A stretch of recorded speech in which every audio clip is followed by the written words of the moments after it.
Internet's running okay now. Seems like it's better. But we'll see. I think it's just too many people on the internet right now. It's congested. Daredevil!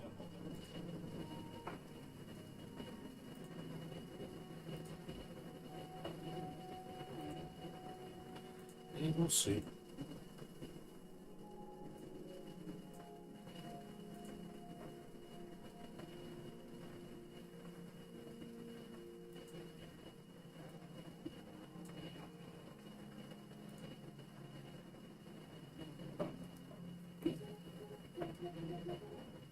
Also, check my controller.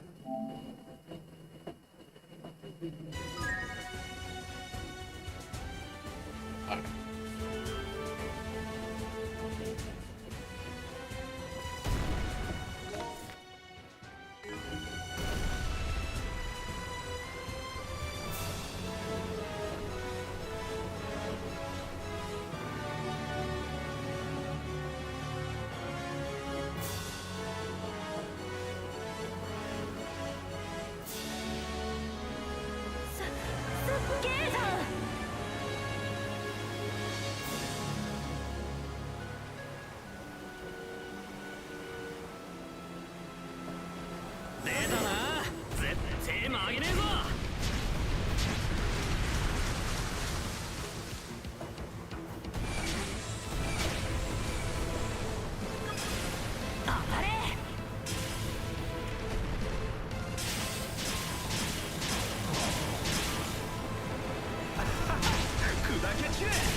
拾っておこうか。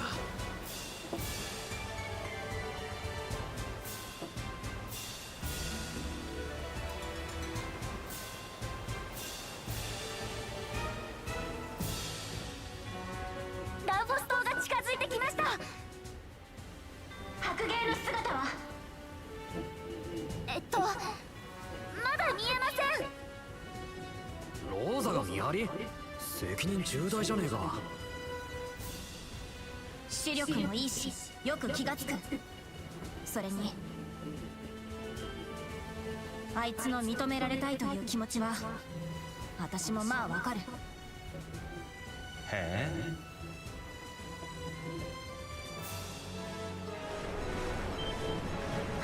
白芸を確認。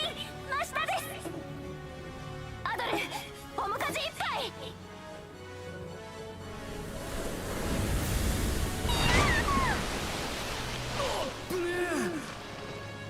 よし、このまま奴を岩礁地帯まで誘導するぞ。ローザ、白芸の動きから目をそらすな。は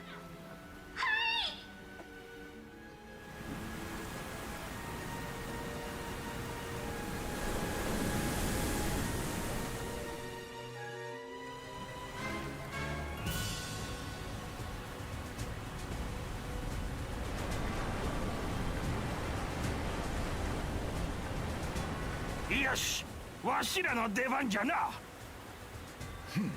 イルメル村の漁師魂を見せてやる。おー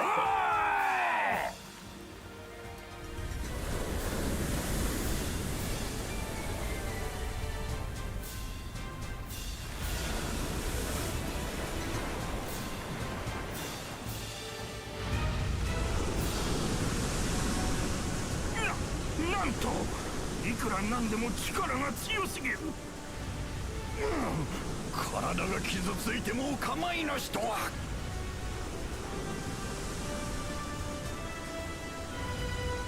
これは異常な力だな。なんのまだまだゴルジへこたれるでないぞ。漁船が。おい、じいさんたちが危ねえんじゃねえか。この後も漁船の協力は必要だ。何かいい方法は。カージャさん、白芸は船を追うって聞いたけど漁船には反応していないよね。どっちかというとサンドラス号を追ってきているのかも。確かに。でもどうやって他の船とサンドラスを見分けてるんだろうね。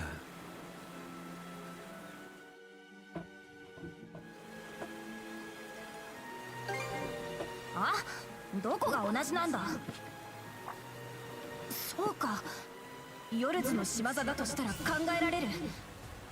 維持の時と同じように標的は私とアドルってことか。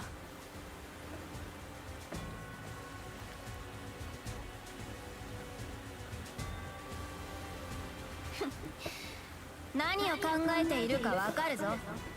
確かにじいさんたちに負けるわけにいかねえよな。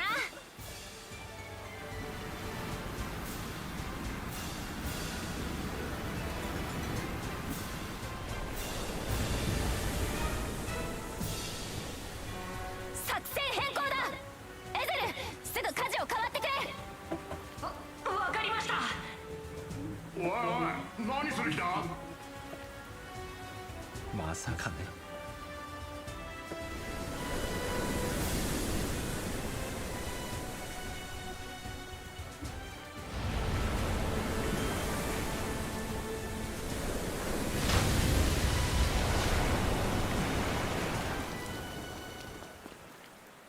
行くぜ兄弟。せーの。よし、こっちに向かってきたぞ。この先の小島におびき寄せる。アドル、走るぞ。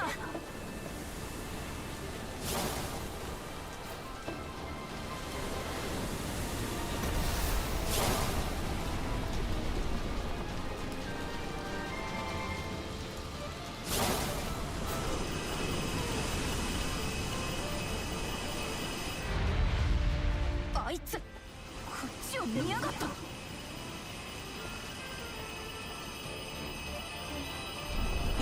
上だ。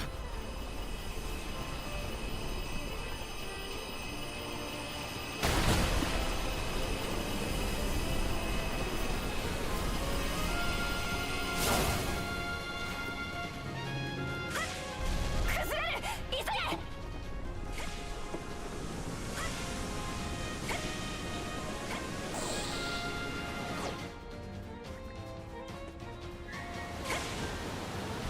崩れる、急げ。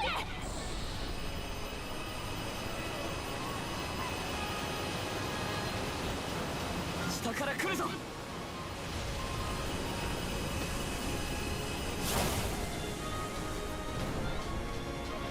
っしゃ、このまま誘導するぞ。何か降ってくる。上等だ、かわしきるぞ。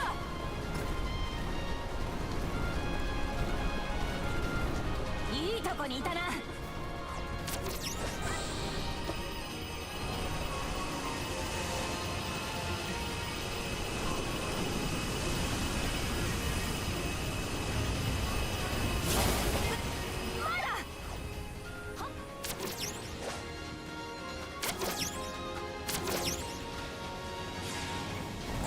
よし、あと少しだ。当たんなよ兄弟。カージャも。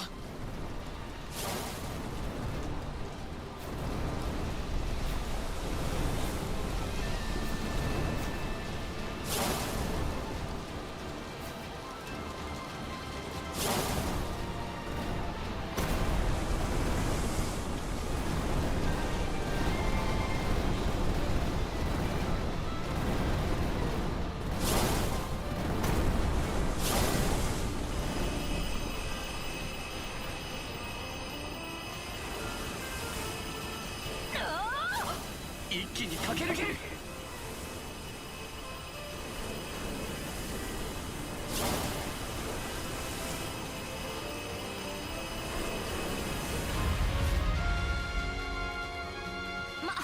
こんなももんだろ。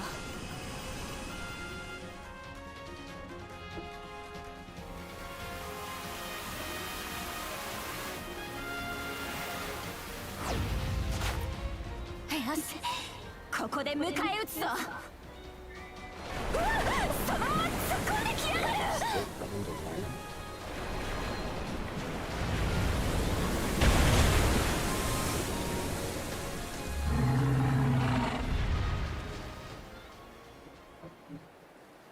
グリーガン、もしかしてこいつが白芸に寄生して操っていたのか。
やったな。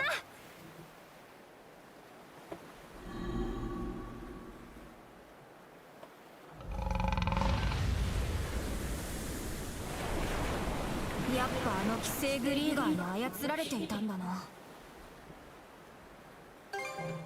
だな。でもまだ終わっちゃいねえぞ。まずサンドラス号に迎えに来てもらわないとな。岩礁の方へ戻ってみるぞ。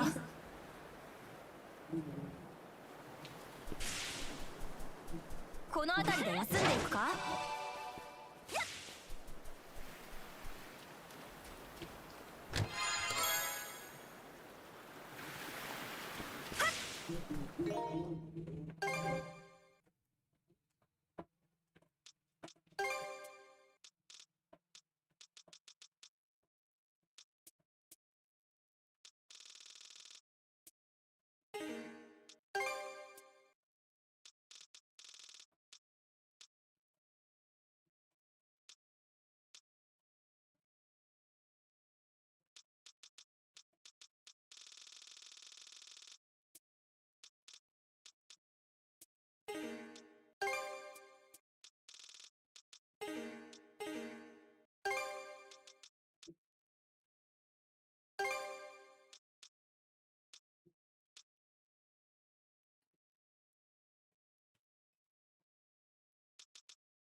この辺り何かありそうだな。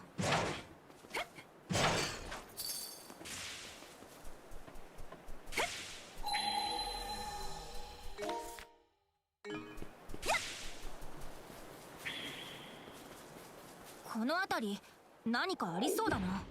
へえ、こんなもんがあったのか。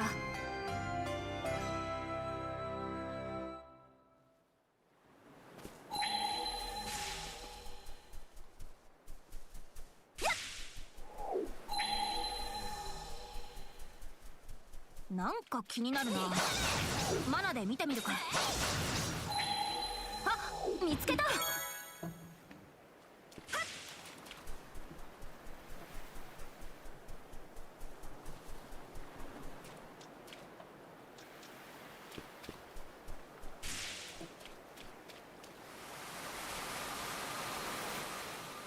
あれは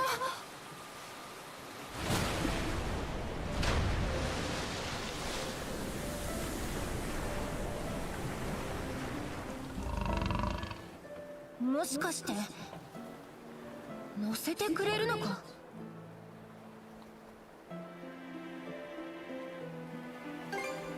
だな。以前のようなむき出しの敵意は感じねえし。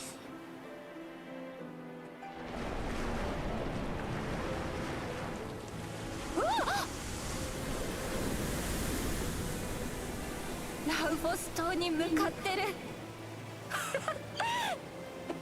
アドルすげえな。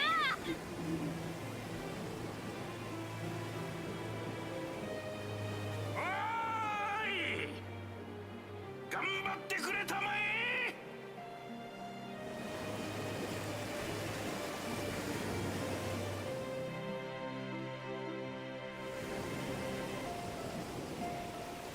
ラウフォス島が近づいてきた。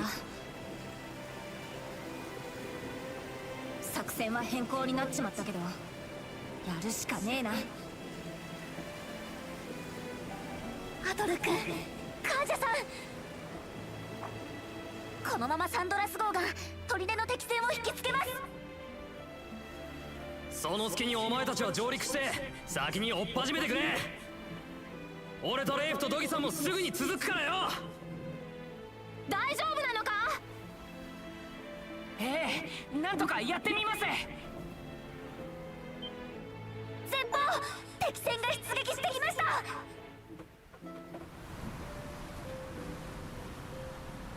向こうも気づいたか。奇襲を仕掛ける形になったな。そんじゃ俺たちは行くぜ。おうよ、任せとけ。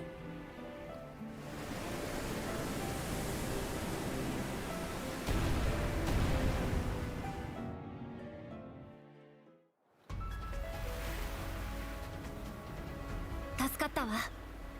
ありがとう。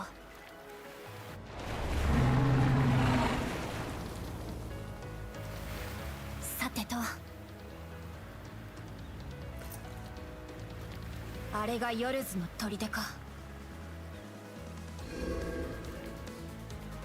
呪印が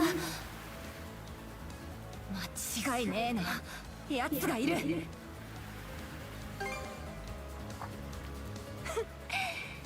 頼りにしてるぞ。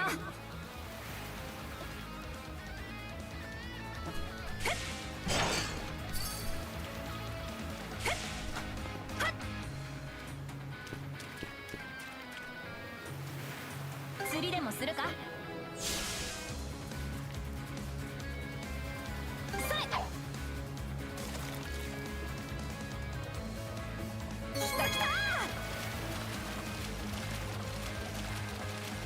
せーの。こんなもんだろ。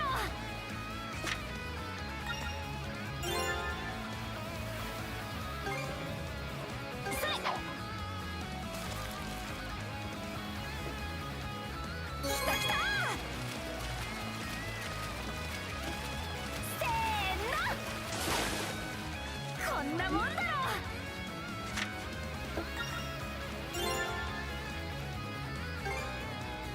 それ。来た来た。まだまだ。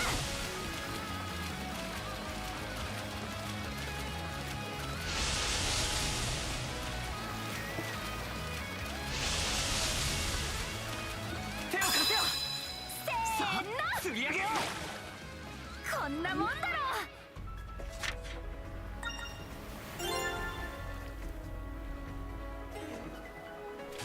やっへっはっ。なんか気になるな。マナで見てみるか。やっ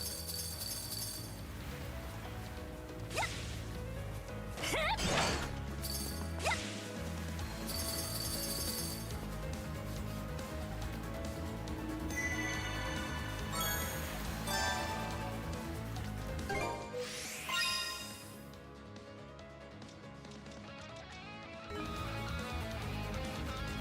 さてと、ここら辺で地図の確認でもしとくか。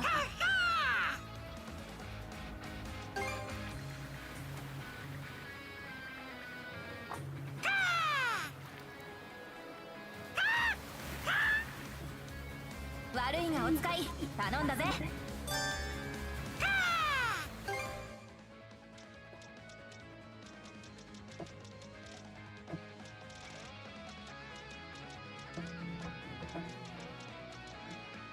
次はどうするんだ。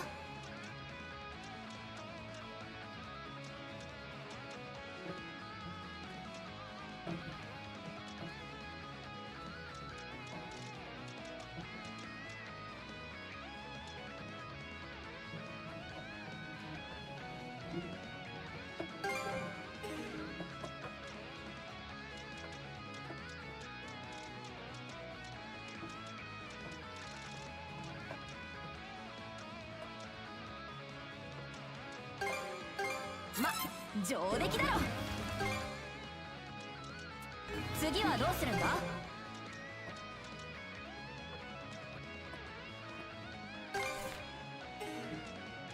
ま、上出来だろ。しこんなとこだろ。ま、上出来だろ。ま、上出来だろ。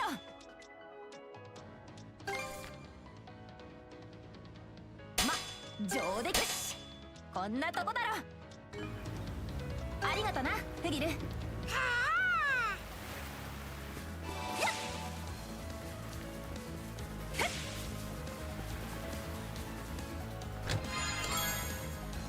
はっ。この辺り何かありそうだな。へえ、こんなもんがあったのか。ふっ。動け。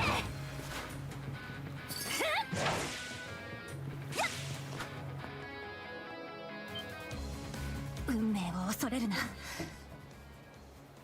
勇ましく死んだ者は神の国へと導かれる。まだ使いのガキども。バカな、お前たちの船はまだ。ヨルズ様の命令だ。ここを一歩たりとも通すな。ハール、逃がされ。これだ。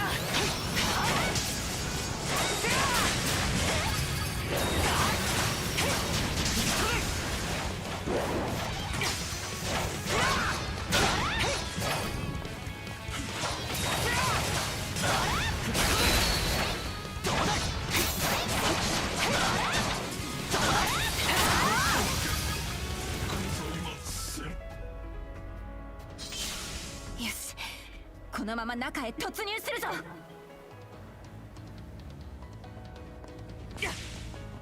頑丈そうな相手だな。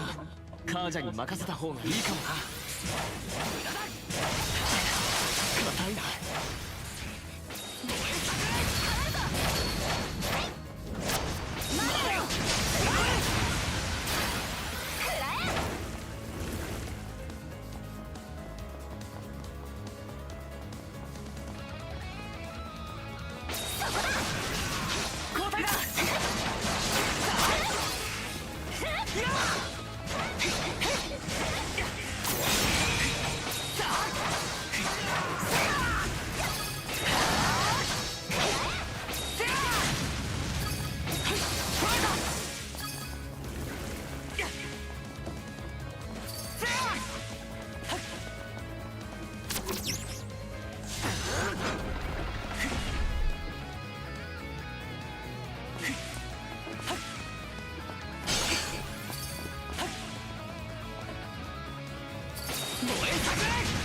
カージャに任せた方がいいかもな。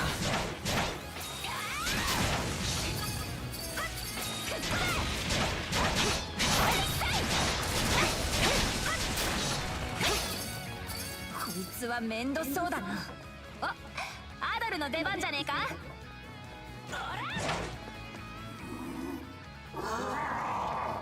くぐつ型イルメル村の住人か。やるしかねえな。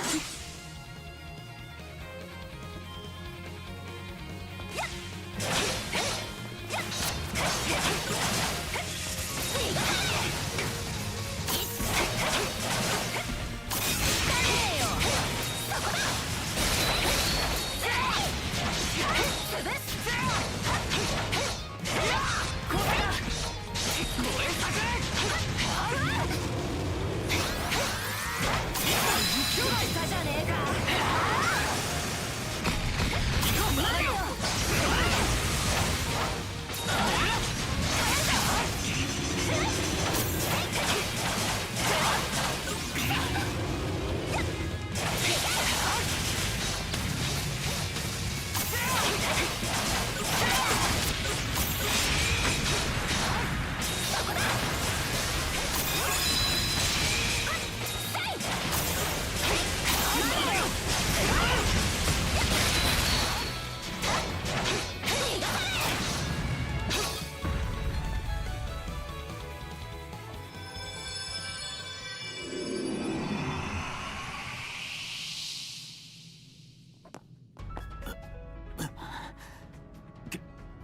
君たちは。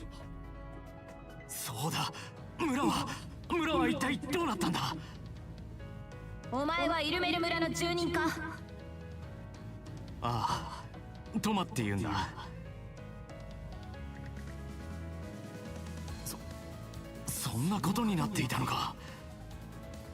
結局俺たちは何の役にも立たなかったな。今となっては恥ずかしい話さ。奴らが攻めてきた時に俺は慎重すぎる親父に腹が立ってね、仲間と村を飛び出してグリーガーに戦いを挑んだんだ。まさかそんな化け物たちが相手だったなんて。逃げずに敵に挑むのは嫌いじゃないけどな。いやでも結局何もできなかったし、こうして敵の手伝いをさせられて。おいアドル、カージャ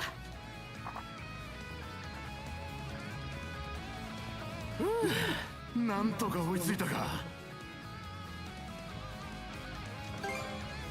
まだサンドラス号が沖で相手をしてるところだ。隙を見て俺たちだけ降ろしてもらったんだ。最初の段取りは変わったけど、この後は作戦通り動くつもりだよ。とりあえずそっちの人を避難させちゃおうか。ありがとう。頼むよ。アドルたちは先へ進んでくれ。サンドラス号も海の上が片付きやそのうち駆けつけてくるだろう。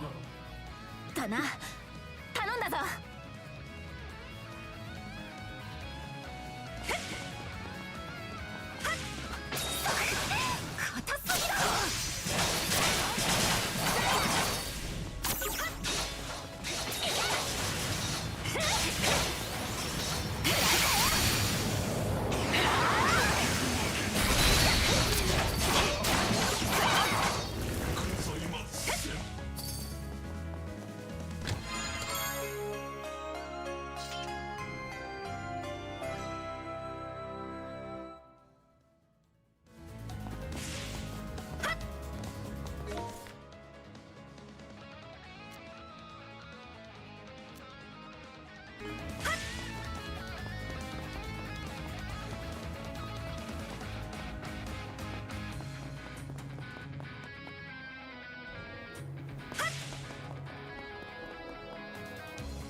よくここまでの砦を築いたと思ったが、大昔の建て、ここにも傀儡型か。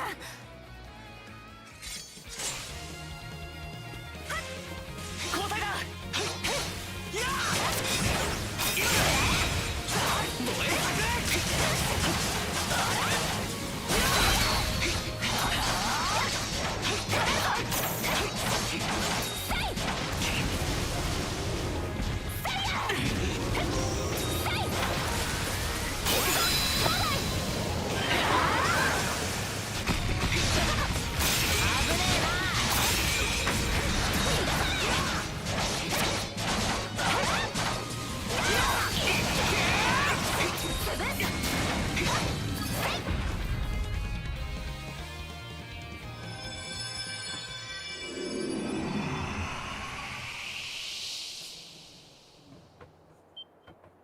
あんたはカルナックの？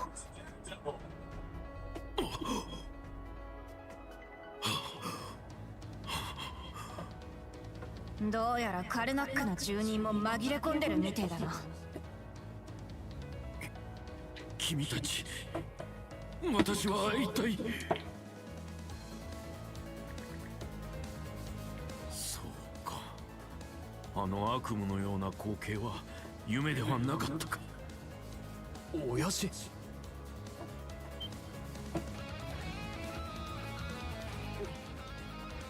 レン、そうか、お前は無事だったのか。そのなんだ、カルナックのことだけだよ。ああ、町の惨状は彼らから聞いた。そうか。アドル君、すまんがどこか休めるところはあるかね。私がここにいても君たちの足を引っ張るだけだろう。そうか、すまんが頼む。私もまだ混乱しているようだ。おう。近くにレイフもいるはずだし、まあなんとかなるだろう。よし、アドル、私たちは先へ向かうぞ。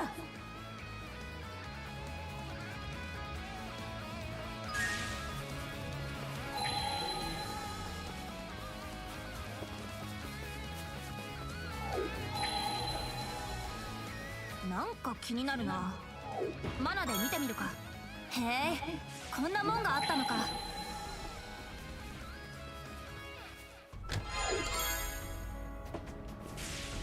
こいつは面倒そうだな。硬すぎだろ。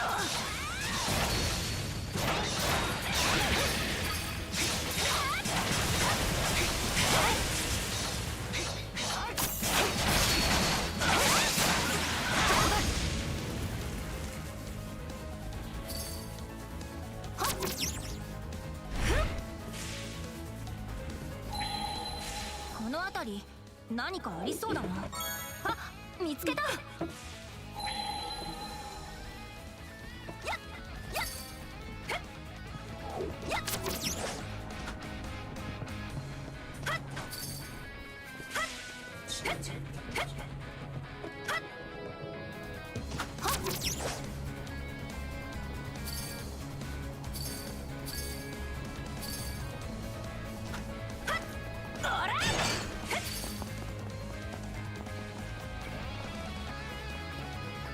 こいつは油断できねえぞ。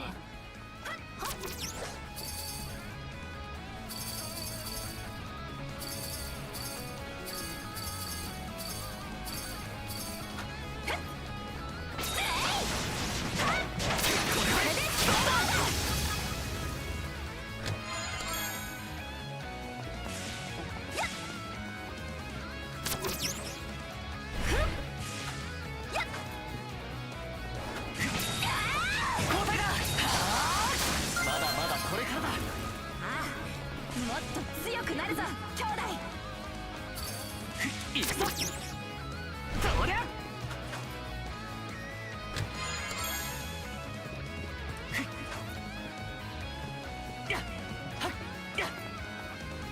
変わるぞ。行くぞ。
行くぞ。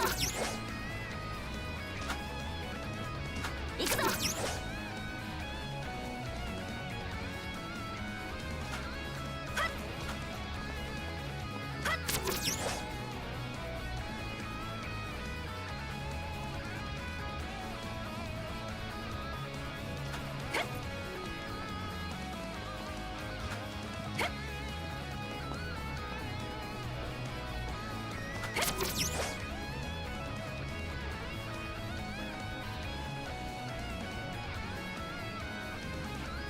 Suddenly, well, man.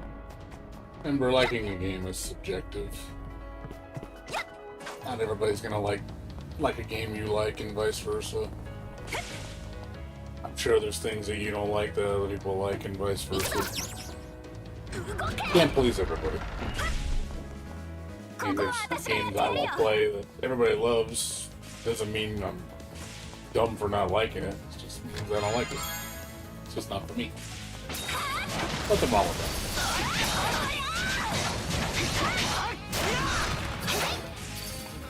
It's like, I know there's a lot of people that don't care about this game. They give two shits about it. And that's fine. People don't care about it, that's fine. If they don't want to play it, they don't have to. As long as they don't mess with my enjoyment.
And sometimes I think it's a good thing when certain games aren't popular because, again, it doesn't cater to the majority.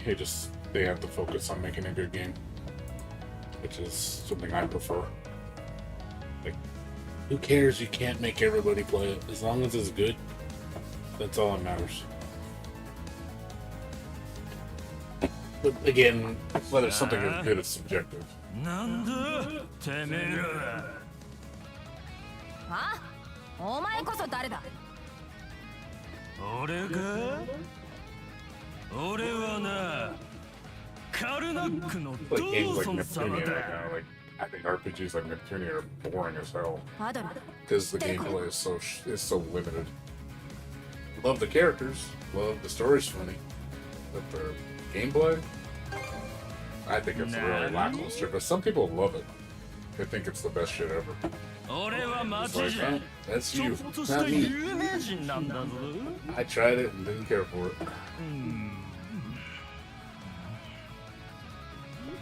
面倒 And they don't need to change the game for me. That's fine. Let it be. イルメル村のやつじゃないし、このまま放って先に進もうぜ。まあそう言うと思った。あれ、その人は確かカルナックの住人だね。あらら、こりゃ随分酔っ払ってるね。ちょうどよかった。悪いけど His dad 保 too. 護を頼んでもいいか。うん、もちろん。ああ、気をつけてね。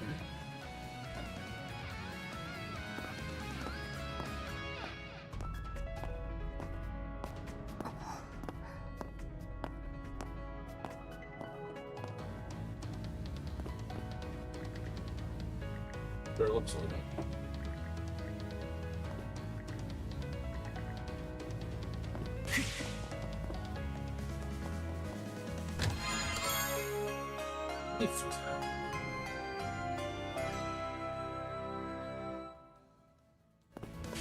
He's getting a present.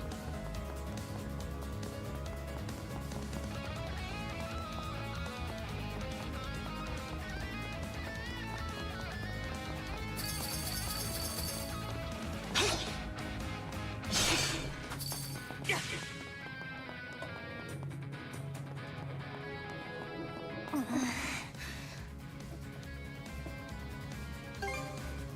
やっぱ言っておくか。きっとお前はよく思わないだろうしな。レイフのところへ戻るぞ。説明している時間はない。とにかく急いで戻るぞ。この先には行けないな。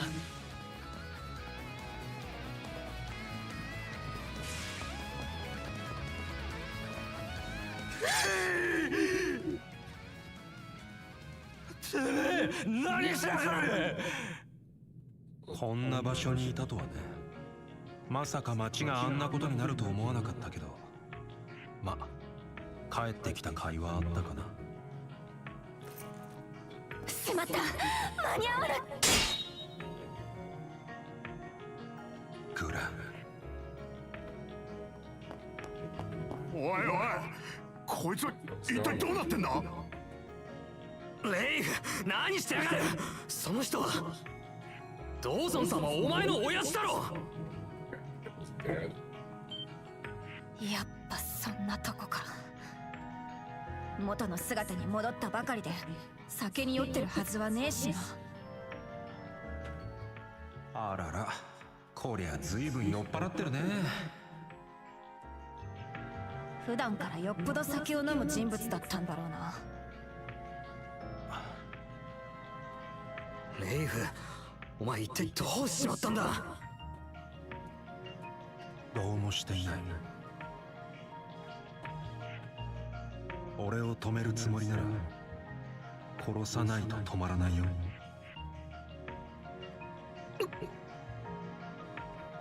グレン、お前なら俺の気持ち少しはわかるでしょ。だとしてもダメだろ。お前ひょっとしてこのために傭兵に。おいてめえ、なんで俺を殺そうとする。大体お前誰なんだよ。俺はお前だって知らねえぞ。何それ、言い逃れのつもり。レイフ、ちげえんだよ。お前が町を離れている間、酒の影響でこうなっちまった。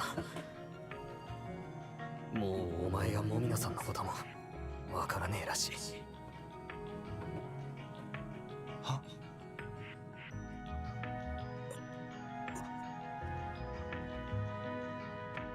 なんだよそれ、嘘でしょ。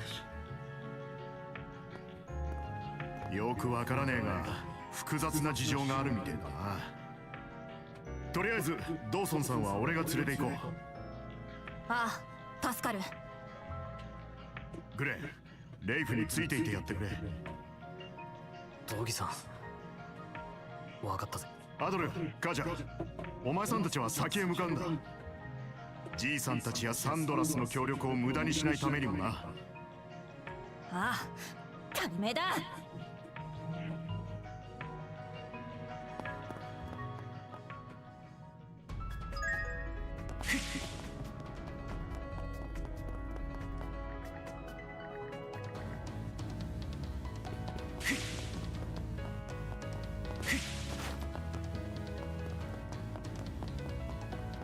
変わるぞ。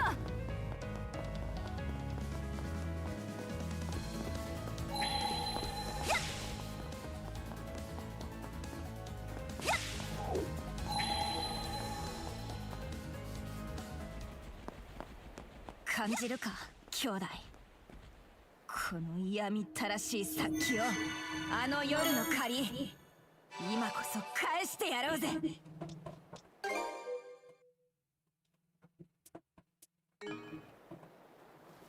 てと、ここら辺で地図の確認でもしとくか。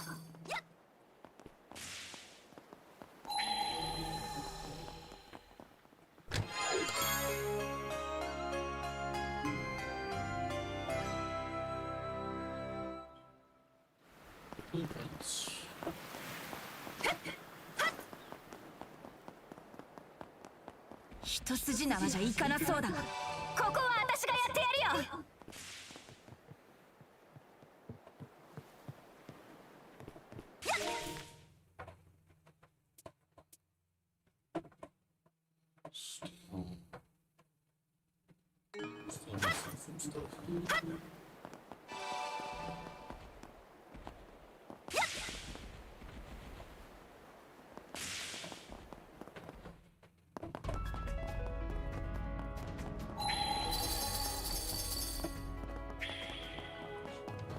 ここは私がやってやるよ。くらえ、潰す。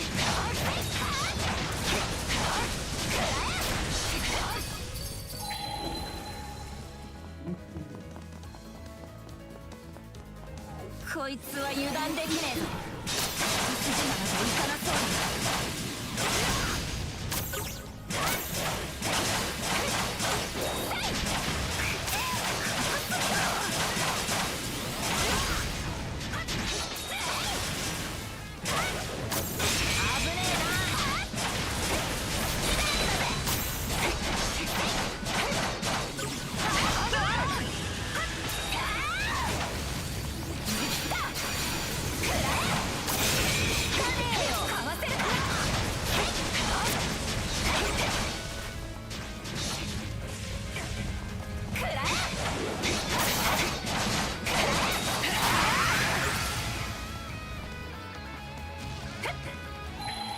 ここは私がやってやるよ。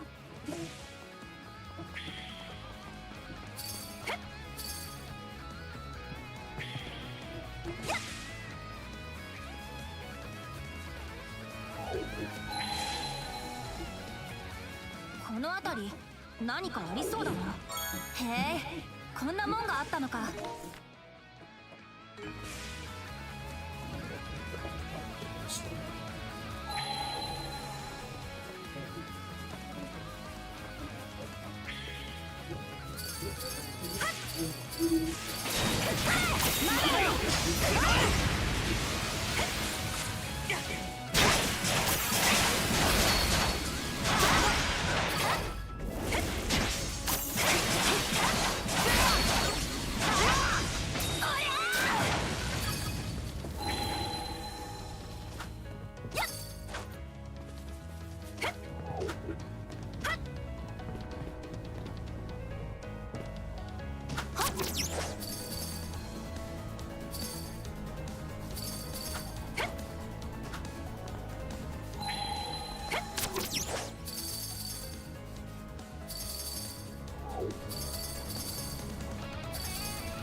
の出番じゃねえか。あ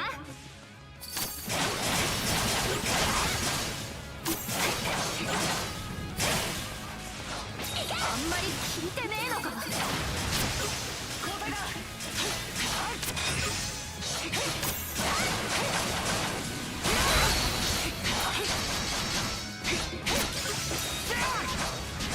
もらった。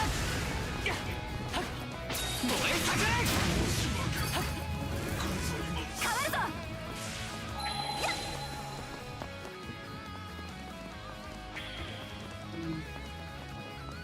ここは私がやってやるよ。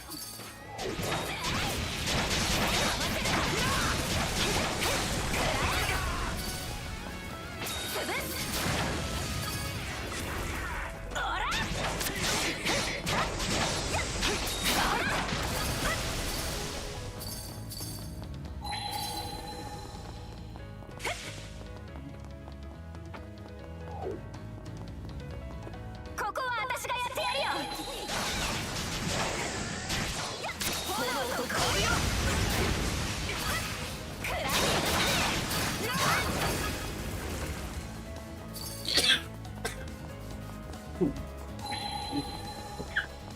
こいつは面倒そうだな。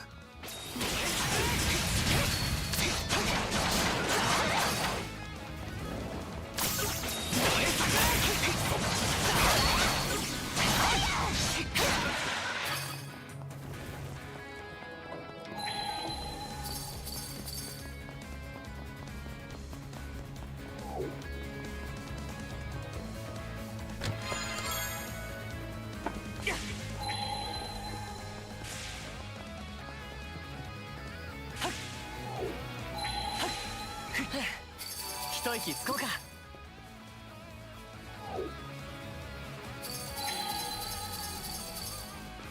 マナーを使えば何か見えてきそうだ。見つけた。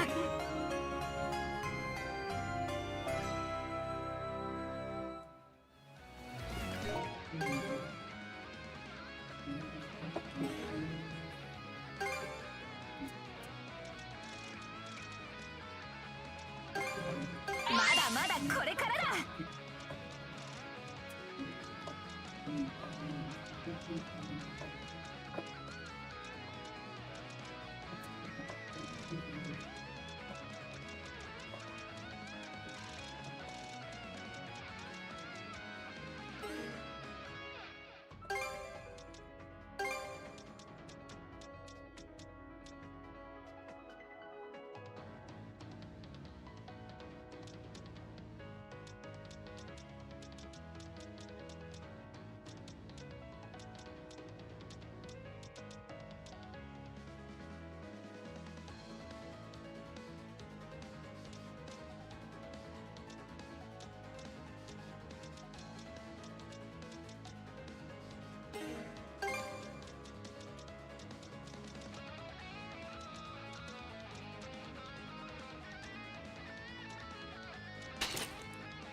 ル頼めるかい？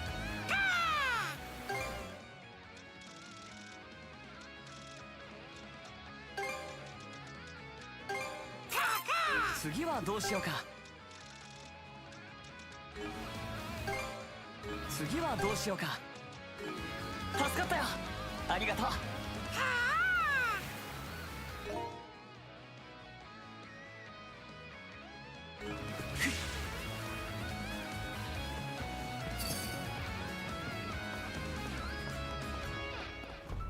変わるぞ。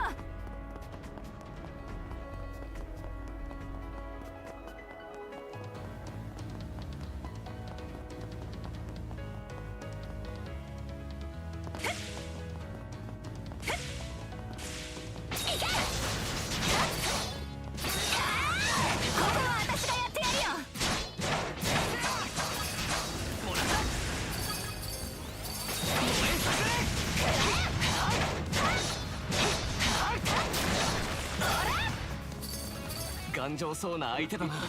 ここは僕の出番かな。変わるぞ。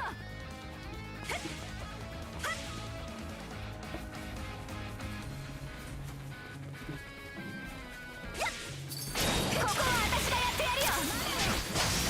あんまり効いてねえのか。交代だ。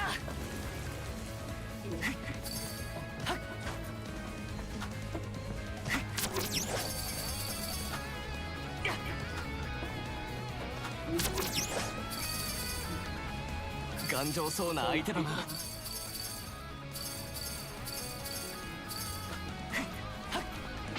ろ。吹き飛べ。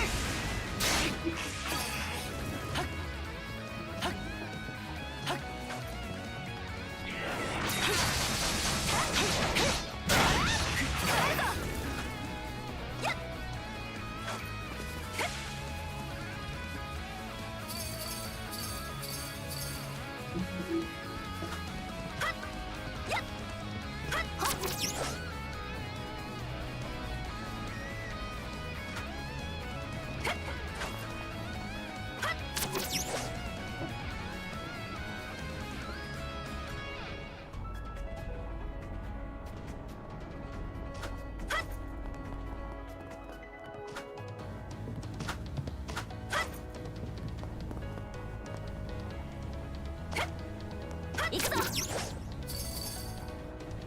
へえ、強そうじゃねえか。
行くぞ。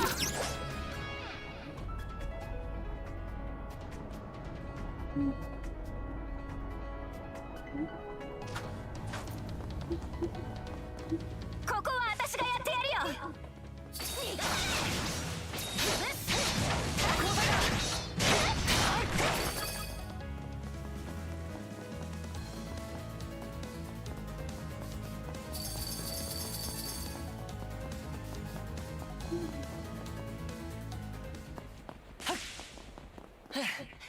一息つこうか。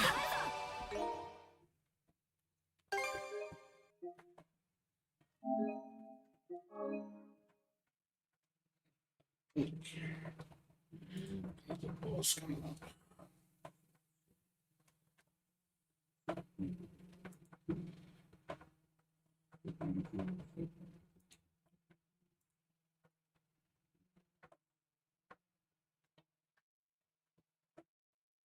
Yeah, back in the game. Something to drink real quick.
And even the sub crew members have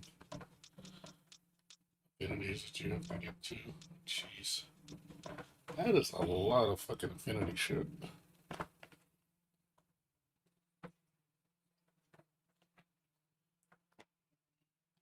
I'm surprised as far I'm in the game I don't have maybe 10% of that shit done.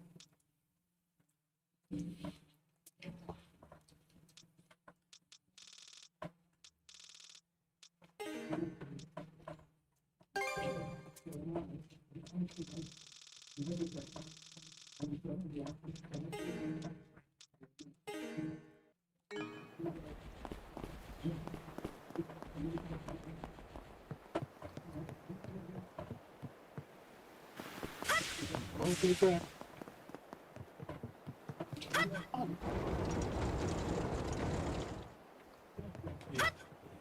wait for me. カラン島にファルン島ことごとく邪魔した上にこの砦にまでやってくるなんて。カージャ、アドル、どこまで私を怒らせれば気が済むのかしら。最初にカルナックを襲撃したのはそっちだろ。適合者ってのは何者だ。なんでお前たちはそいつを探す。言葉を慎みなさい。適合者とは我らの主となるべき人物のことなの。お前たちの主。我ら三将は主によって生み出されしグリーが敬愛するあの方に再びお仕えすることこそ我が至上の喜び。あなたごときがたやすく言及していいお方ではないわ。グ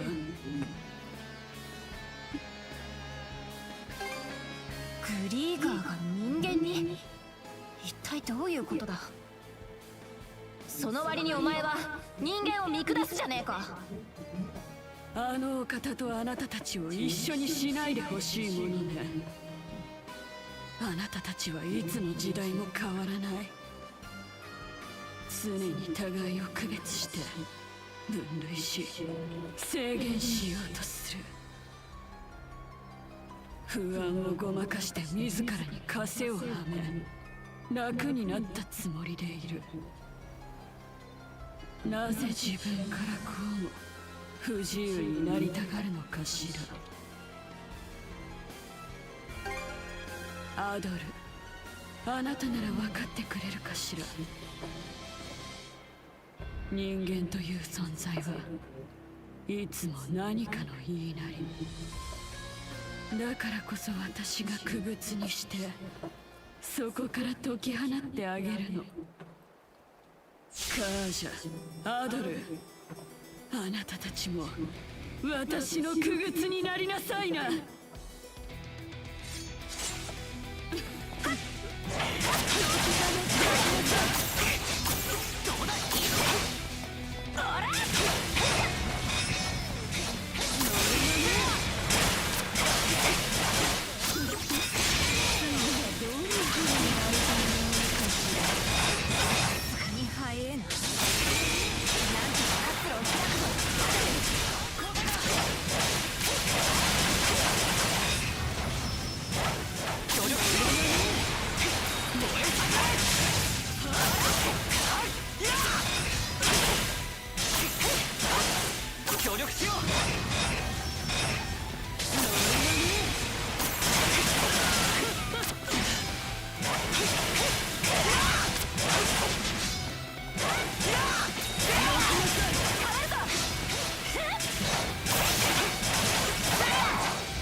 まさか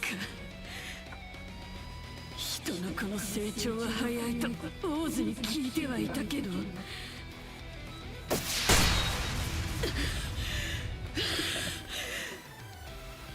翼。なんだヨルツのあの姿は。お黙りなさい。王の傷に加え、この私がこれほどの屈辱を与えられるとは。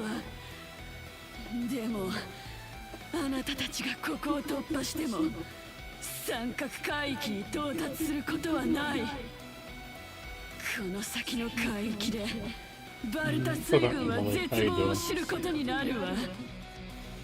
心しておきなさい。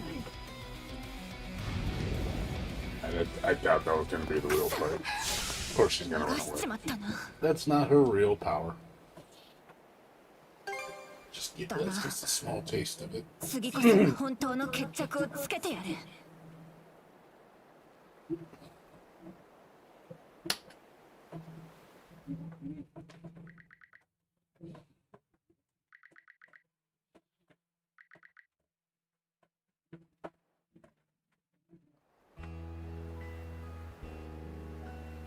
兄ちゃんたち、本当にありがとう。おかげで父ちゃんたちが無事に戻ってきてくれたぜ。すまなかったな、ディック。じいちゃんたちの言うことを聞かず危ない目に遭わせてしまった。もういい。 What's up, Dia Crusher? How's it going? わしらもお前たちの言い分をもっと This is 聞くべきだったかもしれ this ん。 is the Chinese Hong Kong version. 話し合うぞ。量についても、これからのことについても。 It's all the text in Chinese. ラゴルじいさん。 Because I bought the Chinese version because it's cheaper than the Japanese. アドル、カーじゃ。二人には感謝しておれよ。It's still Japanese dialogue. It's just the text is different. お前さんたちが来てくれなきゃ、今頃 I どう bought, I なっ bought the てた game こ with とか。 Hong Kong gift card. This Hong Kong gift card with American currency is cheaper than Japanese gift card. I'd have to buy 10,000 yen worth of currency and it would cost me like $80, whereas the Hong Kong version only cost me 63, I think. So it's cheaper. 結局、作戦 I その would も use のは normal 失敗し credit てしま card っ if た they か would ら have taken の it because it would have been cheaper overall, but they don't take credit card on PSN store for other regions. お前さんたちが諦 So め you ず have to に use gift 起 cards. 点を聞かせてくれたおかげじゃ。 I wasn't gonna wait till the American release to get this game. I で just も I can't wait 漁 2 船で years. 白芸に立ち向かうじいさんたちはかっこよかったぜ。 I would have been so antsy to play it. 困難を乗り越えてきた海の男って感じで素敵でした。お前さんたち、話がわかるの。そういえば、お前たち But when が I サンド play ラ it, ス when I play it in America next time, I'll play it on nightmare difficulty. And I'll play it on 本当に閉じ鼻ゆかぬものばか Inferno りではないか。 difficulty the third time. そうか。 'Cause usually these games I play like 3 times, maybe 4. If because I like to increase the difficulty to see how 故郷 far I を can 失 go. ってさぞ辛い思いをしたじゃろう。 I'm only 35% done with this game. それ I've にも already か got か like わらず、 30 hours into it.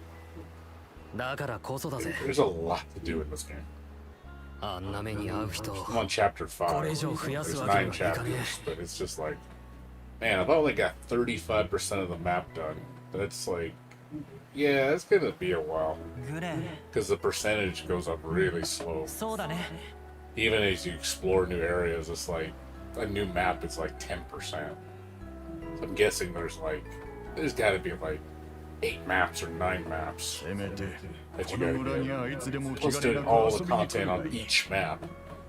Clearing all zones, all challenges, all special bosses, like 故郷の代わりにはな you're gonna be doing a lot of 新 shit. 鮮な魚なら食わせてやれる。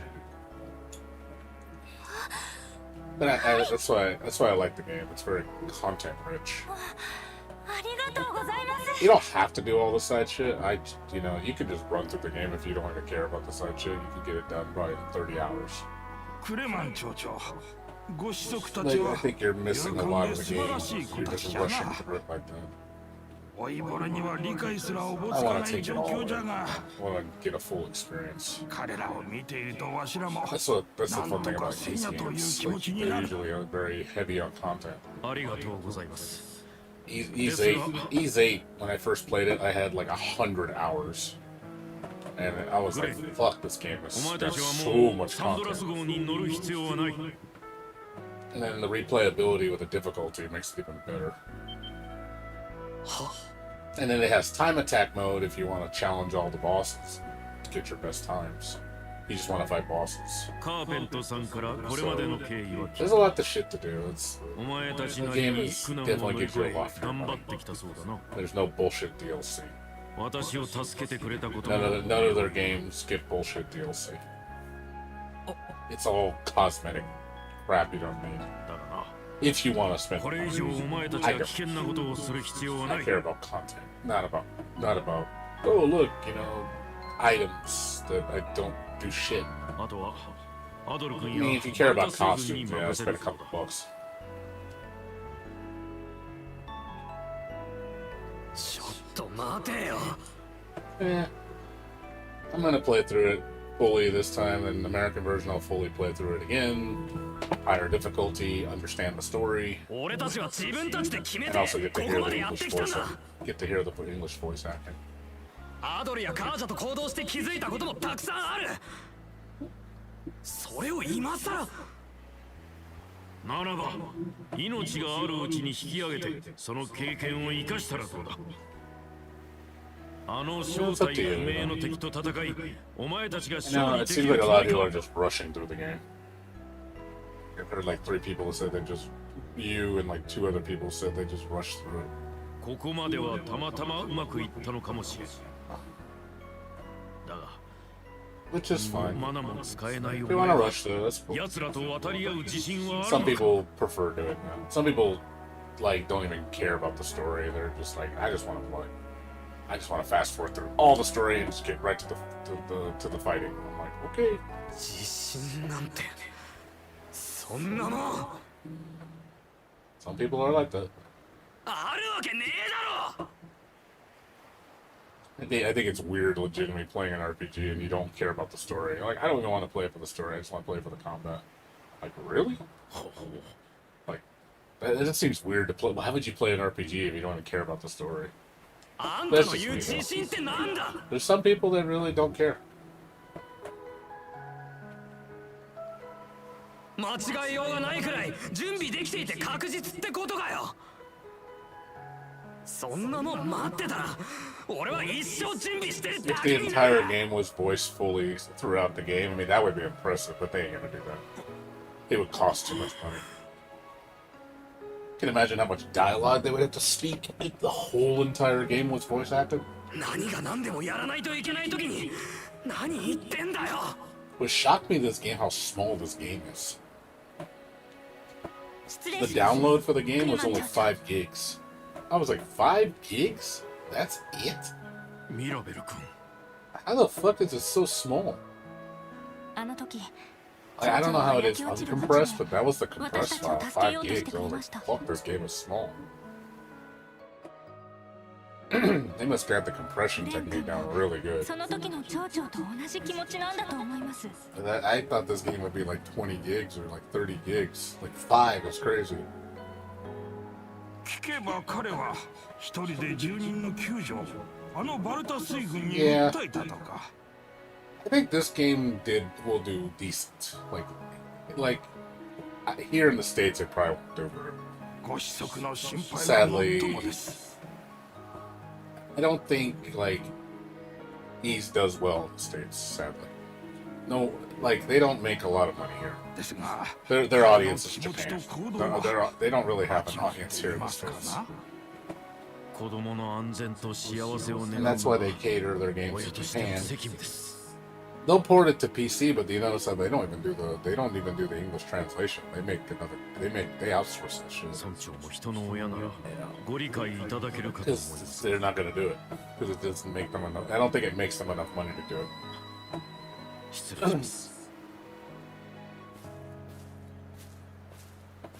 That's fine. As long as the company stays afloat. こんなことがあっても Last thing I want to see is this company become mainstream because I think it's gonna ruin it. I know it sounds really negative, but I'll be honest. I think anybody that becomes popular, becomes mainstream, loses their way because it starts changing the company mentality. They start making stupid decisions that, we gotta do what's popular, we gotta do this, we gotta do that. And then your game starts getting its identity compromised. And it's like, then next thing you know, it's not even the same game anymore. It's like, like imagine if this game played like Final Fantasy VII Rebirth or Final Fantasy VII Remake. It was just an exact 1-to-1. They just copied. They were like, oh, well, that's what makes money, so we need to copy Final Fantasy VII. I was like, yeah, but... And I'm like, well, then why do I play your game? At that point, I'd be like, I'd rather just go play Final Fantasy VII Remake. Why would I play your game if you're just a carbon copy? Yeah, I think going mainstream destroys companies. Like, look how many companies have fallen and they've become mainstream. It's just I think it's just over time you just get a big head. But Falcom has never been big head. They've always been humble because they realize how small they are and they just have a good core fan base that they appeal to.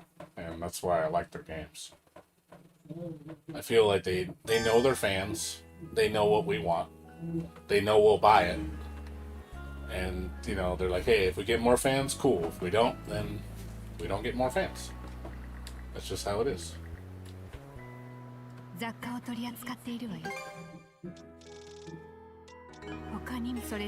how it is. And I'm fine with that. I will say Sora no Kiseki, though, gets way more... I think gets way more attention than Ys. Especially in Japan. Like, my god, there's so many Sora no Kiseki games. Like, the ratio of Sora no Kiseki games to Ys is, really unbalanced. There's way more of those games. Like, by a ton. For every Ys game I see 3 Sora no Kiseki games get attention before another Ys game. It's like 3 to 1. They have announced so many games, and I'm just like, holy shit, they just keep fucking bringing them out. Like, those games are long, too. Those RPGs are slower paced. So they're like 80-hour RPGs. And you gotta play I don't even know how many there are. 15 of them? Probably more than that. I know there's quite a bit of them. There's more than Ys games. I would play those games, but you really need to play the games from beginning to end. You will not know what's going on otherwise. Those games really aren't... You need to know the whole story. Ys you can get away with. Ys you can just play each episode. It's just self-contained. It has some extras sometimes in each game that relate to other games, but you don't need to play every single Ys game. Or Sora no Kiseki, you need to. But I could say from a turn-based RPG... Ooh, what's that? Oh, full HP. That's nice. It's expensive, though. It's expensive. But from a turn-based RPG, it's definitely...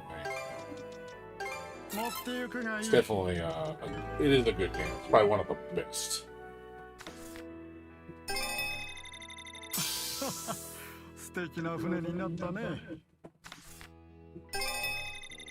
船と一体になれたようだね。船と一体になれたようだね。船と一体になれたようだ God ね。 damn. わかるかね、この大いなる世界との調和が。素敵な船になったね。 So many upgrades. まだ手伝えることはある。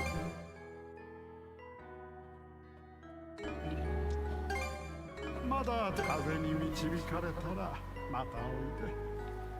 But yeah, like I said, Valcom's a good company. Just, I hope they stick with their guns and they just keep doing what they're doing. Just keep making good games. Don't try to, please don't compromise your identity. Because I don't want to be like, you guys then become total dog shit. And then all of a sudden, you know, those games are just, you know, the company goes under. Because they make bold moves and it's like, oh, we're gonna try something, you know, we're gonna follow trends. I hate companies that follow trends. So many companies fail with that shit. Stop chasing trends, like, please, especially when it's oversaturated. You don't need a gabillion fucking Fortnites or a gabillion, you know, League of Legends. You know, they're just like, oh, we gotta make our game like that. We gotta cater to that audience because that's where the money is. It's like, well, listen, you're gonna lose all your customers. Watch, they'll walk away from that shit and tell you to fuck off. Because that's what's gonna happen. Sure enough, it does. Like, cool, you know, good job, guys. You just killed your fan base because of your dumb moves.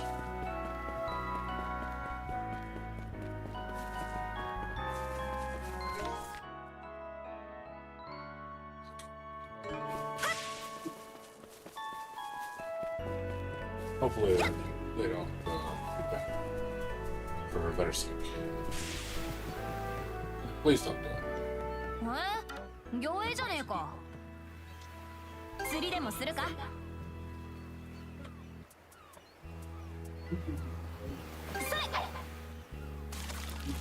ワクワクするね。来た来た。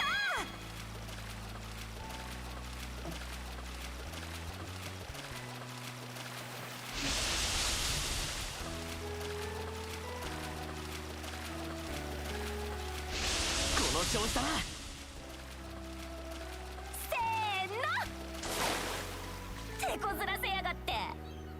Yep, that's true. So I, you know, let them fail though. Sometimes, you know I sound, like I said, a little senile. I just tell them, let them fail. Let them taste that failure. Taste it hard. And then, you know, because that's the only way sometimes they gotta learn is they have to truly fail. And so see how the error of their ways. It's the only way they learn, is they don't listen. Like, I play Japanese games because I like Japanese games. There's the charm about them that I like. I don't play Japanese games like I play American games.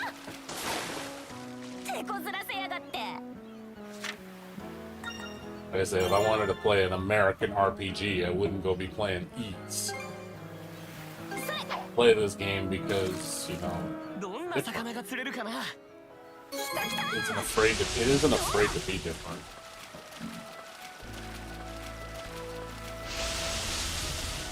You know, it actually took risks to make.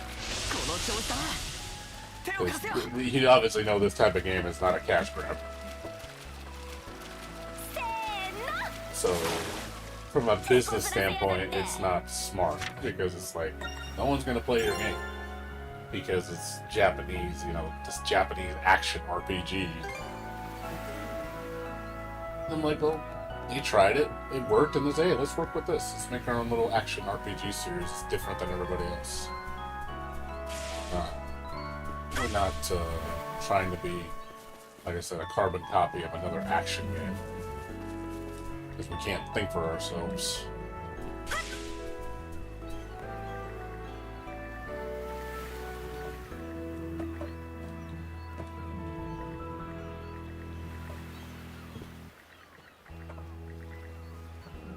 釣り道具は丁寧に扱う。他にもまだあんのか。じゃあな、しっかりやれよ。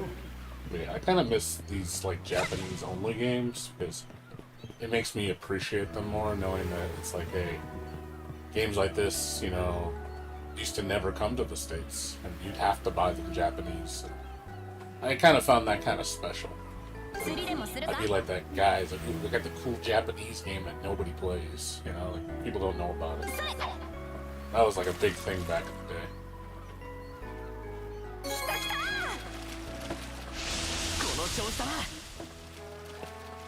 You don't really see it too often now, because most Japanese games come here. But there is too much Western influence on Japanese games, way too much. Want everything to be American. It's like, it has to play like an American game. Like, I don't want to play an American game.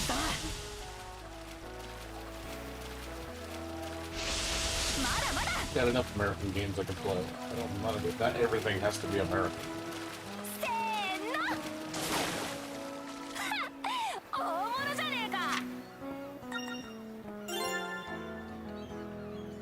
Oh yeah, definitely. I definitely appreciate the fan patches.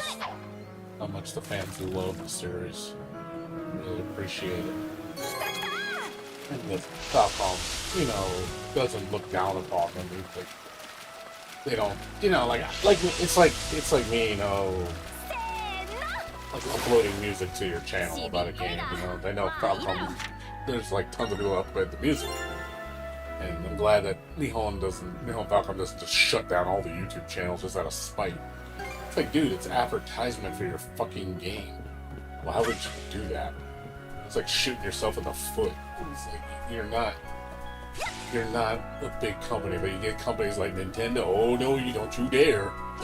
Don't you dare put that music up on YouTube. You know, I'm gonna shut you down. I'm gonna sue you for everything you got. That's what happens when you're big.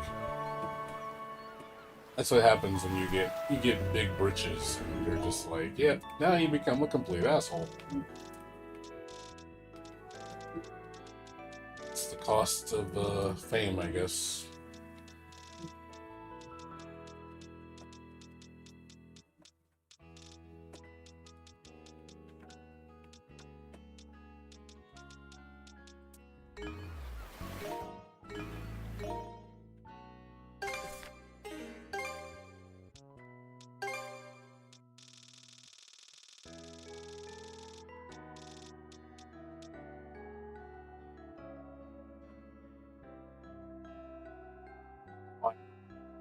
Nintendo's terrible.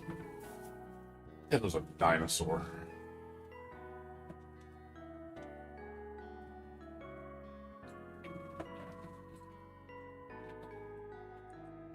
I'm not particularly a big fan of Nintendo. Used to be. The only games by Nintendo I kind of focus on, even though I wasn't too thrilled with, I'm gonna be that guy, I wasn't too thrilled with Tears of the Kingdom. It just felt like another sequel upgrade to Breath of the Wild. And I liked Breath of the Wild to a point. Then Breath of the Wild got a little disappointing. Its growth potential I felt was untapped. And it felt a little incomplete. It definitely felt experimental. And I was like, but I liked the experiment. It was a good experiment. Like, hey, I like where you're going with this. And then the sequel, I just felt like, it's just the same game with, you know, with the building mechanic. The building mechanic's cool. I mean, that's kind of neat. If you're into that. I wasn't really into it, though. But yeah, I'm big on Zelda when it's like big, you know, the good Zelda games, I guess. The ones I like. Or Metroid. I love Metroid. That's probably the only time I really pay attention to Nintendo. Other than that, I don't really care about Nintendo very much. I do not go to Nintendo for RPGs.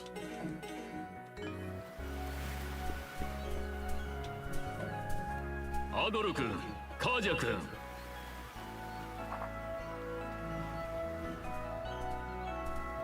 I felt like I've grown out of Nintendo for the most part. Nintendo just feels like it's just not made for adults. It's made for kids. その様子だと And it was cool 少し when は we were 落ち着 young, いたみてえ you だ know. な Back then, kids, you know, that was a thing. But I felt like Mario, like all those franchises, really haven't grown up. It's just again, it's not for us. It's not for the gamers. I think it's for the casual, you know, kids. That's what Nintendo's for. いや、 So I just think I've grown out of it. I just don't follow Nintendo really anymore. Outside of those two franchises. でも母さんのことはあるし、サンドラス号には乗せてほしい。私も人のこと言えないけど Most of the stuff I follow now なん is だってあそこまで I follow a lot of the indie scene. Indie scene, I think, is where the passion is. あいつは Find some of the best shit in indie. 父のドーソンは自警団団長でカルナック一の剣の使い手だった。俺と弟のマルクにとっては自慢の父親だったんだ。 Played some of the greatest games from indie companies. Just my God, they know how to make a game. そういや先代の団長は It's 強かっ all た my って聞い top たこと 5あるの games, like for the most part, are all indie games. それにお前弟がいたのか Either that or not mainstream companies. いつも一緒にいるくらい Like RPG, for 仲のいい兄 example. 弟 My favorite action RPG of all time is Ys 8. Hands down. Nothing tops that game for me. 大人になったら親父のような Best 自警団員にな platformer, るのが I 二人 still の give 夢 it だ to Rabby Ribby. Rabby Ribby, I think, was the pinnacle of Metroidvanias. ところがある日街で暴れていた海賊を取り締まった時の話だ。 You know, rhythm games. Like a lot of the rhythm games I like are just like I like Toe Spell Bubble. That one's so fun. あい It's つ one of は my favorites. 利き腕を切りつけられて I don't know if it's the greatest, 剣を but it's up 握れ there. なくなっちまった。そして自警団を去ることになり酒に溺れるようになっていった。暴力を振るうこともあったけど Turn-based RPG will always be Grandia. Grandia, I felt, was one of the most unique turn-based JRPGs that really was different. And I want to see somebody build on that formula. But nobody does it. Sadly. 俺もマルクもそう信じてよ So く互いに励まし合っていたよ。 I would like to see an evolution of that. でも But probably never 母 gonna さん happen. が必死に稼いだ金で酒を買えと言われた日俺は初めてあいつに反発した。あいつに殴られ続ける俺を見てられなかったんだろうな。 And my favorite fighting game of all time is Guilty Gear X. Guilty Gear X or Rev 2. 弟のマルクは俺の代わりに That こっそ game り will 酒を always 買い be に出かけて the GOAT for me. That's the GOAT. 通りかかったロムン軍の馬車にひかれて命を落としたんだ。あの日以来胸の中に渦巻くどす黒い衝動にとらわれたままなんだ。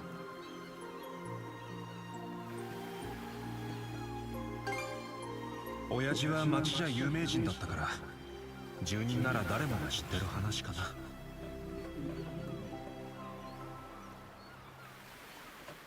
レイフお前の戦力は欲しい。船に乗るのは歓迎だ。でも面倒を起こすようなら船長として Is that 容 what 赦 it なく said? 裁く。he got killed by a drive-by carriage. それでもいいなら乗船を許可する。今はモミナさん I が help ドー my ソンさ brother んの面倒 with を a 見て car. いる。 Rest in peace.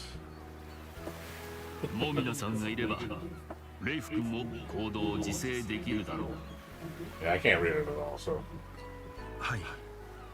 フレア先生にも心配をおかけして I すみ can ません。 understand like bits and words of phrases, but it's not enough to make a coherent statement.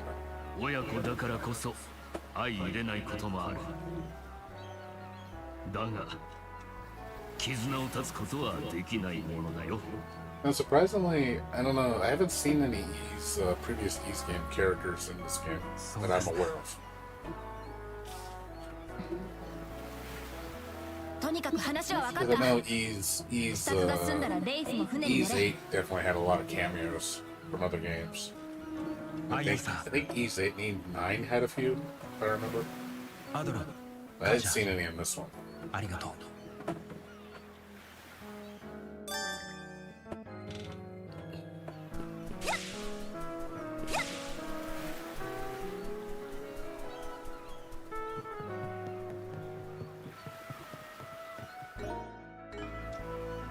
釣りでもするか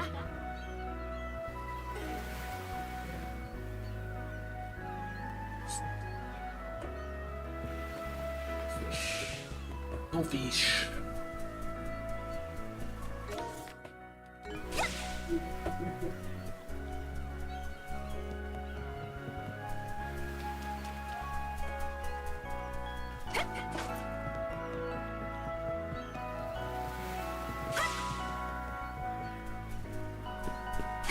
Yeah, that I do remember. Yeah, at the end of the Ys 9, the heroines. I think, yeah, Donna was there. Like, some of the heroines from the Ys games were in there. So, I thought that was pretty cool.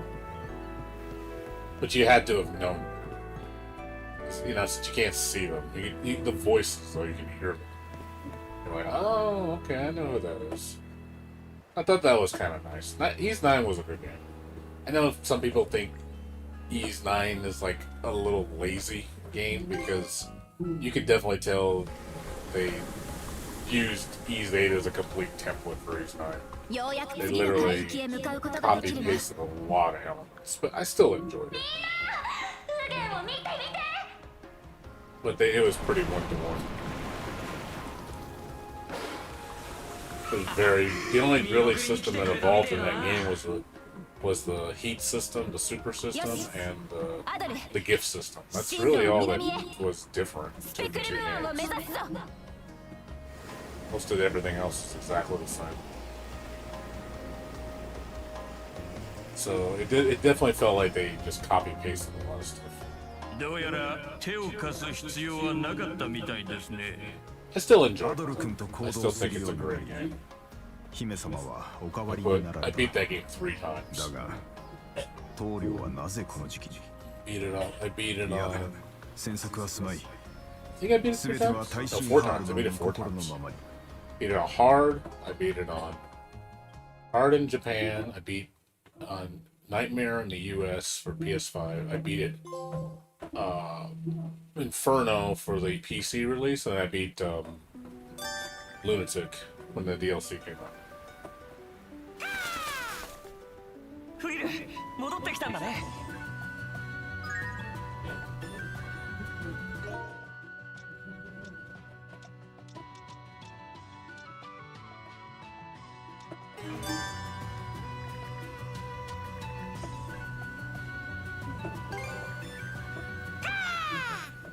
Call.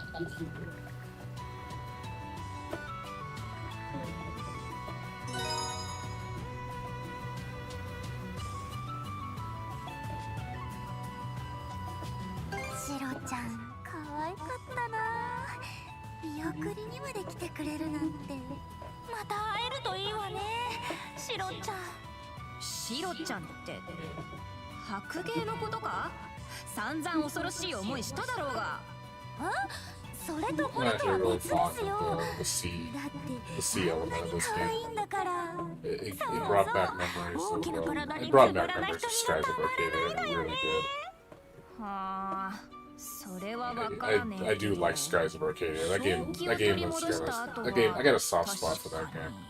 That game was so ambitious for its time. レイフ I love just the element of sailing a ship, お父さん discovering new lands, and then having ship battles. Like, I was like, dude, this is sick, dude. まだ整理 On がつか top な of い having a good combat engine, tons of side stuff to do. Like, it makes the world traveling like more 無茶 interesting だけはしないでね instead of just walking around everywhere.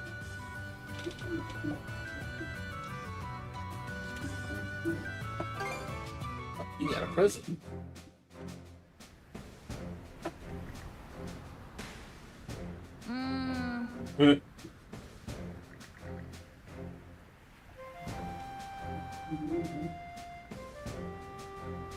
Yeah, I mean, it's doable though. Like I said, I beat Inferno on Ease 8 and Ease 9. Lunatic on Ease 9. Ease 9 on Lunatic is just stupid. Like, everything kills you in one hit, basically. You're gonna die a lot. And the game moves stupid fast. It's like 50% speed increase. I like the speed increase though, because it really makes things more hectic.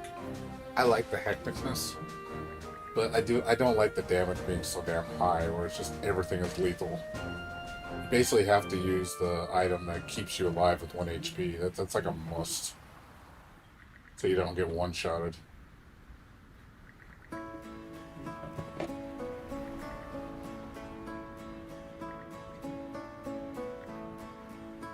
I like the damage to be moderate. I think damage, like on this game, I still think hard is a little too easy.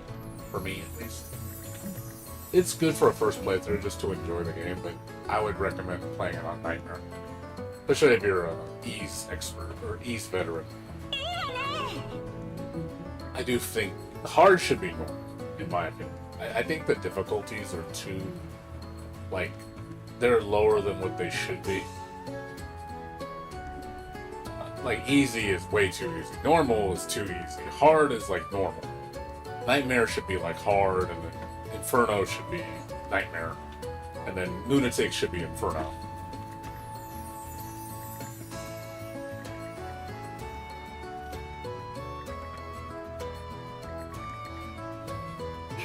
That's another reason why I like Ease a lot, is because the replayability with difficulties is really nice. Especially if the game's really good and you want to play it again, but you crank up the difficulty. So you could, you know, it kind of gives it a fresh, kind of almost a fresh new experience. Because now you gotta be on your toes more. Things have more consequences to them. I do like it when it's hard.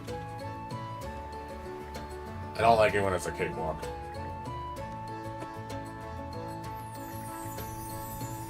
Yeah, next time I'm definitely gonna play this on Nightmare. Sure. Absolutely. I hope they add like content DLC to this game, like a free update or something, like they did with Ease 8. You know, Ease 8 got like a huge update from the Vita version. Like the Vita version was was content complete, but then they released the PS4 version, and that had like extra dungeons and stuff. I hope they do something like that. And they make a free update for the fans. Say, hey, we've added a bunch of in-game content for you. I love when they do that, because then I get to come back and play the game on a really, really high difficulty and, you know, awesome challenges. You get like an extra 5. All that extra stuff. I think it really makes the game even better. People that want something more.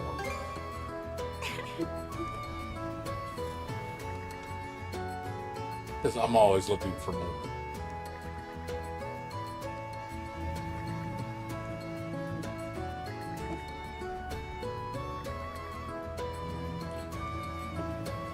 I know a lot of companies, they do extra content kind of lazy. Very, samey. It's just, oh, we're just gonna literally just do this one thing over and over and over and over and over, and you gotta do it 100 times. And there's nothing, there's no variety, so it gets boring. You know, at least this game's always throwing variety at you, so you don't get bored. So it's like, hey, we know it's got a good combat system, but look at all these other things that we have to keep the gameplay mixed up. So it's always, you know, it's always feeling fresh. Because if the game just had nothing but the combat and it was nothing but that and it didn't have anything else on the side, the game wouldn't be as good. Believe me, it would not be as good. Oh man, all these things popped up.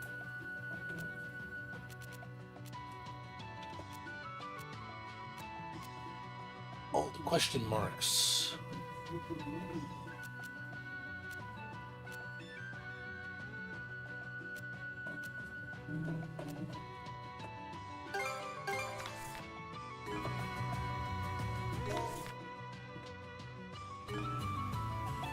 stories.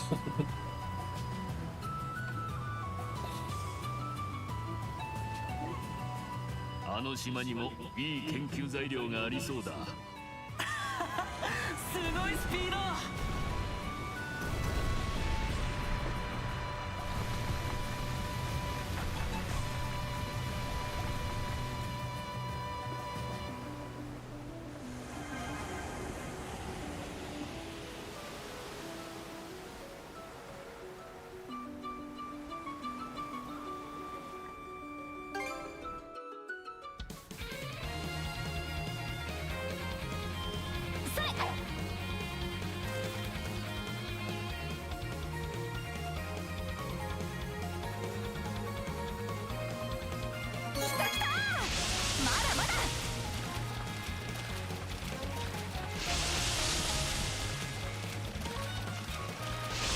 調子だな。手を貸せよ。さあ釣り上げよう。でっかいのが釣れたぜ。すごいじゃないか。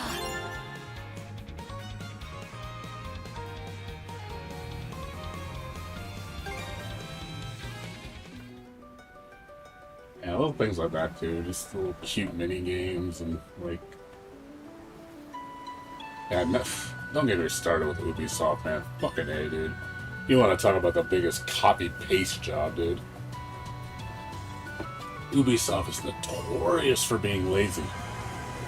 They literally just copy-paste their template for all their games from Assassin's Creed. That's all they do. It's so fucking lazy. Got 100 hours of that shit. And it's just like, wow, that sounds boring. Like, really boring.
That's another thing he has is the music. Music is so amazing. Like, it makes you want to play. It really does. Like, you just want to listen to the music all day while you're playing the game and just enjoy it. That's why another reason why I play so slow. I just want to hear the music because the music is so fucking good. It really adds to the experience, like how important a compelling soundtrack is. You know, when you're just doing something and it just makes what you're doing that much more enjoyable.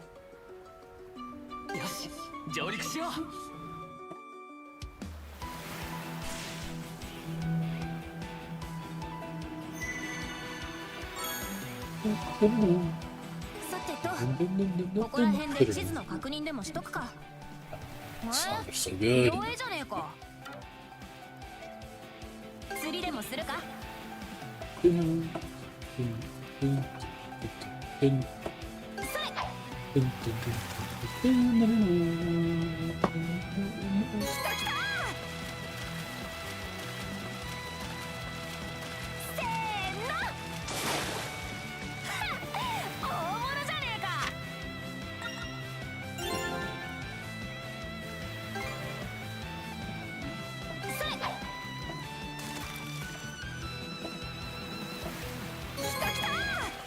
Yeah, that's definitely a fact. He just gets you pumped, man. When you hear the music, you just want to play, dude. You're like, oh my god, I want to fucking do things. I jammed this shit in my car, dude. I was playing the soundtrack couple days ago in my car when I was doing errands, jamming that shit for hours.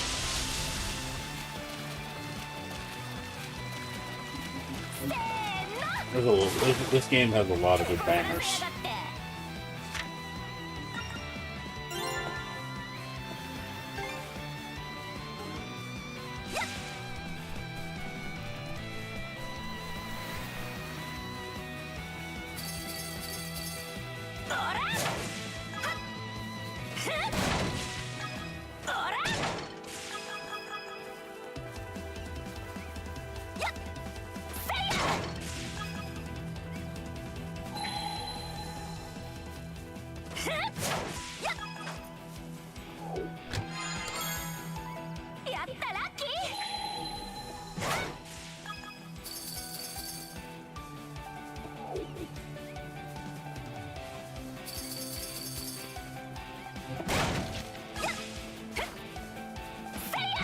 Ooh, what's this? Out of mine.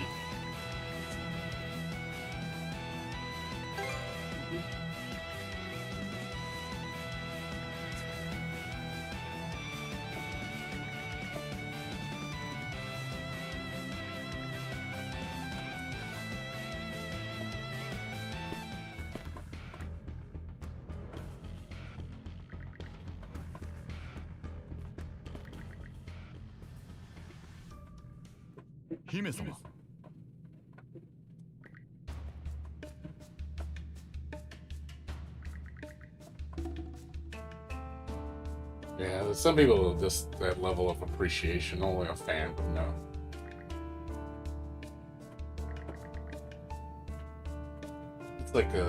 It's like it's a whole nother level.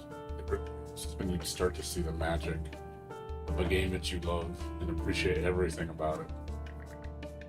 You just savor every morsel of it.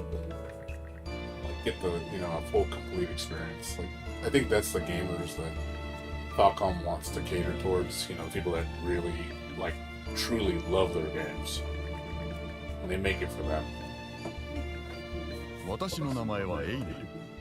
バルタ島を拠点に商人をしているものです。People that that like mainstream shit, they don't care. It's the first thing that every fucking East critic always says. Game looks like shit. That's all that fucking the first critic that every people. You always see it in review posts or topics or Ease looks like shit. Graphics look like PS3. Game must suck. It's fuck, dude. God, man, that's the kind of people I look at. You know what? Don't play the game because you wouldn't appreciate shit about it. Seriously, don't. Just don't play it. People like them are what they are not. All they care about is surface level. They just care about pretty graphics. Oh, it ain't Final Fantasy VII Remake, so it must be garbage. It's yeah, because, graphics are the only thing that matter in a video game. Because, that's the only thing that is important. It's just graphics. Nothing else. Let's have shitty gameplay and shitty music and shitty character development, but as long as it looks good. There's a ton of games like that have that exact thing. They just look good, but they are crap. But you know what? Let them. Let those people. I don't want them playing the game because it's people like that if they're the ones that are gonna dictate my game for the future because they're becoming fans, you definitely don't want them directing your games. Because you know how shallow-minded they are. Yeah, you don't understand shit about this series. If you think it's just based on graphics, then you don't know anything about what makes this game so great.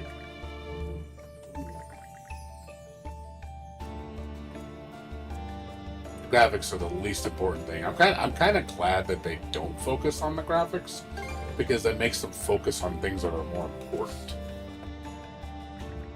Focus on gameplay. Focus on focus on music. Focus on the things that matter. The thing that's going to put it all together. The graphics are acceptable. They're nothing great. They're an 8. I would an 8 at best. I'd give it an 8. It's all right. The character models definitely get more attention than the backgrounds. You know, but yeah, it looks like a PS4 game. It's the truth. That's being honest. I don't mind that. It doesn't bother me. It's, as long as the gameplay and everything else is just awesome, then that's what matters. So, that's why I can appreciate like indie games, because a lot of times indie companies don't focus a lot on graphics. They focus on the experience. You know, they're like 60. You see a lot of 16-bit pixel art games. Granted, pixel art is awesome to look at, but you know, it's easy to work with too. So it's like, hey, we can focus on the things that matter to make our game better and give you a good complete game, you know, with a very healthy amount of content. Not just, oh look, it's pretty. You know, have games like Order 1776 or 1886 on PlayStation. You know, oh my God, it's cutting edge. Yeah, the game was like what, 2 hours? It's just a glorified tech demo.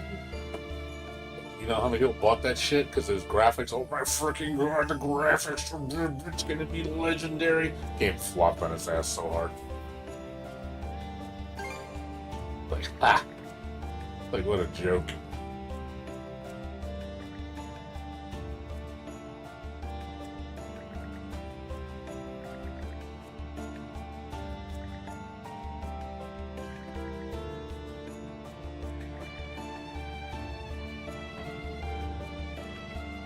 It just shows you service level. It's just how people are. It's like, it's no different than people that don't play games, you know, for gameplay. They just like there's people that don't like RPGs because they feel it's too much busy work. It's like, oh, I want to just get to the point where I'm, you know, killing somebody or something. It's like people like Call of Duty because it's an ego trip. They want to play it because they want to dominate somebody. It makes them feel like in control. What's this? It's a special merchant? Be like a special merchant or something?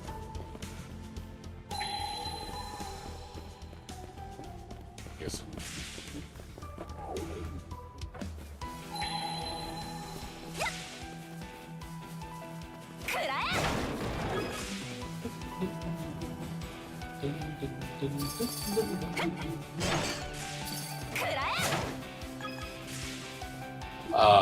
Okay.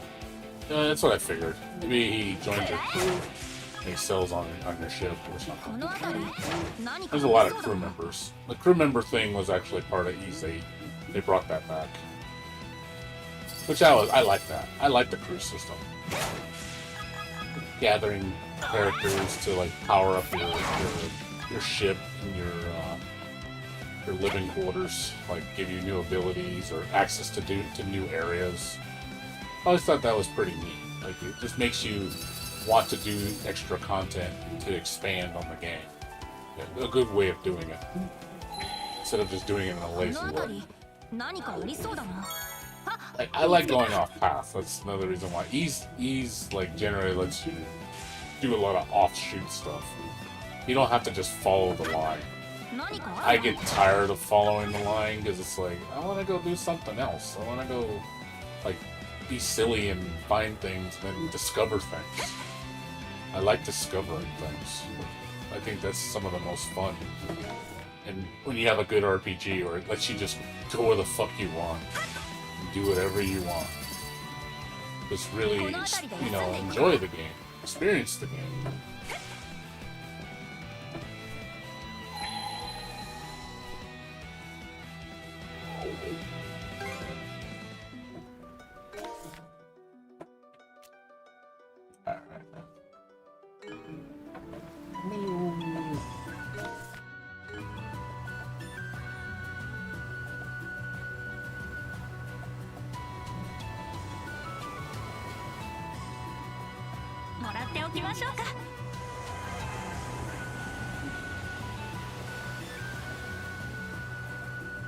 どうやら商戦のようですね。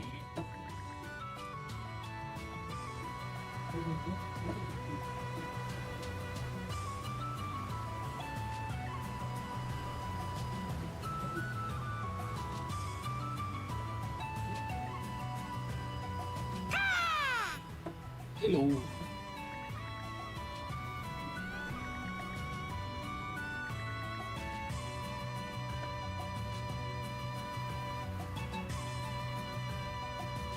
Oh, you didn't like that? I like that though. See, I like that. I like having to spend 100 hours on an RPG. Like, I like if the game is fun, it doesn't feel like work. It's, you know, the combat in these has always been very satisfying. So I like fighting. So I didn't feel like Ys 8, all that busy work was bad. I enjoy it. Everything in that game I enjoyed doing. I like the you know, the raids, you know, finding all the crew members, going to the secret dungeons. I thought that was neat. Like, really, to me, it added to the experience. You don't have to do it, but I like it. I'm one of those guys. If the game is good, I will fucking do it. 次はどうする持っていきな毎度ありだ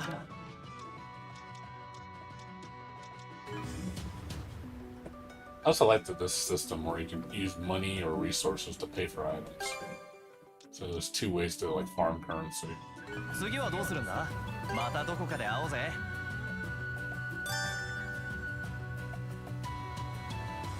酒だ酒をよこしやがれ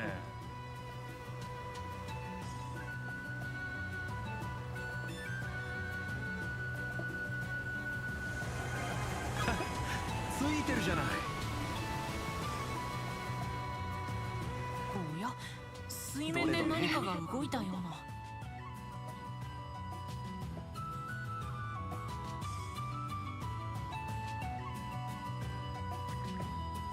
What's that? A fish?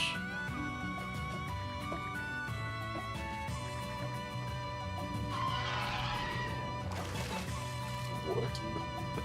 What just happened?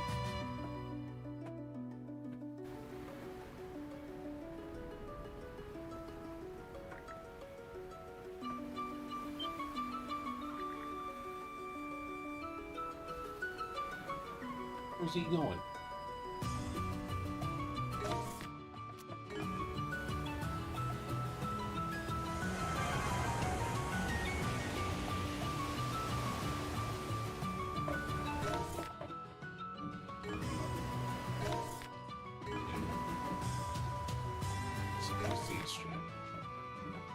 That's nice. What?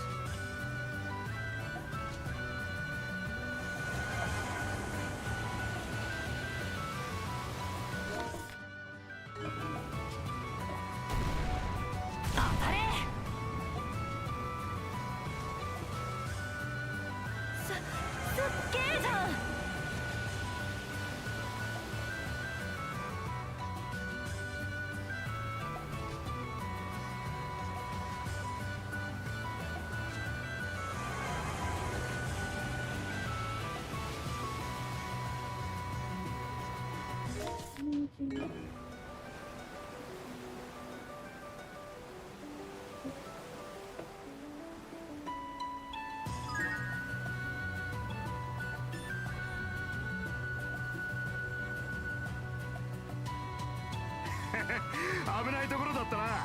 怒りを下ろせ上陸だ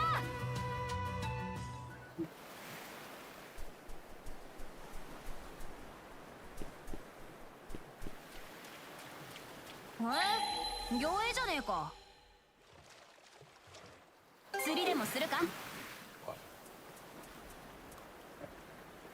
それどんな魚が釣れるかな Yeah, Ys 8's still my #1 RPG of all time. Like, I put like I put like, I would say 350 hours on that game. Yeah. The game's story was so good. Had such great characters. The game will always be a special place in my heart.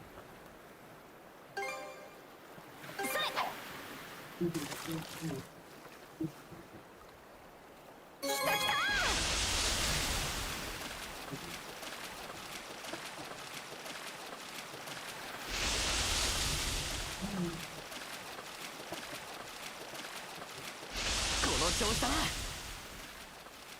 手を貸せよ。せーの。ちびっこいがまあいいだろ。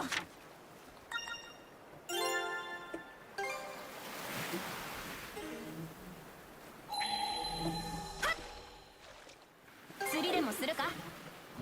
それ。来た来た。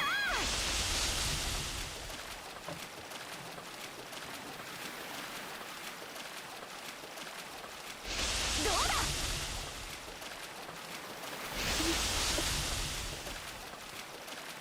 手を貸せよ。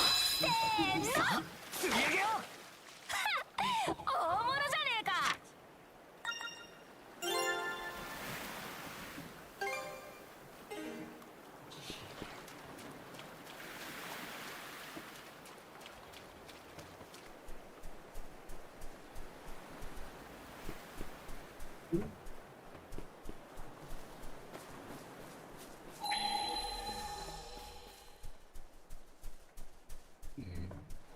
この辺りで休んでいくか。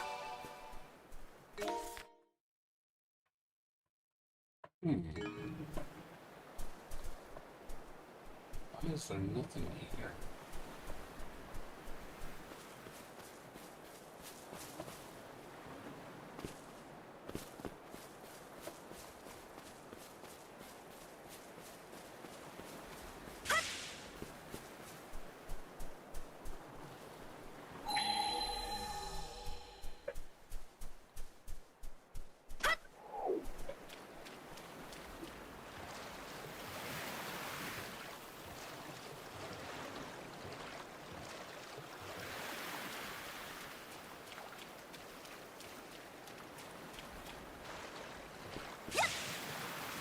Did it go here? Did I misread it?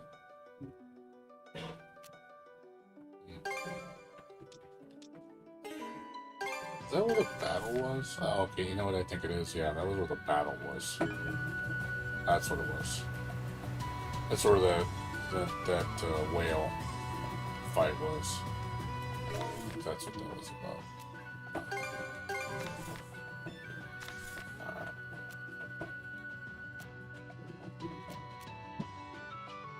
We need to go east. West.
こ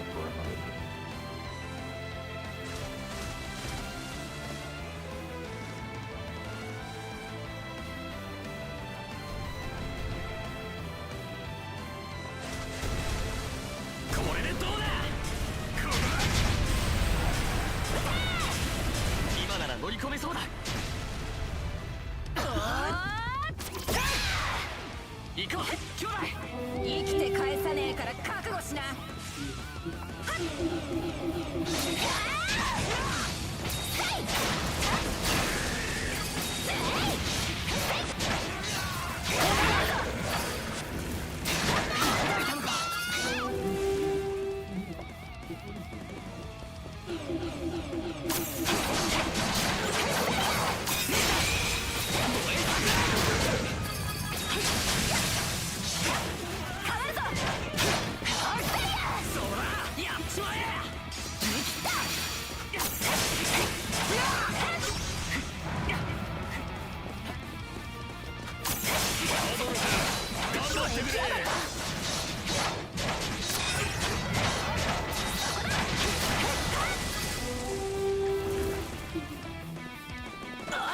力を合わせていくぞ。交代だ。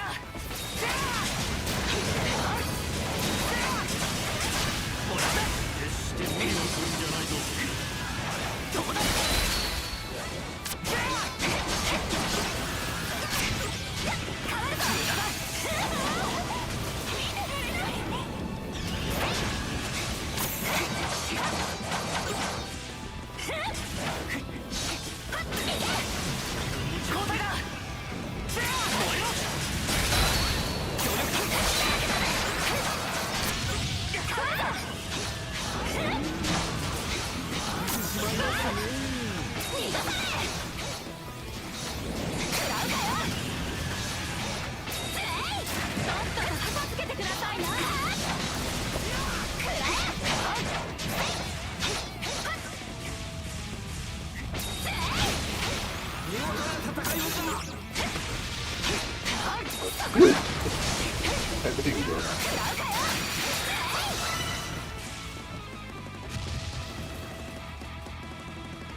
そんじゃお宝はもらっていくぜ。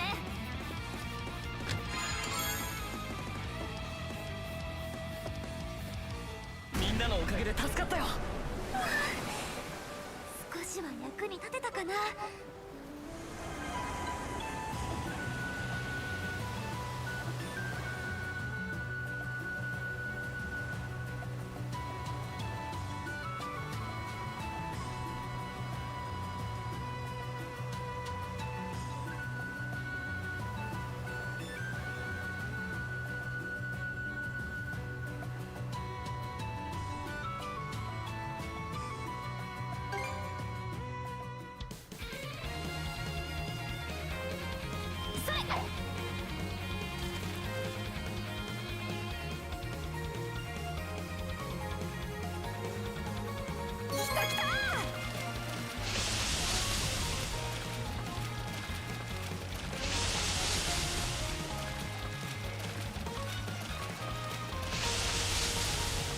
手を貸せよ。せーの。釣り上げよでっかいのが釣れたぜ。やりますね。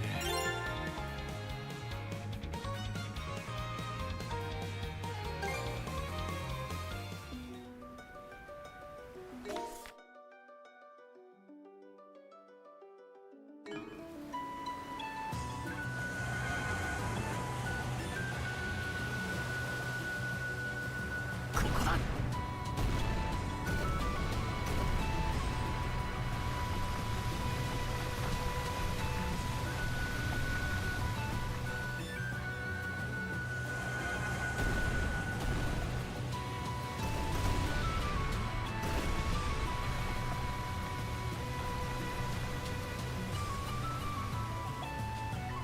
酒はねえのかよ。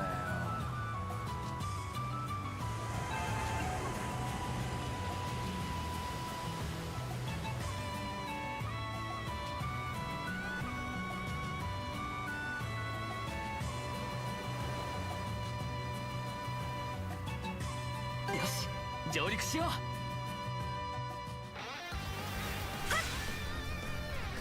交代だ。ここなら釣れそうだな。行こうカージャ。よしやってみよう。よっとかかったぞ。いい感じだ。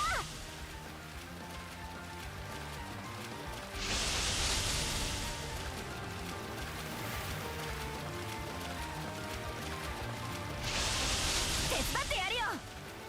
せーの。よし釣れたぞ。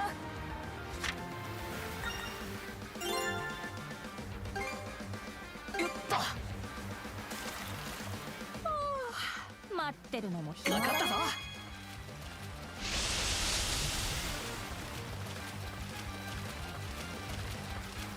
せーの。これは大物だ。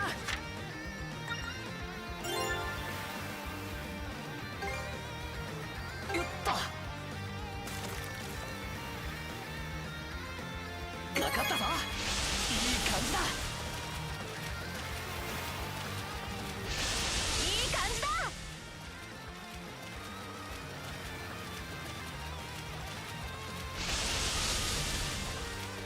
手伝ってやるよ。よし釣れたぞ。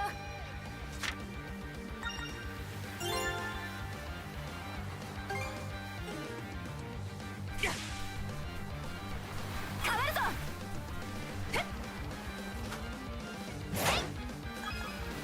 この辺りで休んでいくか。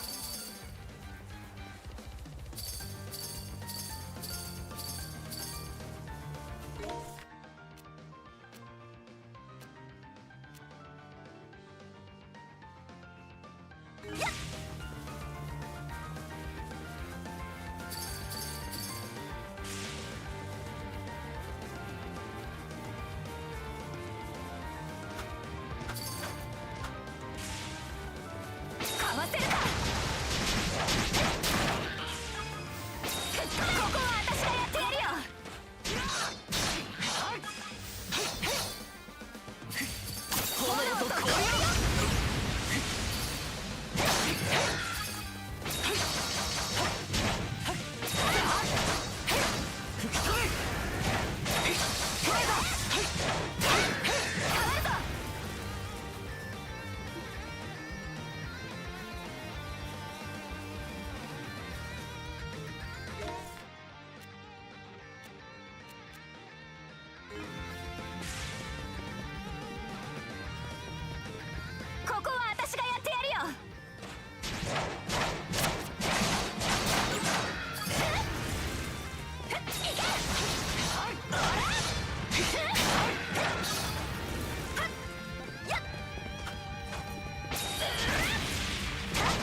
達成だな。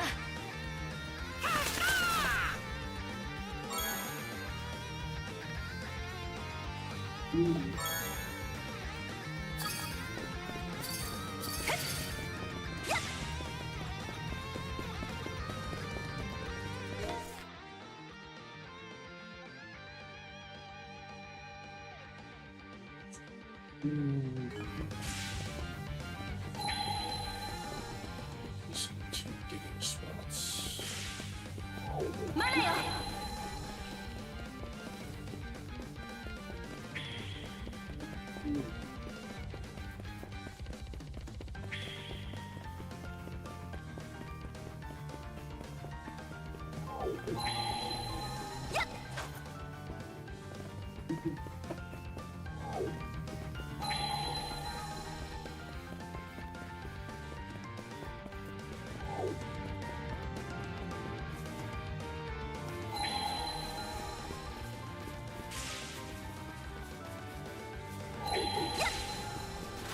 なんか気になるな。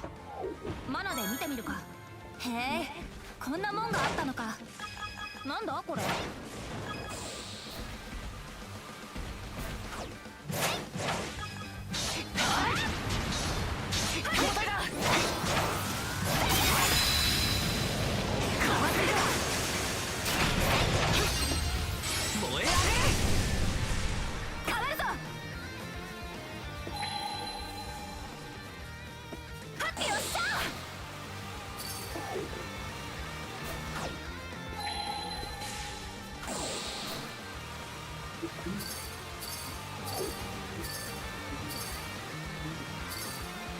ここは私がやってやるよ。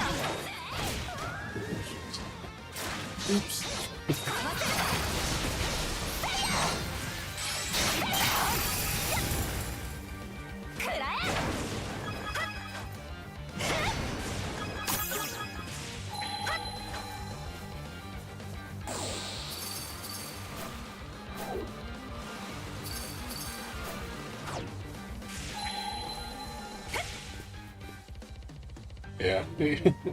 Yeah, it happens.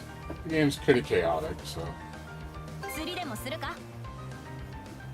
you can lose control of your character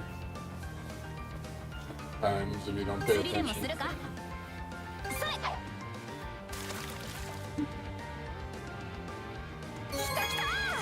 And I like games that control that fast. That's another thing I don't like about a lot of RPGs. It's too slow. Like these is fast compared to like most RPGs. Most action RPGs are very slow. I'm not a big fan of ultra slow. I like crazy movement, like Bayonetta.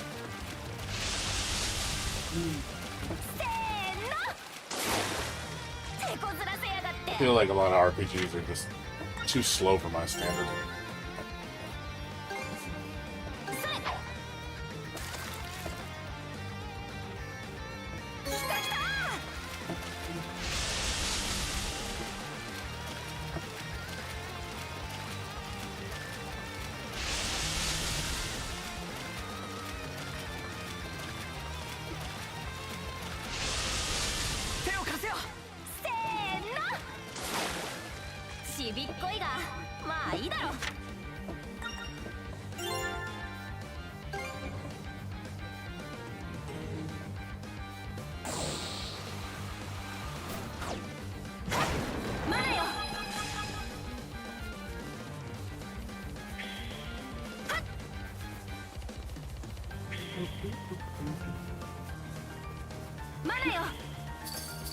Fine.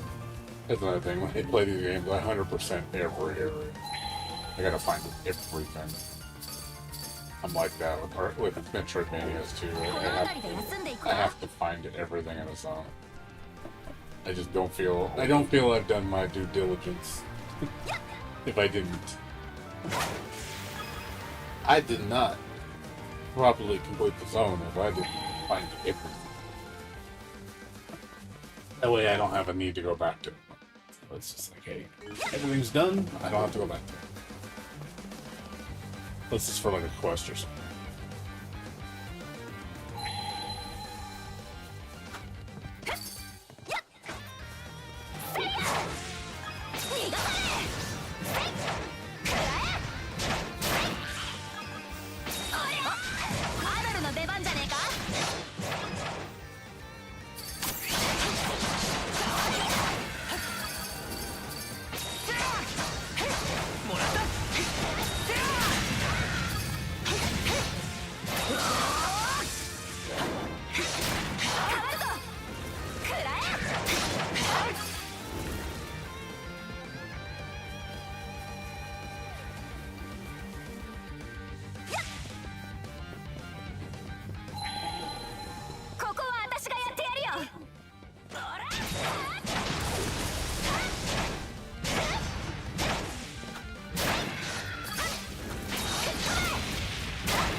まだよ。せいやかわせるか。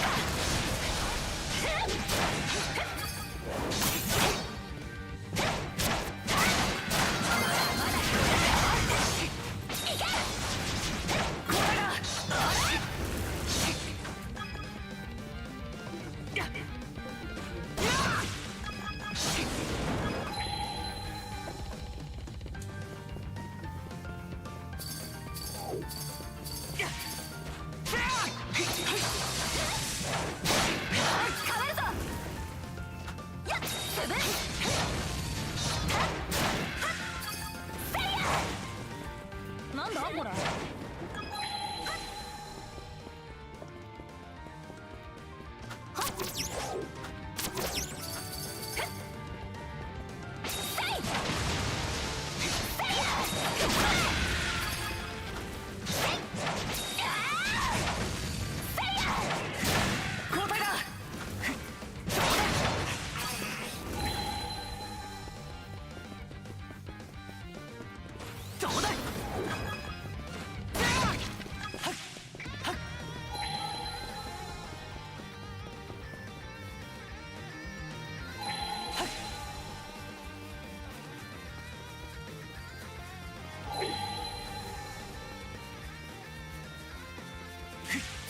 カージャに任せた方がいいかもな。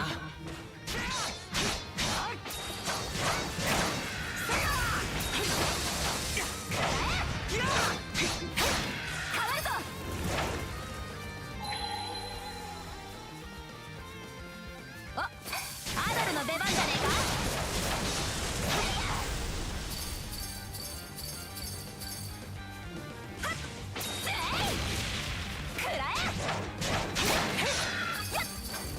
何かあるの？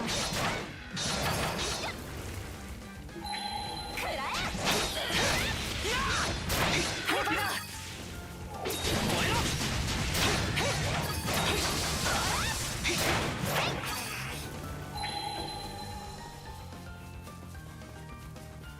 どうだい！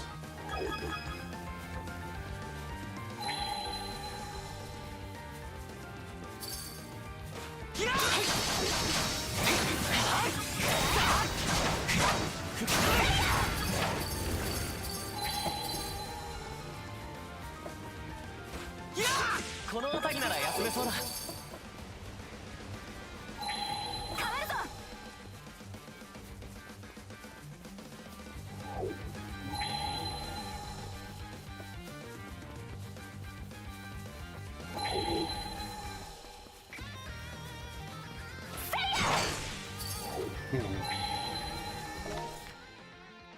Still one spot I'm missing.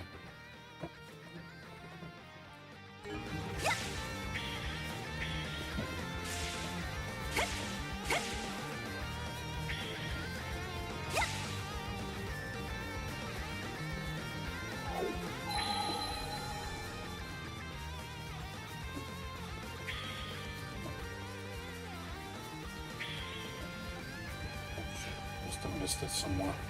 I didn't see it.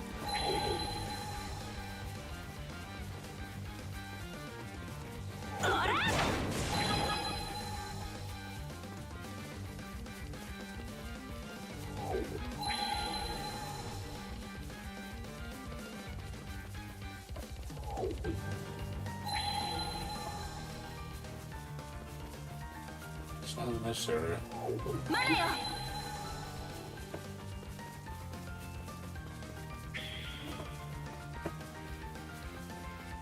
まだよ。この辺り何かありそうだな。へえ、こんなもんがあったのか。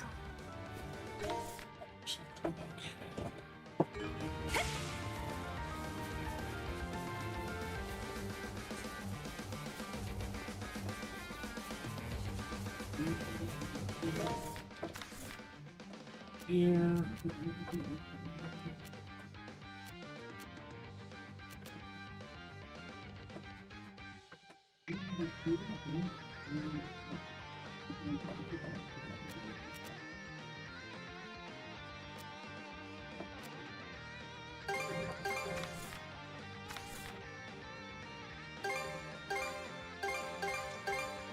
し行くか。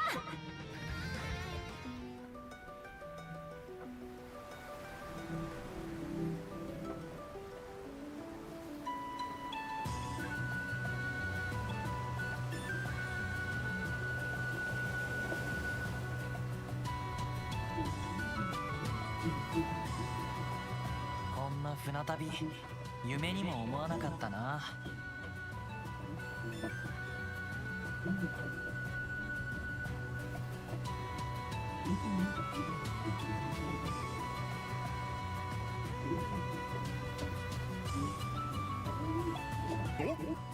お、あそこに何かいるぞ。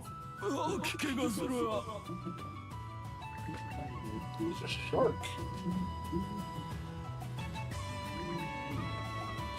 Oh, come eat the fishy.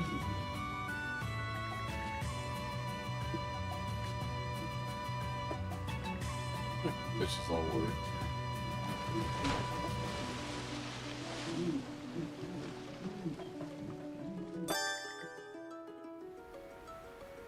We saw the fish become dinner.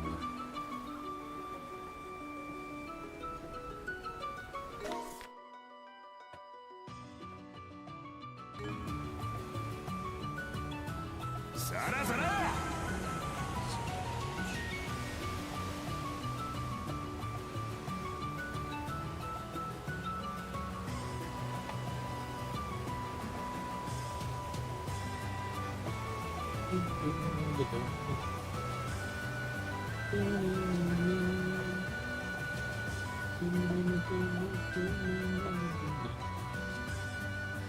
温かい飲み物でもどうだい？ちょ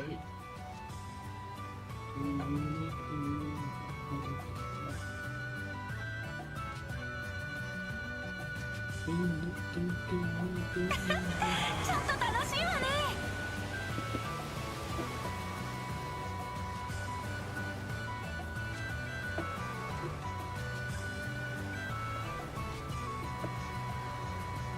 こんなものを拾えたぞ。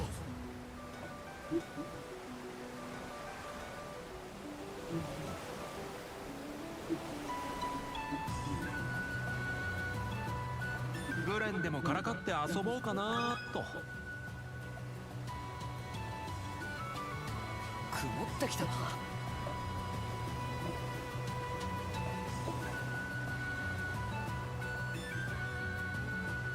あとは任せた。しっかりな。ここだ。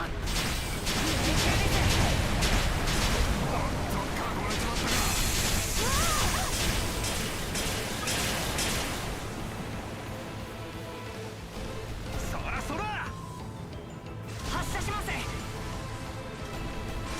敵船沈黙しました。ここだ。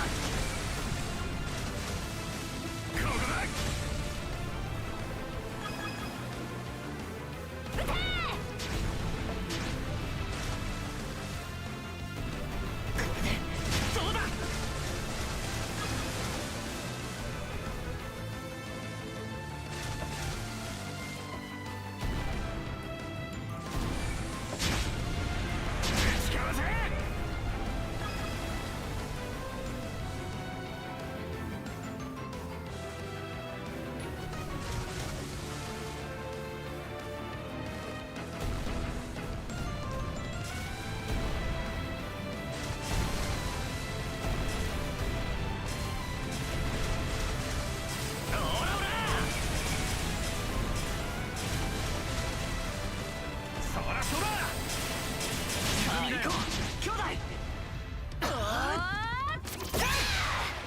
行こう兄弟。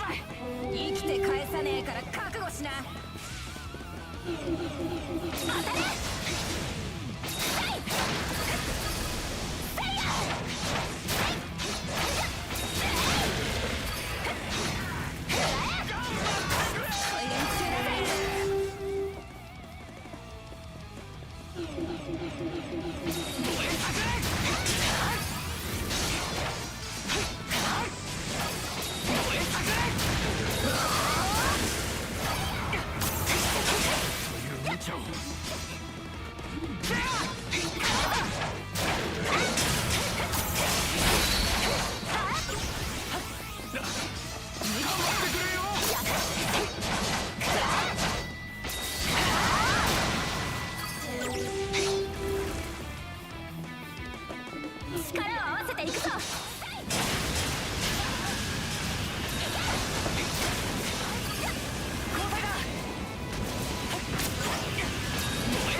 勝ちだ。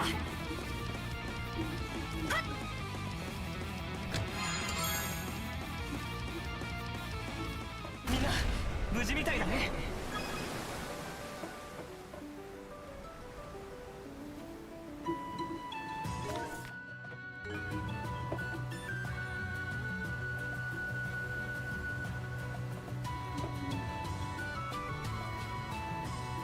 拾っておいて損はなかろう。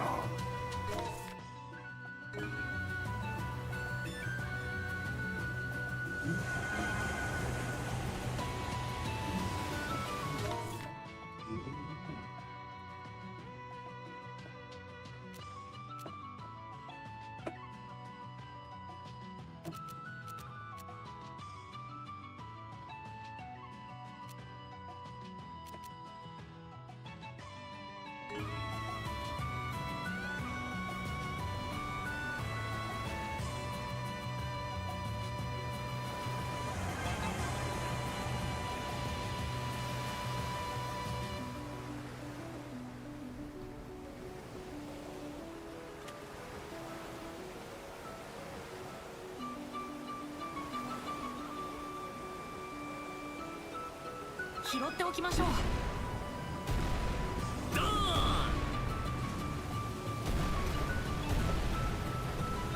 ローザ、味見をしてみてくれ。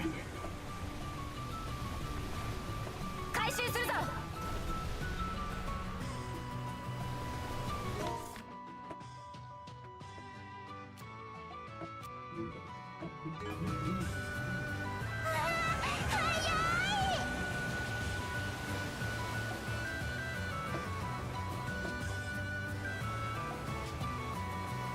拾っておきましょう。まあいいじゃない。ね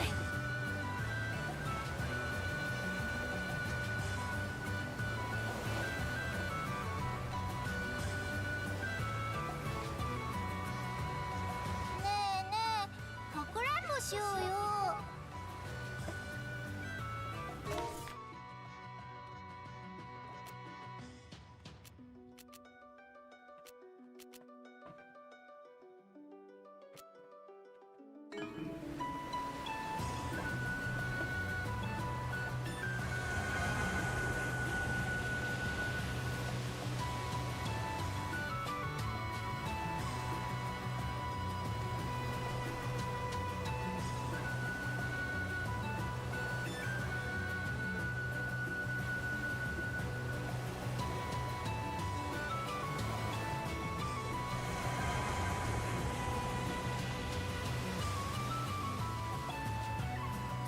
お、あの砦が見えてきたぜ。いやー、無事落とせてよかったな。グレンは単純で羨ましいね。いいんだよ、よかったで。みんな助かってお前とも会えたしな。うんうん、それが何よりよね。レイフ君も改めてお疲れ様。はいはい、ただいま。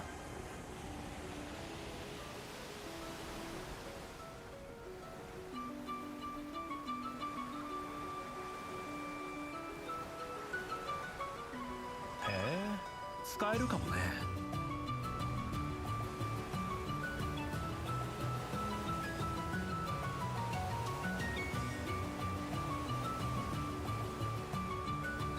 紹介の立て直しにかかる費用はと。あとは任せた。しっかりな。撃て。命中しました。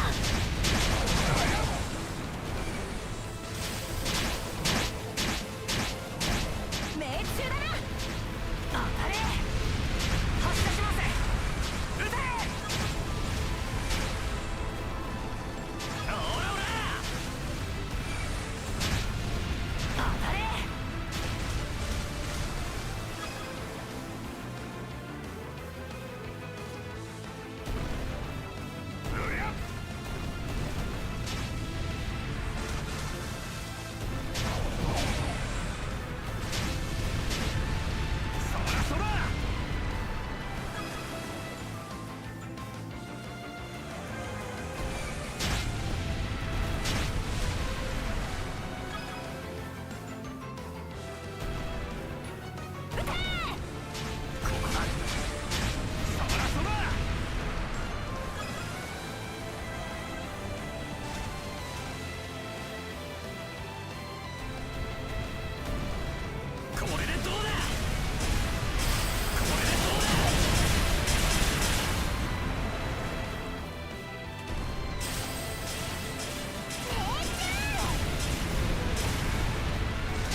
やったな母ちゃん。ああ、私らの勝利だ。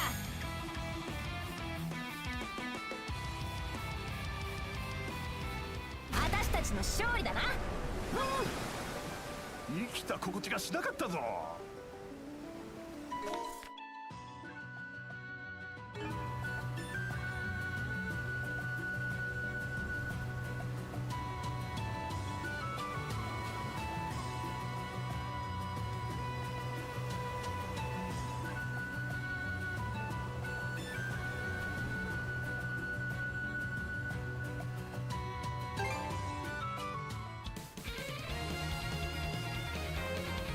よっと。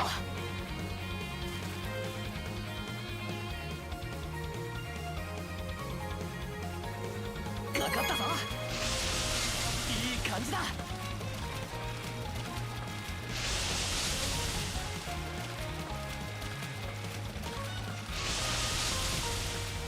手伝ってやるよ。せーの、行くぞ本当に立派だ。感心するよ。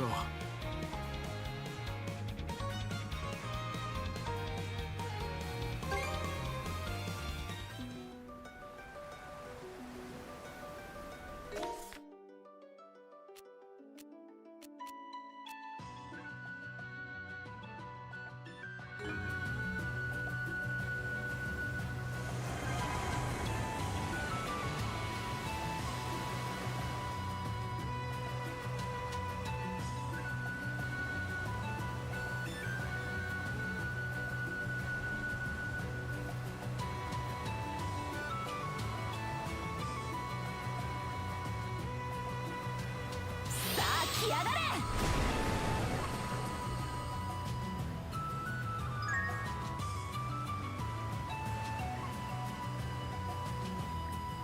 れ。よし、上陸しよう。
やっべえ。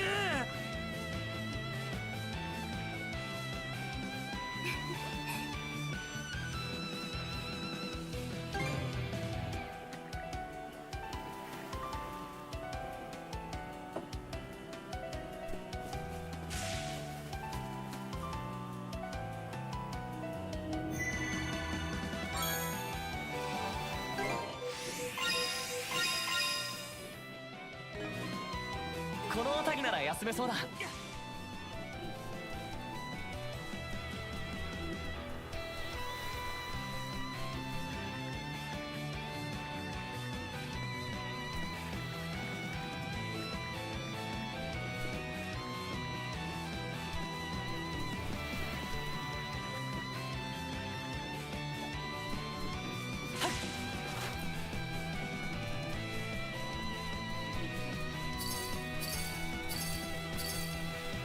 ここなら釣れそうだな。変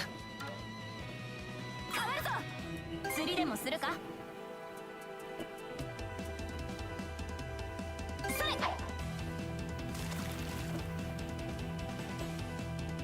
た来た。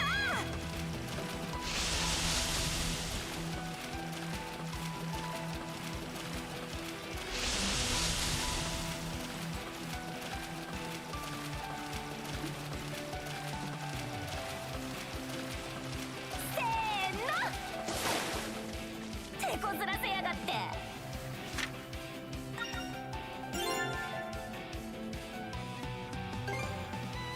それ。来た来た。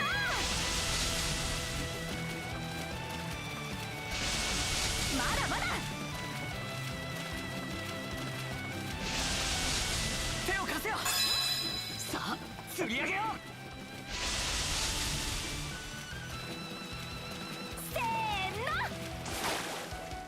手こずらせやがって。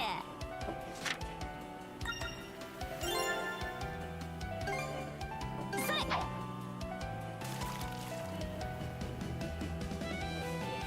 来た。どうだ。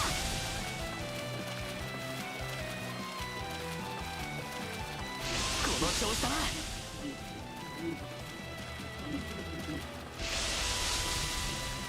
手を貸せよ。せーの。さあ釣り上げよう。ちびっこいがまあいいだろう。は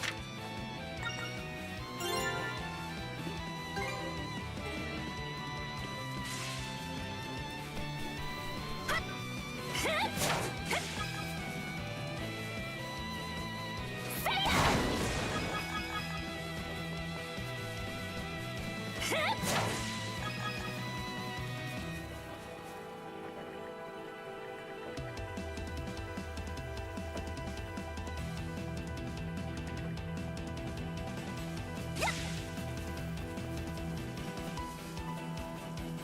くらえ。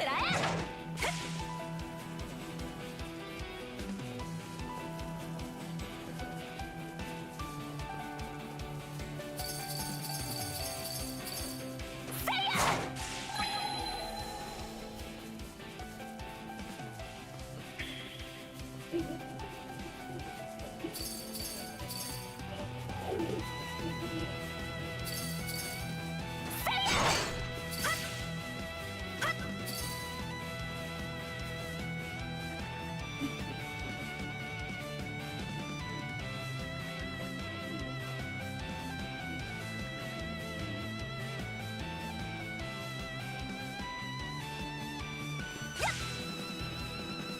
くらえ。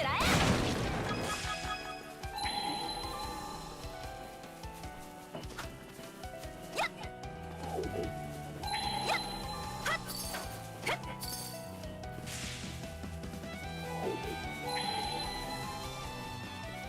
引き返すぞ。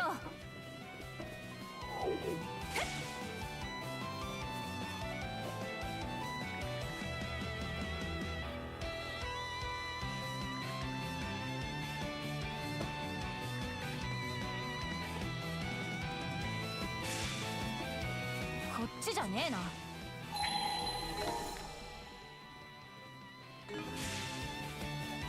やっ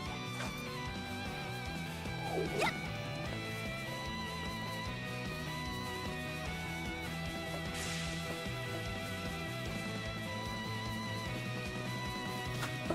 やっやっ。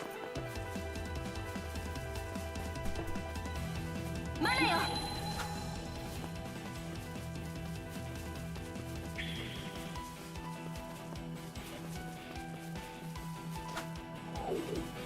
やっやっ。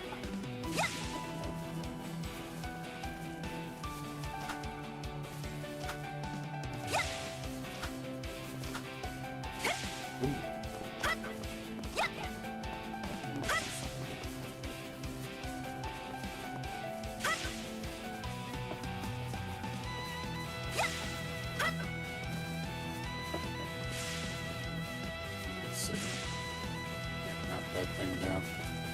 Gotta get to the top. Can't do it yet.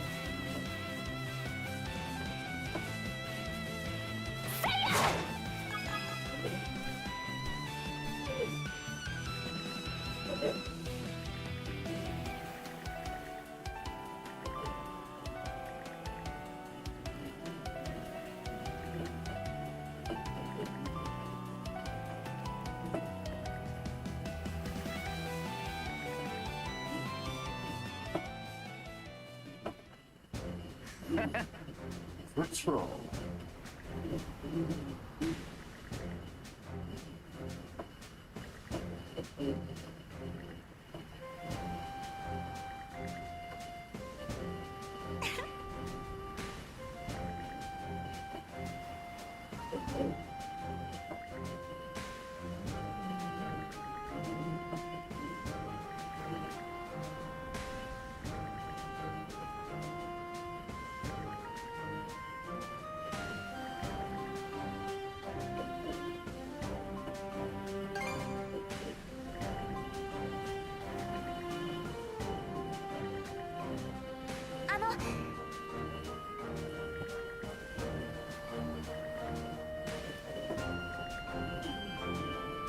いや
一息つこうか。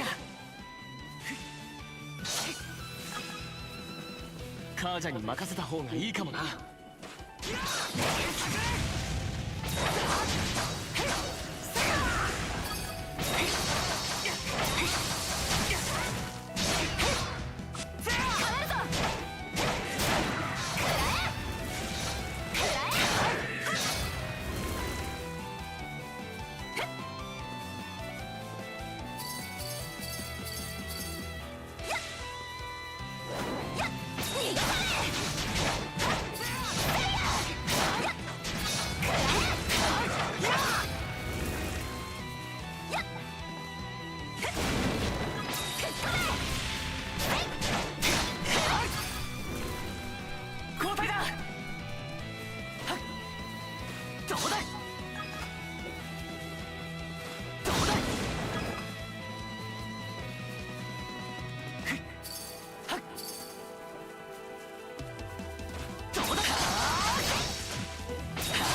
変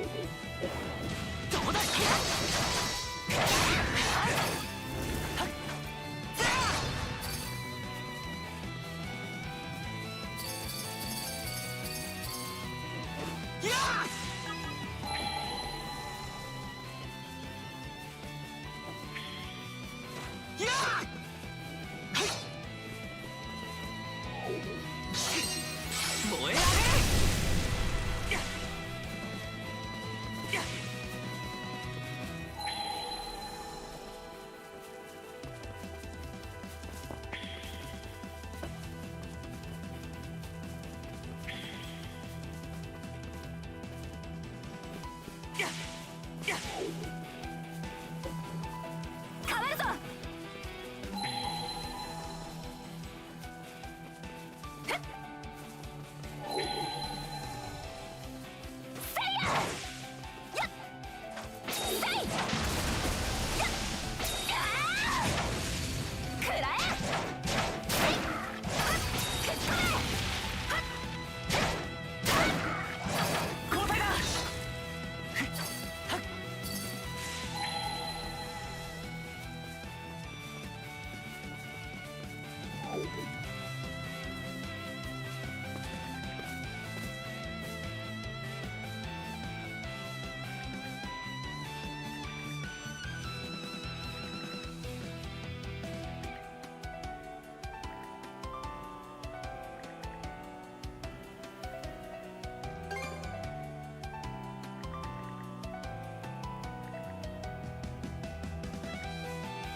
か気になるな。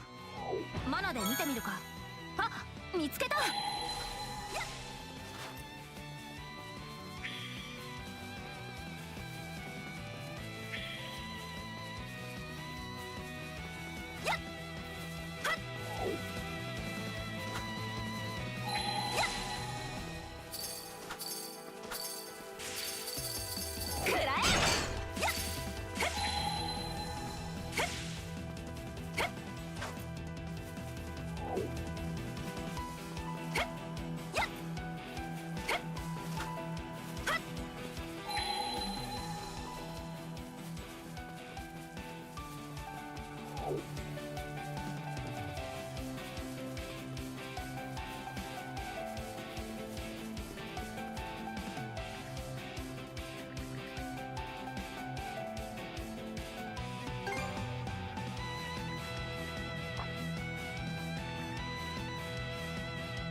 やったラッキー。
Oops. There it is.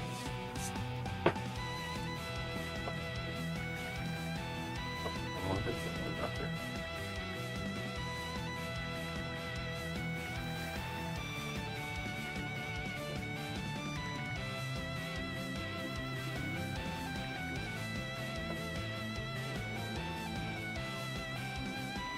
I drained the battery already.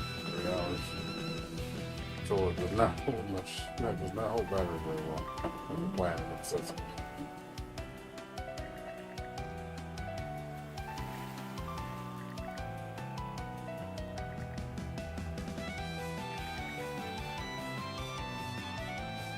It's like, yeah, that inflated on 3.5 hours. Drained almost. Not sure how long a PS controller can last on one charge. I'm guessing like 7 hours at max or something like that. Or 5 hours, I'm not sure.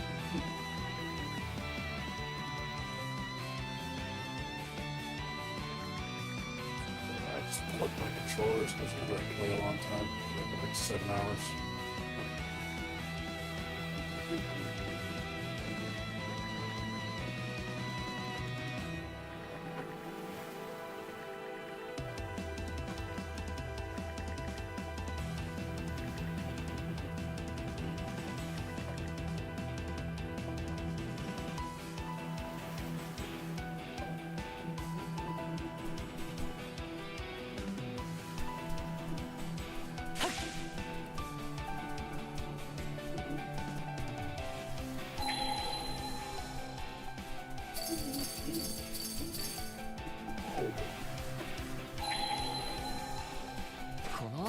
なんだか気になるな。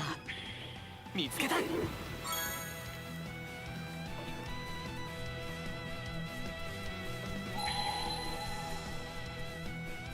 ここなら釣れそうだな。よし、やってみよう。よっと。かかったぞ。いい感じだ。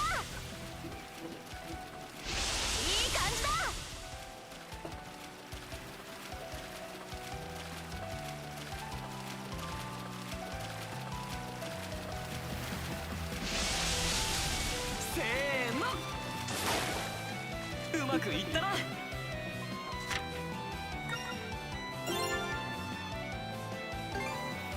っと。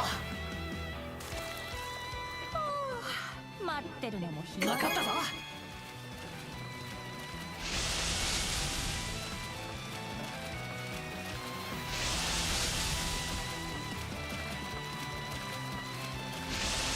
手伝ってやるよ。せーの。よし、釣れたぞ。よ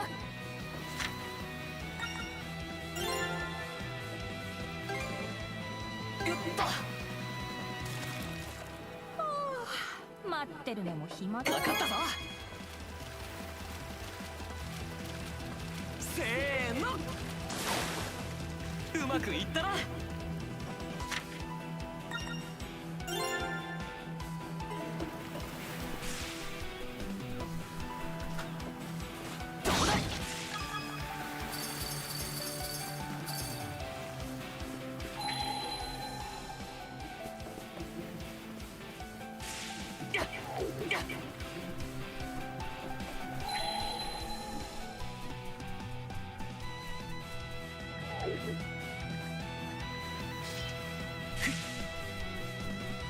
変わるぞ。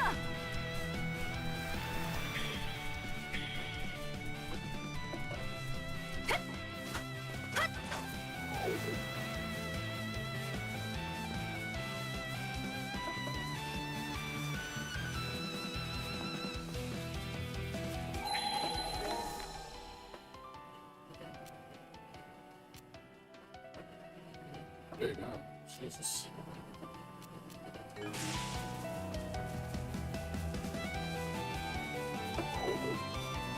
まだよ。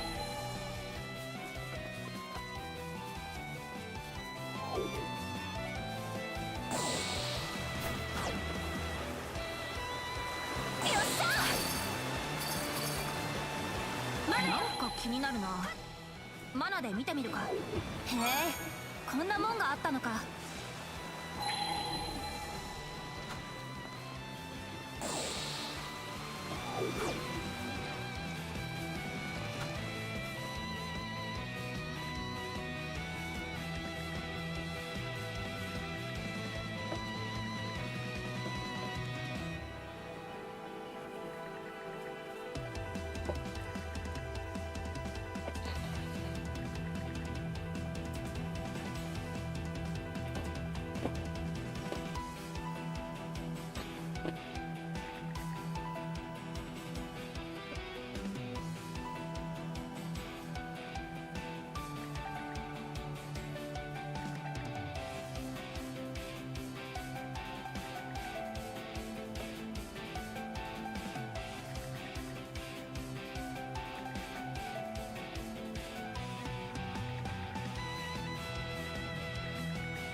The never ended. Hemendero, how you doing, man? Oh yeah, dude. This game's fantastic, dude. I'm enjoying the shit out of it. This is a really, really, really good game. I give it a 9. It's so good. They really reinvented the formula in a lot of ways. So if you like 8 or 9, you're gonna love 10. Highly recommend picking it up. I've already put like almost 30 hours into this game in 3-4 days, and I'm only like 40% done.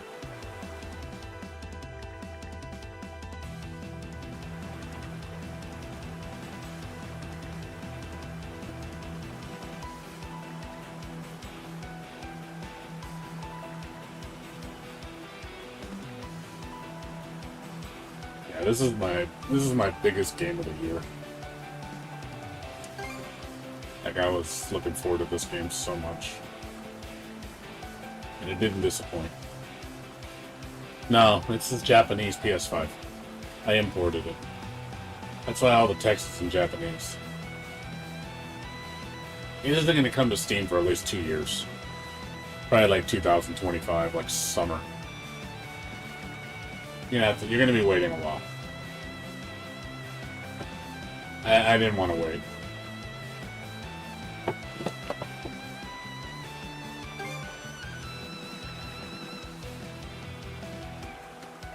Not that much. Just little bits and pieces. I don't understand the story very well. It doesn't matter though. I'm enjoying it. But the game is so much fun. Even if I can't understand the story. I imported Ys 9 the same way. I didn't understand anything. I still enjoyed the shit out of it.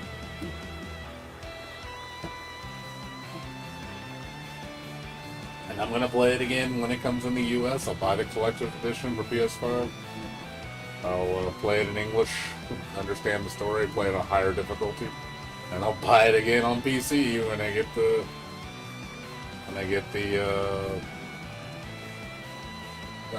I'll play that on the highest difficulty.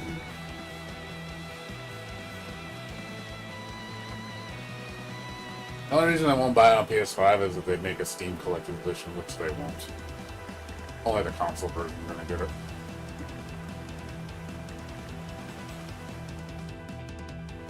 But believe me,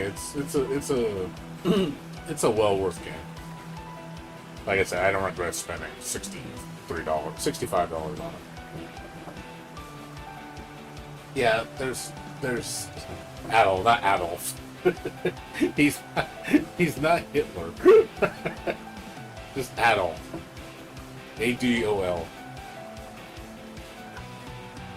Yeah, it's just there's only 2 characters in this game. There's no new party members. But I don't mind it. I like just 2 characters. It works. They give you a lot of moves, with tag team moves and stuff, so it keeps the combat a little fresh. Yeah, I mean, it sucks that you don't see new faces to join your team, but this is fine. I don't mind it. I think in some ways the combat has evolved. I like what they did with the parrying and the dodging. It's been like completely redone. Hold up, Chris.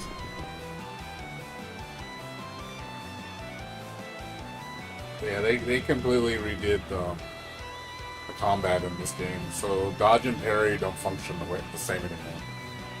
So remember before you got that when you dodge or you parried, you were invincible for like 3-4 seconds. They completely got rid of that.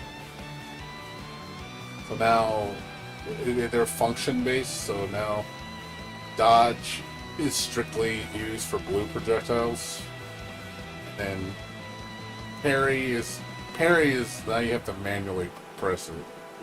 You have to. It only parries the attack. It doesn't like make you invincible anymore. So when you parry something, it only lasts for that moment. You can't just parry and just invincible through your whole way through. So, but they did make the combat a little slower. It's not as crazy.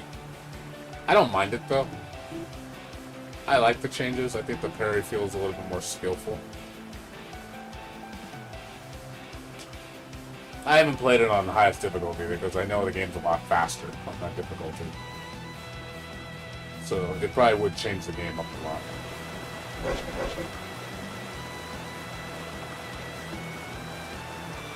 It's very Dark Souls light. It's very light, dude. I mean, you can play... Like, if you don't parry at all, you're gonna get messed up. So, you can, like, dodge and stuff, like stay out of range of attacks and stuff like that. But you really want to parry. Parry's where the magic is. It's not, like, insanely hard to parry, but it's a lot harder than it used to be.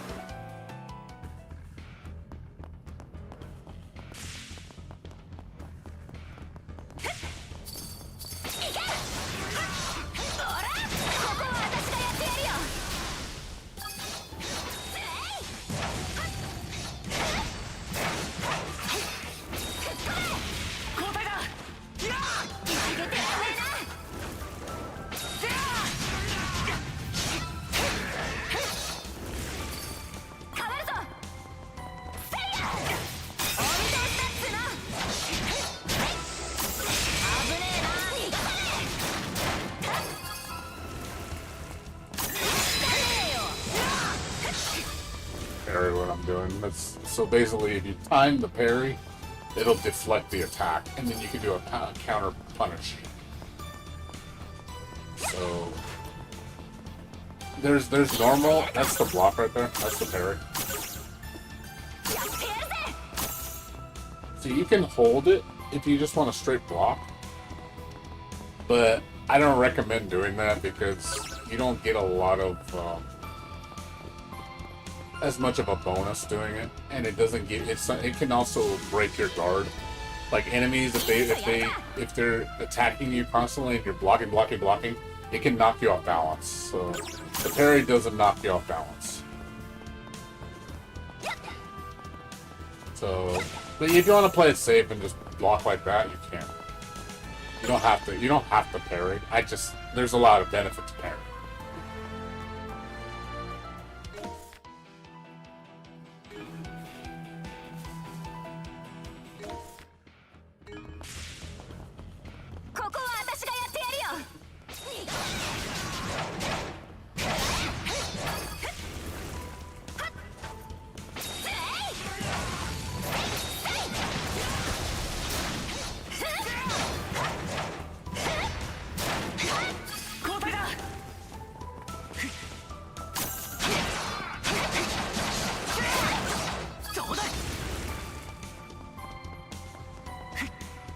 There's also like cinematic attacks.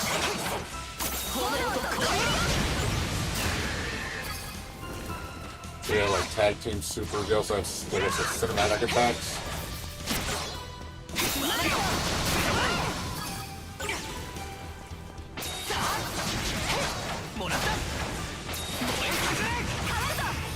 Cinematic attacks activate when you parry. So you have to. There's blue attacks and there's red attacks. So blue attacks are projectile based. Red attacks are physical. So blues you have to dodge. Reds you have to parry. And if you do it at the right moment, you'll get a cinematic super.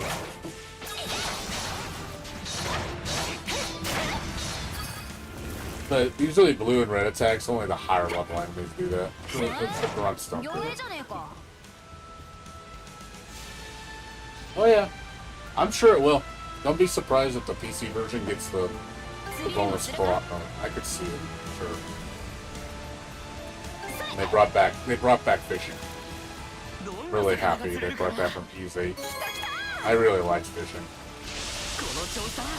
Glad they didn't touch it up too much. They just added a support meter now, so the character will help you reel it in easier.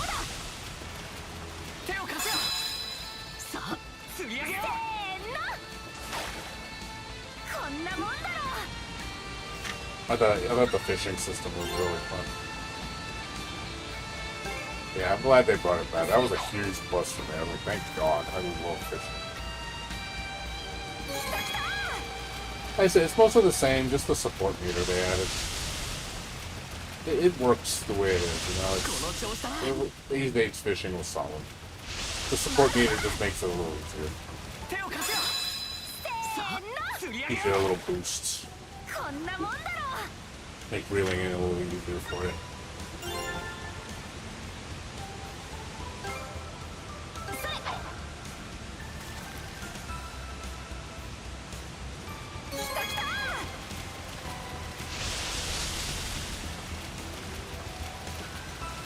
Yeah, I would say keep an eye on this game, dude. If you want to wait for the US version, pick it up, dude. It's got my vote. This is my game of the year, hands down. The only game that's comparable to this game, I beat it already. Blasphemous 2, I beat it. It was good. I like it much better than the first one. In terms of gameplay, they really fixed a lot of the issues I had with it. It felt so much better. It was good. Only thing I didn't like about Blasphemous 2, I didn't like the art style as much. Like the cinematics looked too anime. Like I missed the dark aesthetic. It kind of lost that because they got a different artist. But still, great game. Highly recommend that game.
Yeah, it's still a good game.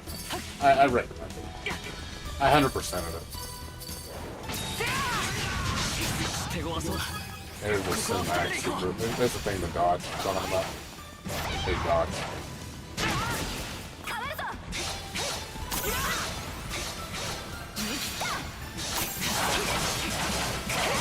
Also, enemies have armor now.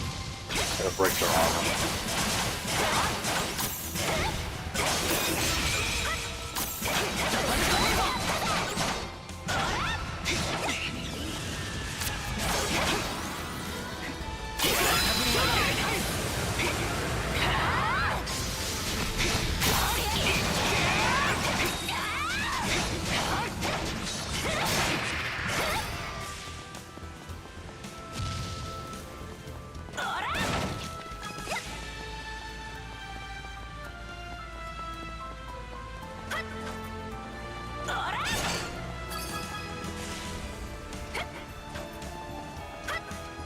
Yeah, I mean that's more of a like that's a group scene.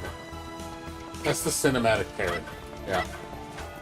So you have a thing called a revenge meter, which is see right there it says revenge on the right, orange. So when you parry and block, you build up that meter, which is a multiplier. So basically you build it up to a max of right now I have it at 2.8.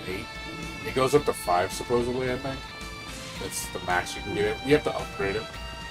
But basically, when you cash it out to do one of your supers, or that cinematic super, you cash in all that multiplier to like multiply that amount against the damage that it does normally.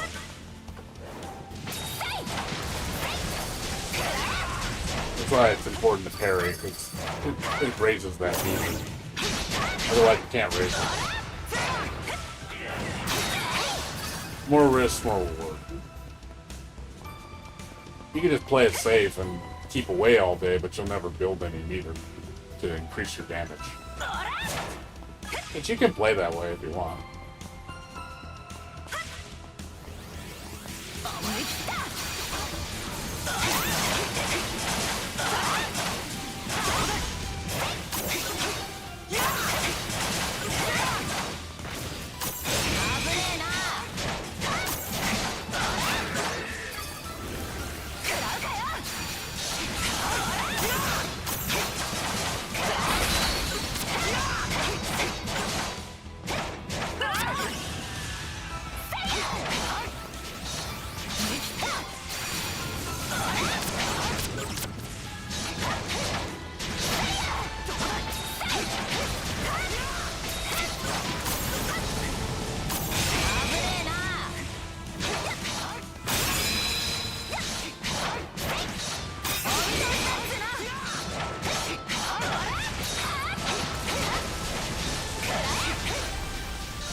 Karja. Karja's her name. It's Karja.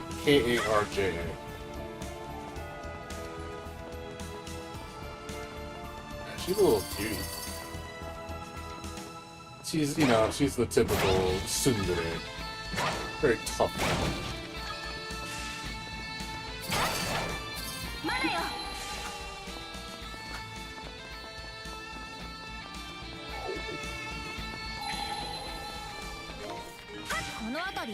何かありそうだな。へえ、こんなもんがあったのか。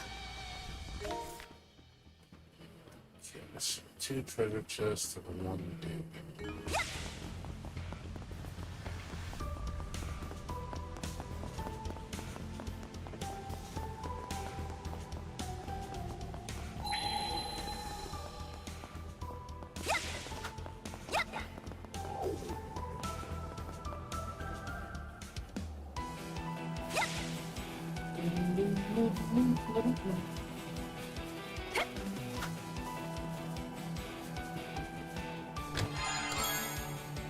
Jeez.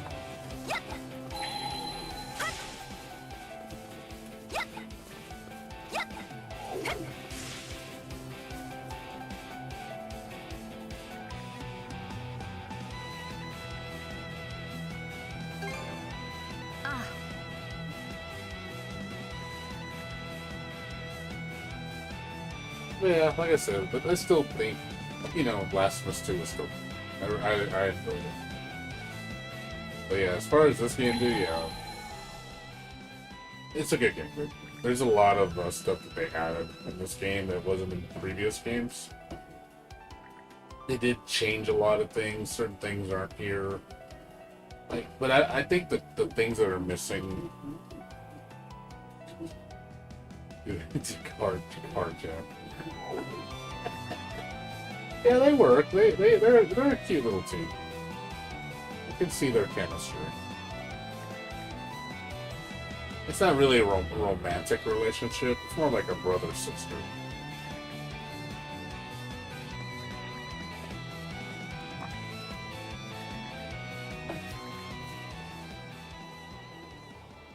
But the synergy works.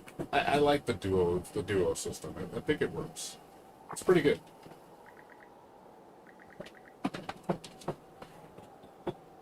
They did get rid of the weakness system. There's no blunt, flashing, piercing damage shit anymore. They got rid of that.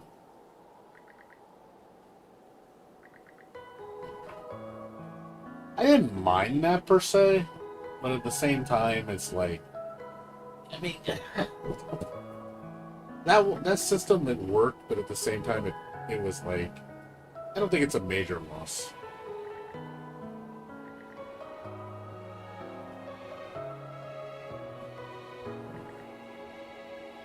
They also gave them magical properties, so Karja's ice and Adol's fire. So they have a charge attack that relates to their element that's used for puzzle solving.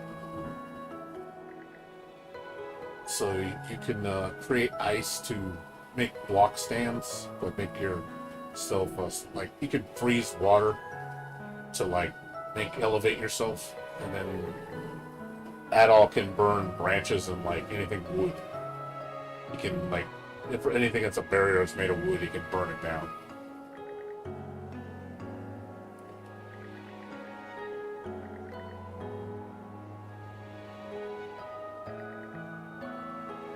I'm trying to think of anything else that's different.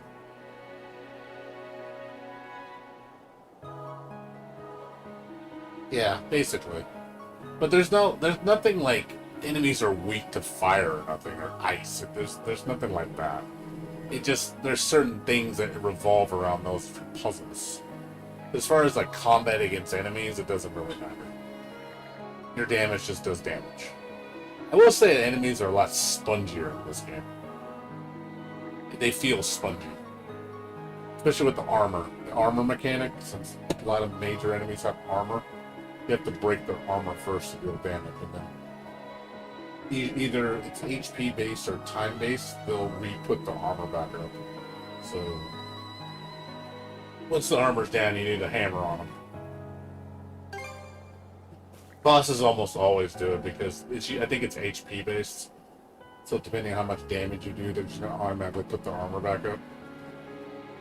And the armor on the boss sometimes takes a while to bring down. I can imagine how hard it is on Inferno to bring it down. It's probably really, really tanky. On top of fast movement and, you know, being dealt a lot of damage. I think at Inferno difficulty, you probably see the Dark Souls of it. Because everything is so lethal. You have to be so careful not to agitate. They also brought a skill tree system. Now you have to unlock your skills like through the skill tree. It also lets you customize your skill tree with different elements, which do different effects. Some might give you life gain, some might give you damage resistance, stuff like that. So if you want to customize your character, and the more you do of that element, the stronger it gets. It does different bonuses. So if you match colors, the effect gets stronger.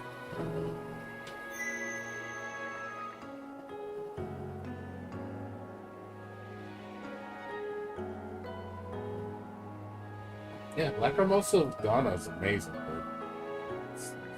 I think it's the pinnacle of the E series. This game is still not as good as Ease 8. It's still, this is a very good entry. I think this is one of the top entries for sure. Top 3 for sure. I would say this is better than Ease 9, but not as good as Ease 8. And I think Ease 8 is because of the story. The story and characters are really memorable. I mean, the characters here, they seem cool, but I still think Ease 8, the characters really sell it.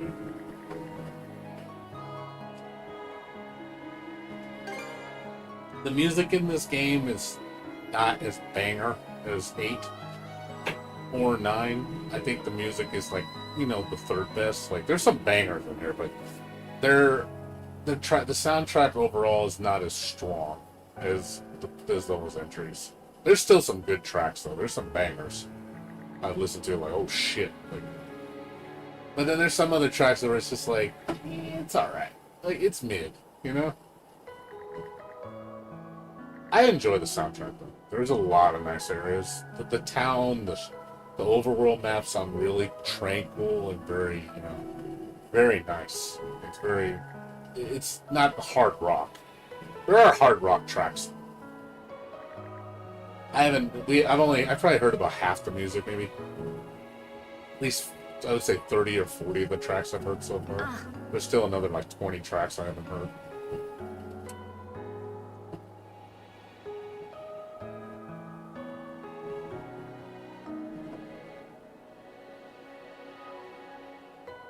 Oh yeah, the characters are very memorable in Ease 8.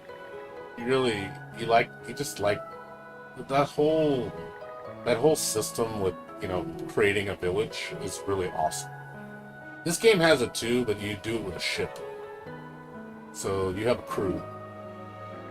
And that was another thing I liked what they added boating in this game. So you have boating, you have ship battles, you have what else? You basically chart waters, so it has like Skies of Arcadia type of feel to it for the discovery element, which I love. That's one thing I think this game is stronger in terms of exploration. This game I think is better than Ease 8 because of the ship element.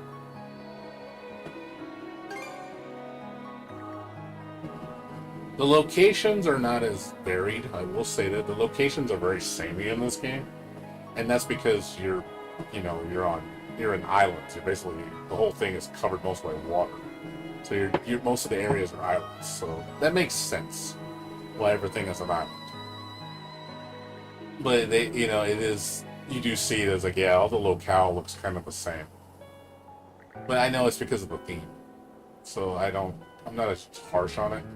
Whereas, the locale and Lacrimosa, there was a lot of variation.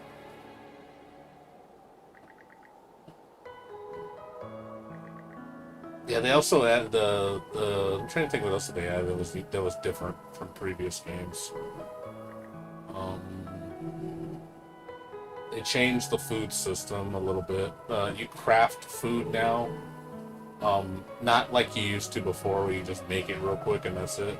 You actually have to cook it, and you have to, you can't, when you eat meals, I guess now you have meals. There's a meal system in this game now.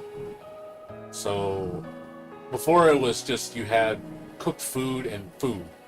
Now you have healing items, cooked food that does your buffs, and then you have the cooked meals on the deck that give you a boost. Depending on what you serve. It might give you like more, like I'm guessing more recovery with the boat, or more HP, more SP gain, stuff like that. And it's duration based. So, but you have to cook it and eat it on the ship. You can't like just cook it and eat it wherever you go. Those effects are longer term too, compared to they call their bento box. They have basically bento meals, like Japanese box lunch that you can make, and those have short-term effects.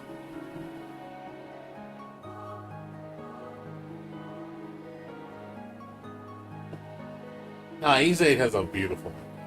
Yeah. Make sure you get the true ending. When I say the true ending, you gotta make sure you do everything. You gotta do everything. Don't just run through the game, because then you're gonna get the mediocre ending. Like you're gonna be like, oh, what the fuck? Make sure you do everything, because you want the true ending. I think there's 3 endings.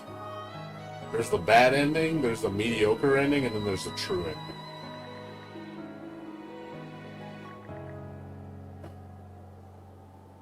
I never had a problem getting the true ending because I do everything, so it doesn't matter. There is a lot you gotta do, though.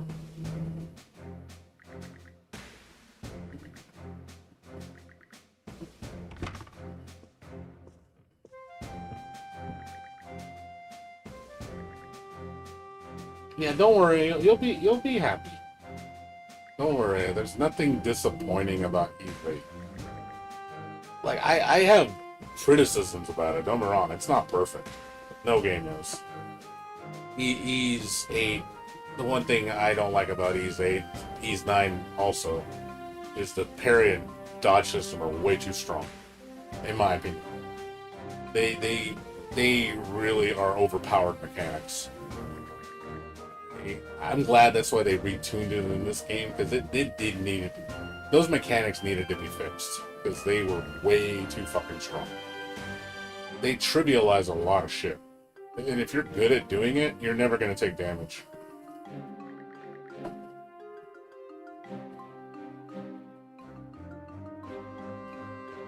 Yeah, don't worry about it. I'd be shocked if you didn't like the ending in Ease 8. Ease 8 was such a touching ending. It gives you the feels. It really does. Like, it's an emotional ending. It's honestly the best ending. It's the best ending out of all these games, hands down.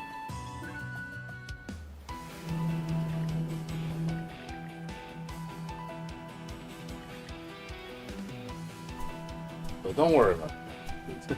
I'm not lying to you. You don't have to worry about that. Honest.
I do. Like I said, you're talking to the guy who swears by that game, so I wouldn't upsell you that hard. I didn't mean it. Anything, when I say I really like something and I really like say it's that good, I mean it. I really do. I never like oversell something where. So don't worry about that. You don't have to worry about me lying about that or trying to cover up something, to say that the game is, like I don't want to hurt your feelings or something. Believe me, I'll be straight, cut and dry about it. I mean, there's these games I don't like. Let's put it that way. My least favorite Ys game is Ys 6. I hate Ys 6. Like, legitimately not like that game. I thought that game was the worst entry of all the ones I played. I liked the one the least. It was the shortest one, and it just felt bad. Like, the controls felt wrong. The game needs adjustments. Like, you could see where the precursor to Ys, you can see where the precursor to Ys, what is it called? what's that one? Oath and Felgana. You can see where Oath and Felgana got its gameplay revised from E6.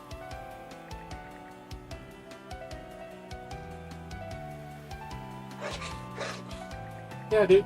Yeah, no problem, dude. I'm glad you enjoyed the series. It's definitely my favorite, and it still will be. And the series continues to impress. So you can always look forward to playing this one next. I mean, after you play 8, play 9. 9's got co-op too for PC. Play 9. You probably love 9. It plays just like 8. It's just 8 with gifts. Basically, each character has like a special ability. So, which I thought was pretty cool. Man, this is a long quest. Holy shit. We've been on this quest for a bit.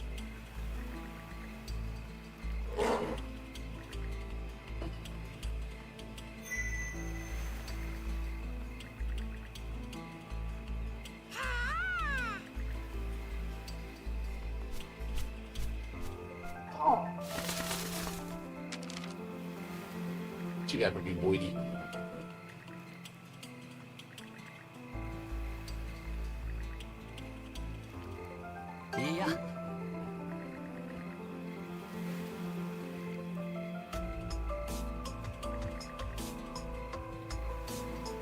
Yeah, play 9 after you're done with 8. That'll take you another. That one's not as long as these 8. It's still pretty long. I think my first time playing it took me like 65 hours, I believe, to do everything. Fairly long game. And like I said, the gameplay is almost identical, so it'll feel right at home. Yeah, I think this game would be great for co-op. If it comes to PC, I can see them implementing a co-op. It would work really well.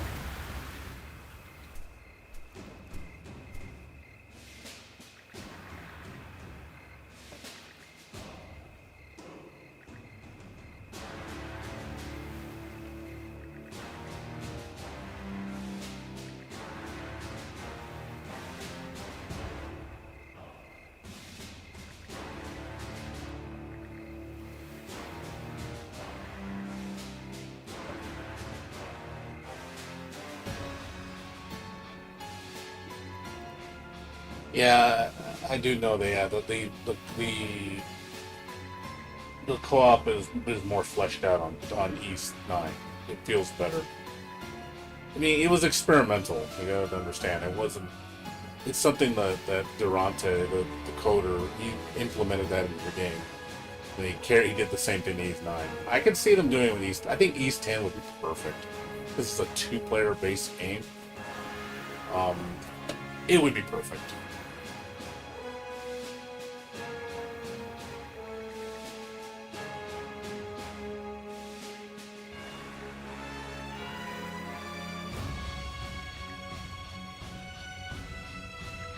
So, I'm 100% confident he'll probably add that into the PC version of East 10. You guys will probably have a blast playing that game with 2 players. Yeah. It was never designed to be in there. He just threw it in there out of nowhere. I'm like, oh, sure. I'm cool with that.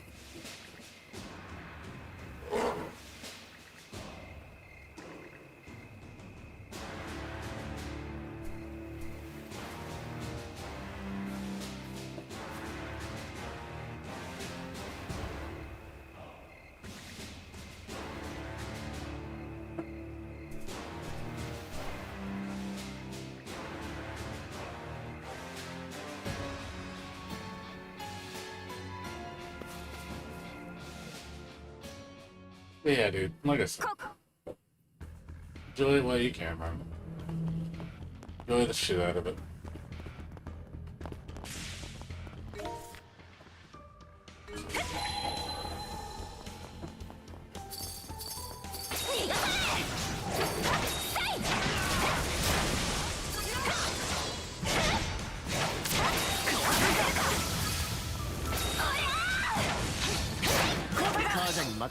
がいいかもな。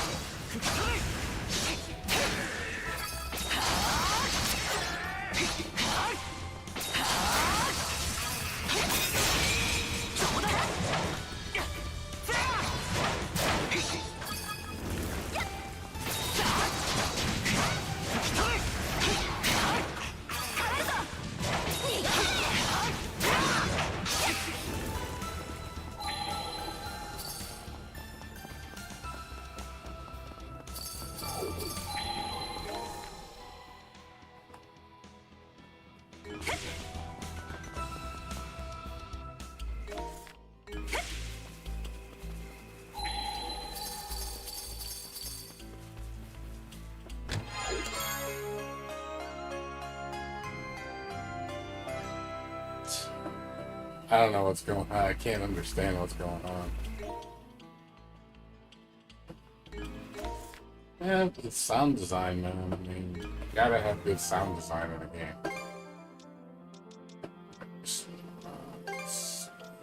Ooh, what's that? I got new stuff.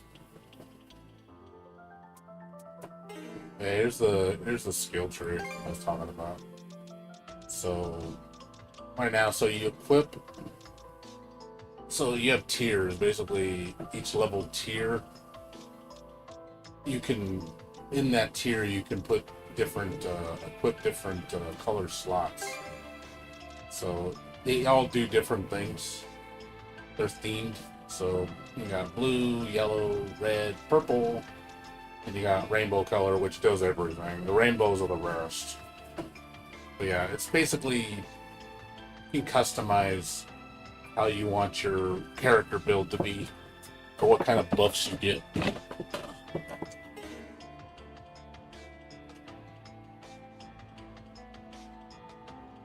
Why is that all? Yeah, the artwork is not my favorite. I'll say that. I think the artwork looks a little off to me. It's not as crisp as the other games. Like 8 and 9 had really nice art. This art looks kind of, I don't know, it just doesn't look right. I mean, I could cope with it. It's a minor gripe. It doesn't ruin the game, but yeah, it's definitely, I think the fans agree that it's not their favorite. It's definitely not mine. It's, again, one negative. It's a small negative. I'm not gonna kill the game, or I'm not gonna like belittle the game, because like, there's another thing they introduced. You can unlock slots now. So normally you only had 2 slots in your armor and your weapon. Now you can upgrade your slots to add more equipment. So I thought that was kind of cool. It's like, okay, so you can keep adding more equipment slots. Put different stuff, you know, the usual stuff.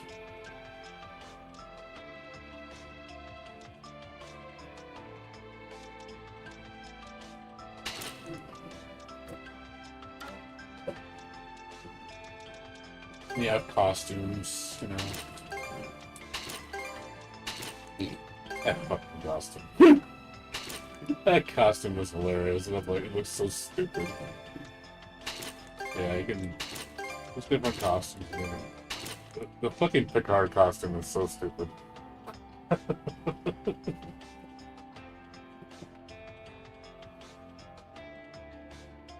Yeah. I like the in-game sprites, but yeah, the artwork is not my favorite.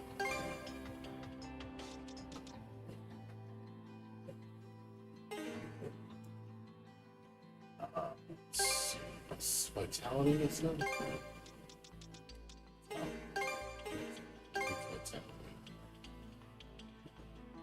Part of this.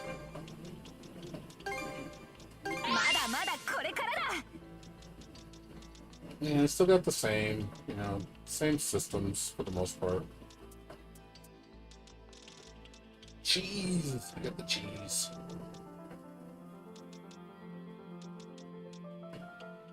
I got that. That's your quest system. know, this the same as Ys 9, Ys 8. You know, the quest system. You know, if they brought back the affinity system. You try to get people on good terms with you so they like you more and give you buffs for like when you do events and stuff. It's a lot of characters in this time. I noticed they added a lot of characters for the extras. It's like I think it's more than Ys 8. I'm still finding characters.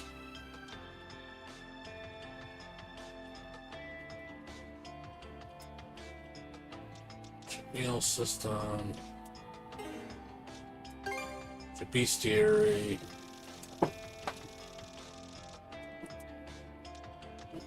Fishing system. These are like landmarks or something.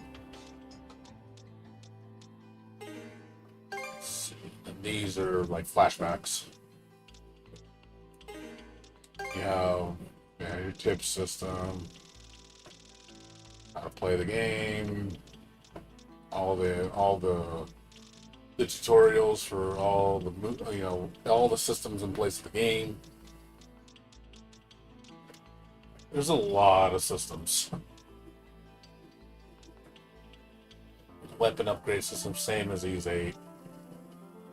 You got merchants, all different types of merchants with multiple ways to pay for it. You got this, I guess, system where you need to, like, I guess conversations like they do in, I think like they do in, what do you call it, like Tales. You can have characters talk to each other with dialogue. So if that prompt comes up, you click on it and they do a dialogue thing. Yeah, just all the little systems that's in place, dude.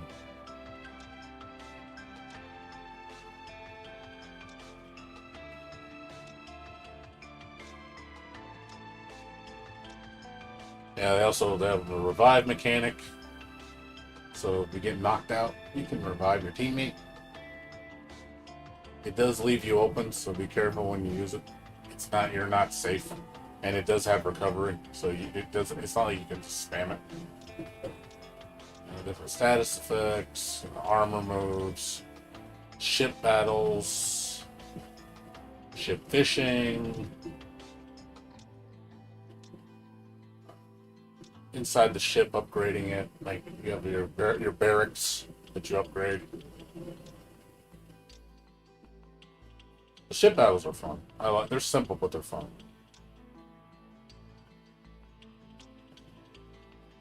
Different types of fire. And you got, like, they brought back siege battles, but they're like ship battles. You can also board enemy ships by ramming into them. There's like also sieges where you have to attack a fort. The ships are guarding the fort. You beat all the ships, then you go into the fort, and then you do like a assault battle. It's like I said, there's a lot of things in this game, dude. Like, there's a lot in this fucking game. There's a lot of systems. You also, you got the Samus grapple hook. Use different things. You got a surfboard, the hoverboard. Lets you glide up past water and lets you ride airstreams. They brought the what's her name's mechanic from Ys 9, Doll's mechanic, where she can see third eye.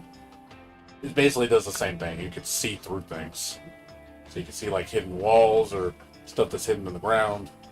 There's also a time slowdown mechanic, which is you can slow everything down and then move past things. I think it freezes time and you can move, basically. And your 2 element, fire, ice. Yeah, like I said, there's a lot of shit, dude.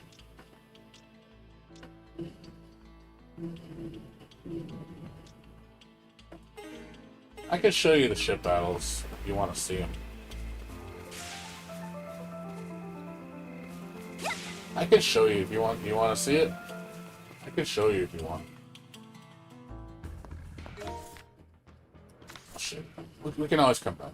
Don't worry about it.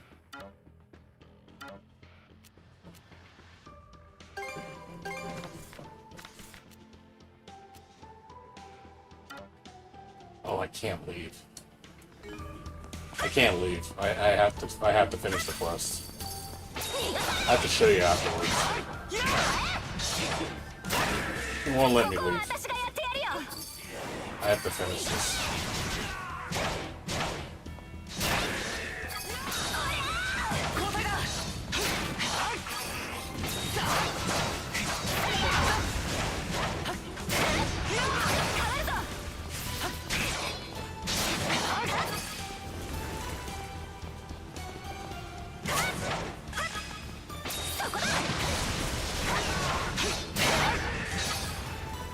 Surfboard.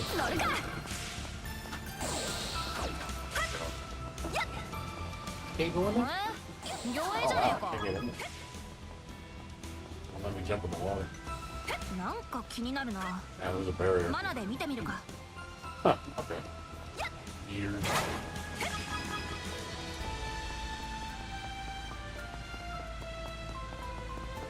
Look at that.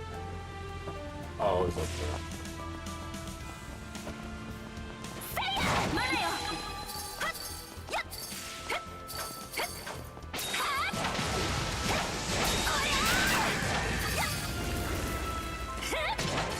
I will say this, there is one department that feels a little regressive. They made it where you can't really travel everywhere anymore. They made it more like the older these games. You have you're more confined. Ys 9 you go everywhere. But this game, you're more confined. You can't just I can't go anywhere I want. There's a lot of areas that are blocked off. The terrain blocks you. That's one thing I don't like.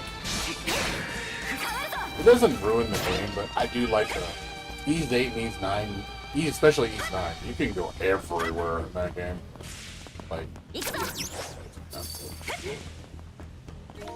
And I kind of miss that about, the older Ys games, just being able to go where the fuck I want to.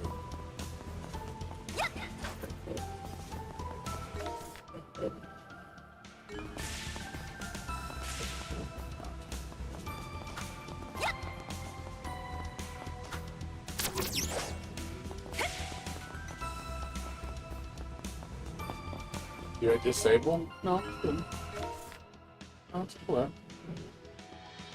I found mostly. I'm only missing one digging spot. Still there. The icon system is the same.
Yeah.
You're talking about drink yourselves with vodka? Doing what? なんだこれ What are you drinking vodka for? When you're playing co-op?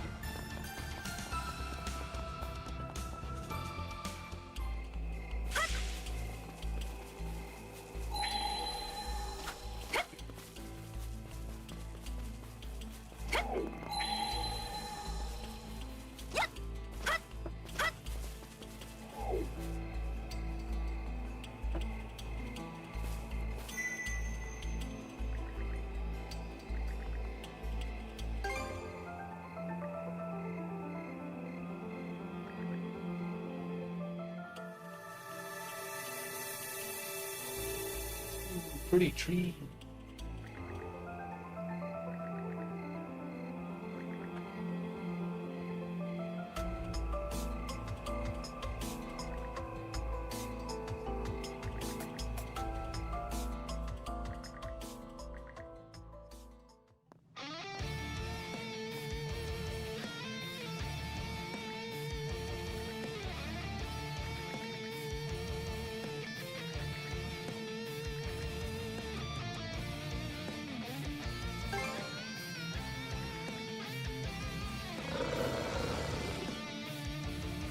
Babu and come save the day.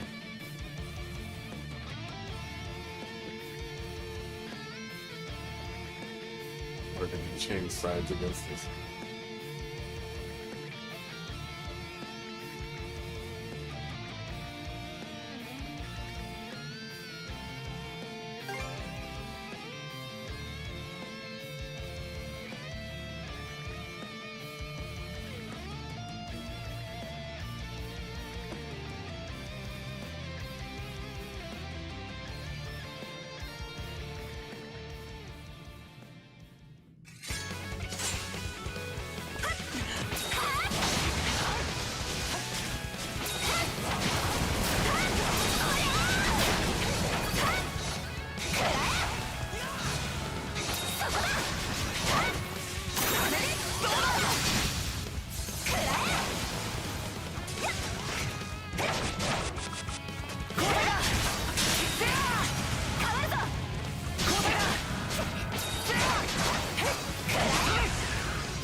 Yeah, they do it sometimes.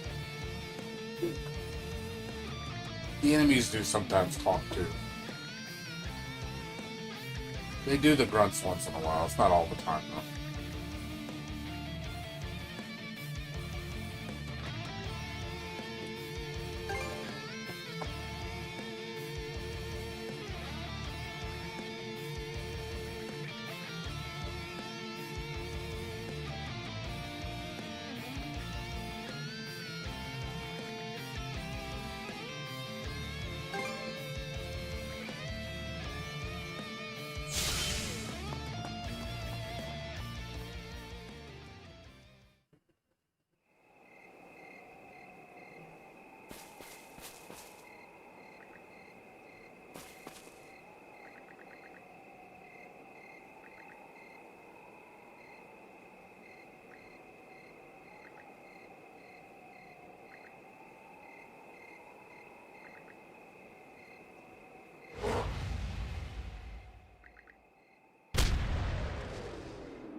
What? I don't know what's going on. I don't even know what's going on. Like, what just happened? Were oh, they were the enemies. They were disguising themselves, I think they kicked them off the side. That's okay, yeah. So it looks like they were disguising themselves as enemies. And I guess we fought them to convince them. And they went aside and they turned their backs on. Like, no, we're not with you guys. Because then the dog was nice, so he was an ally. Like, why is he turning against us? I'm like, oh, okay. It was a front.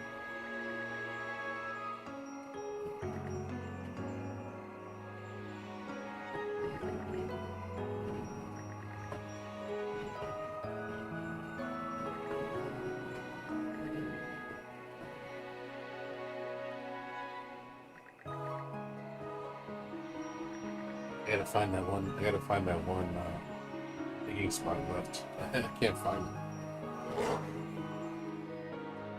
Yeah, this quest is long, man. Holy shit.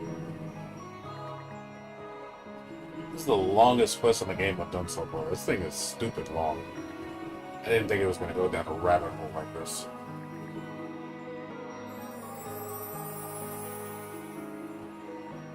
Bye bye. Hey, dude. It's called Awesome Music. Yeah, the soundtrack it's got some nice songs, like tranquil, nice music, and then there's some bangers where you're like, oh man, I want to fight to this all day.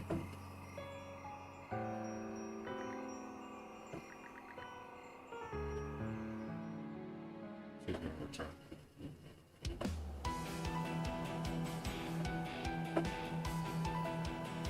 I guess they died.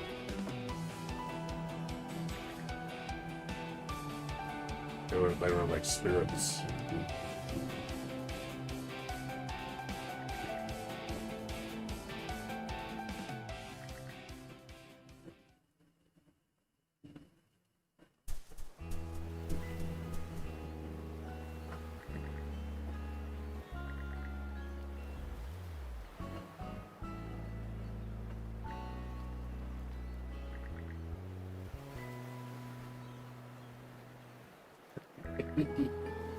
Well, I don't think the apple killed her. They just sent her.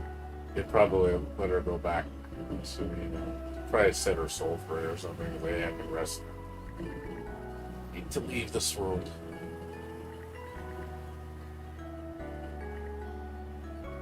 Yeah, listen, kids. Don't eat apples from trees that glow, because they'll kill you.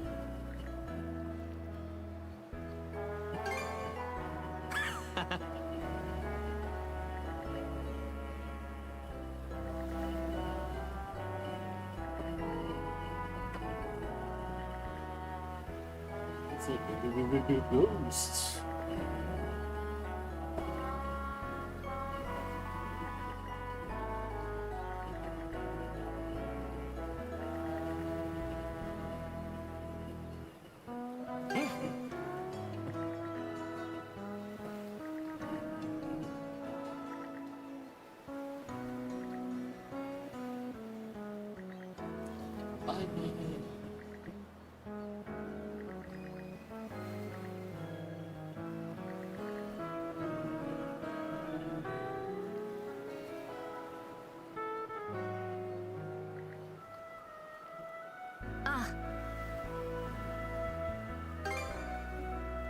Let me find this last treasure chest, and I'll show you those ship battles so you can see what they look like.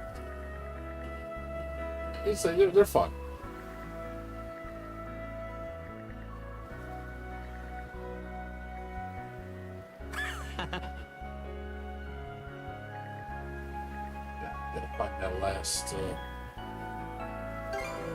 Gotta find that last treasure.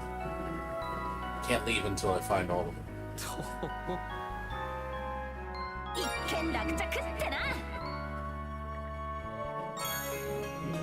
There's a bottle.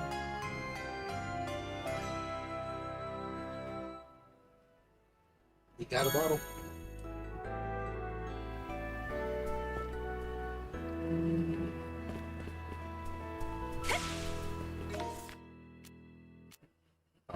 back here?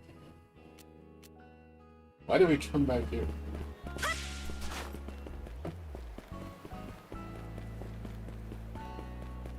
We gotta go back to the island. Okay.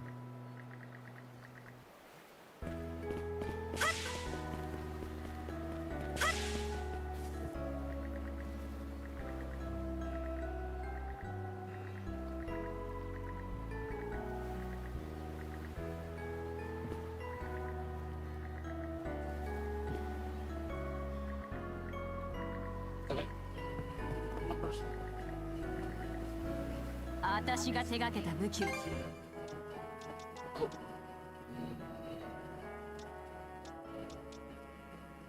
Soon. What do I have right now? Oh, okay, new armor soon. 使いこなしてみせるんだね。こいつがあんたの新しい相棒さ。 This one. 使いこなしてみせるんだね。 Upgrade those. 他も見ていきな。使いこなしてみせるんだね。使いこなしてみせるんだね。使いこなしてみせるんだね。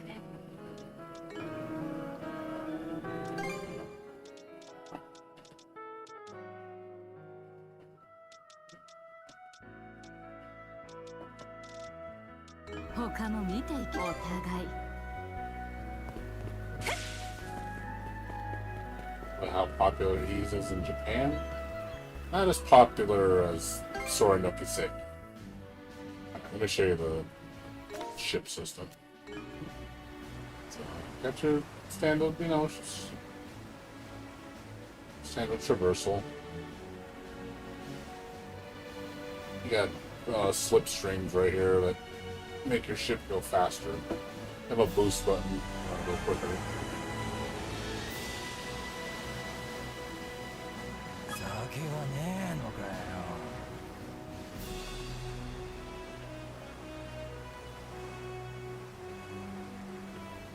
I've cleared a lot of stuff, so.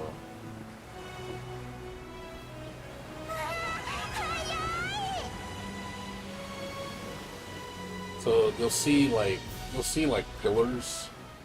They look like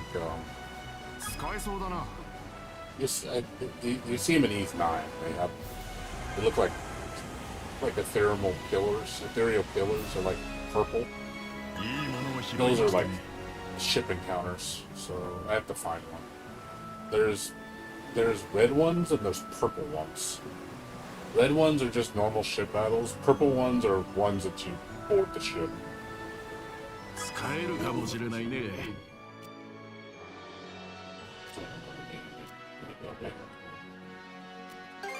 Some of them in the wrong area.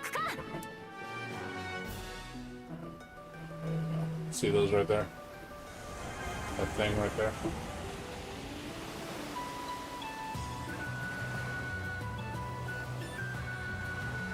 I think that's a purple.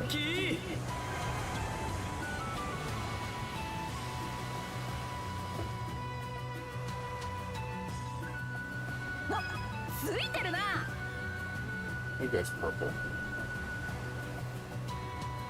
So you touch it. It's just pop up. No, it's a red one.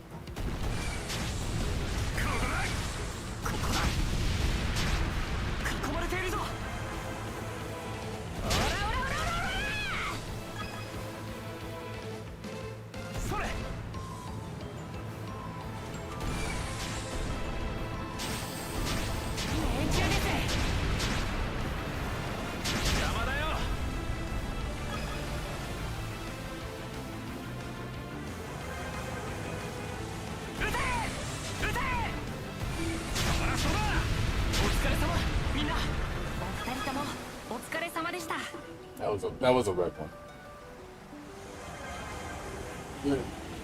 They should have really made them different colors because like they looked so similar. The only way you could tell red and purple is when they're like right next to each other. That's a normal ship battle. Let me show you the encounter ship battles. Gotta find one. 日頃の行いが良かったのでしょうね。 It's really hard to see.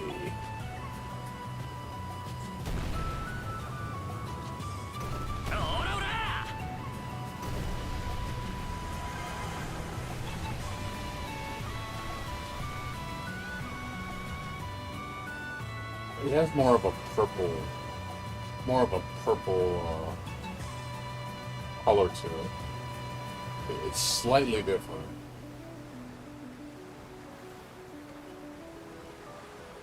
I can tell by the number of ships that spawn. But if it spawns a lot of ships, that's the boarding encounter. It's hard to tell though, they all look the same.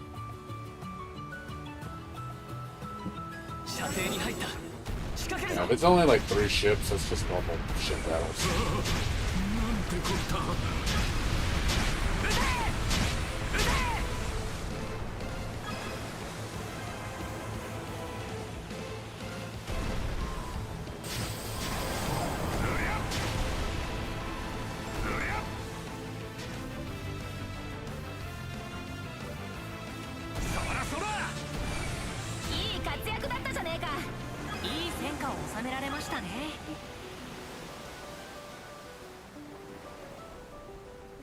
Yeah, it's hard to see. Is those ship battles? They give you there's 3 tiers. There's a basic tier, a mid tier, and then there's a high tier. The high tiers give you the red chests.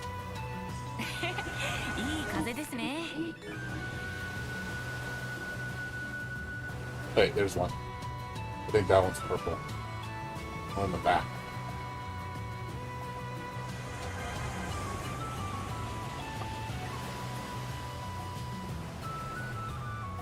Yeah, that one's purple. Yeah, that one's purple. That looks different. Like I said, you really gotta pay attention to the color. That's a purple one. So that'll get me into the special counter. It plays out the same, but it ends different. Yeah, that's definitely purple.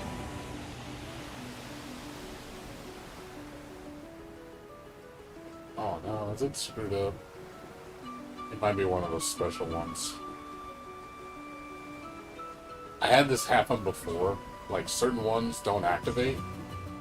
I don't know if it's a glitch or if it's only certain things will activate it. Because I couldn't get it to work. I found 2 like this. You cannot activate them. They won't activate for some reason. I don't know if it's a glitch or if it's because there's a condition you need to meet. It doesn't tell you.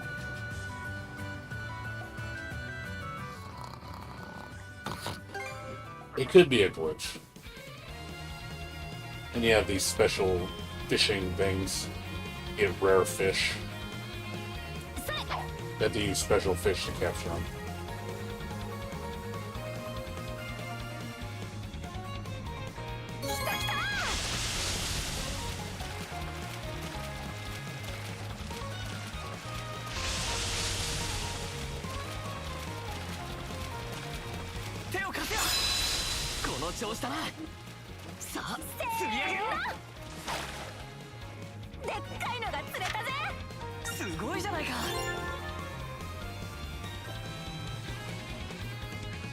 It's possible.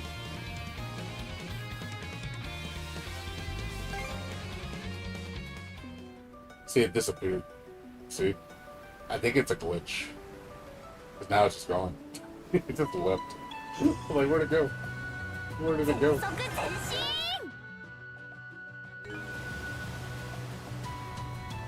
Like, it just completely disappeared. That's why I'm thinking it's a glitch.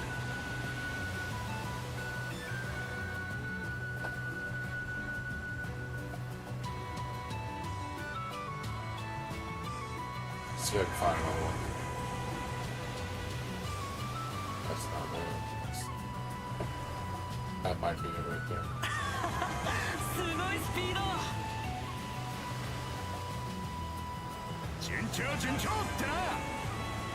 That one's one.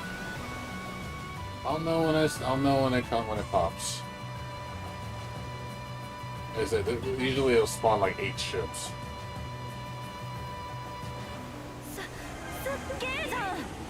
That looks like a purple.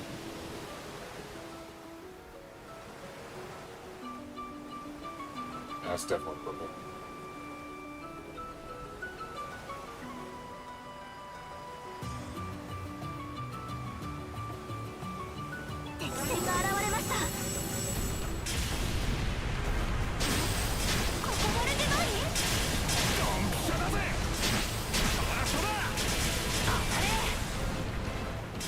Oh shit.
Go to the captain's ship. Gotta wear him down.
Where are we?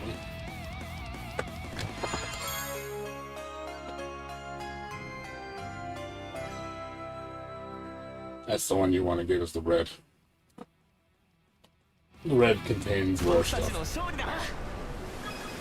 That was good. And of the colorful, so that's the rare one. That's the one that gives you the best stats.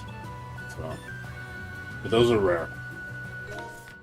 Yeah, that's the ship battles though. Yeah, there's a lot to do. Like, there's a lot of shit to do. I'm only 40% done. Like, you see how much crap I gotta do, and it's like, I'm only 40% done, chapter 5. And I'm like 32 hours into the game? Yeah, I can see my stats here, my statistics.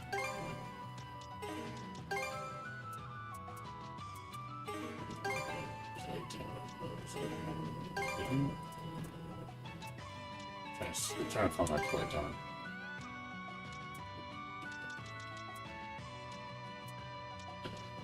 Where's playtime?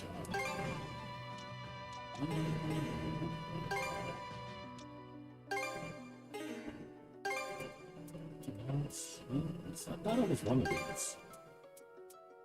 I thought it was this one. There we go. Yeah, 40% fully complete. 33 hours.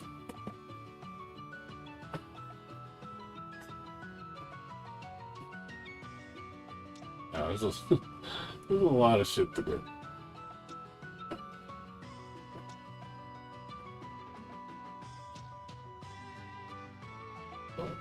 We got your achievements. Those are all the achievements.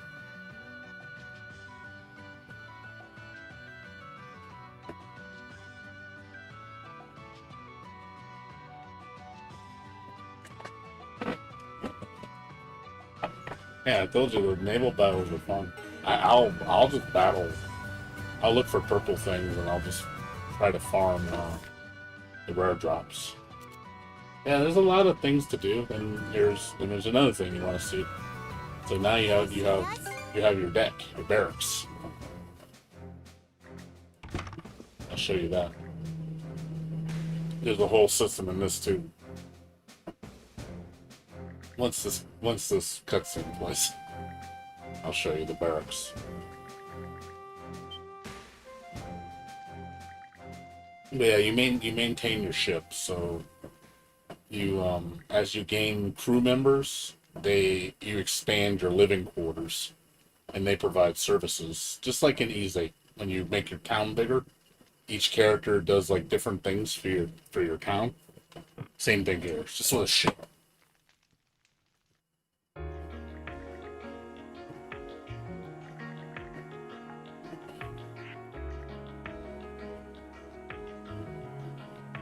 Yep. You can customize the ship. There's paint.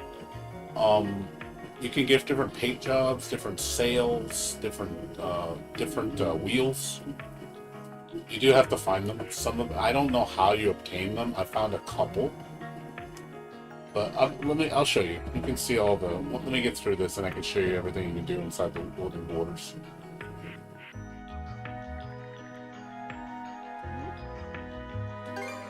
Yeah, like I said, it's a pretty robust system. Like, much shit you can do. That's why I say this game.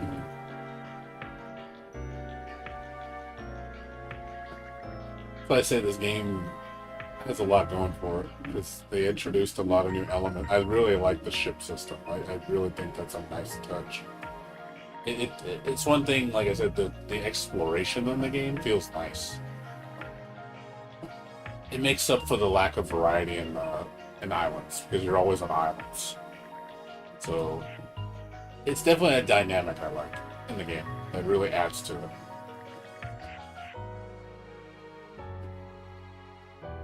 Yeah, it's like those.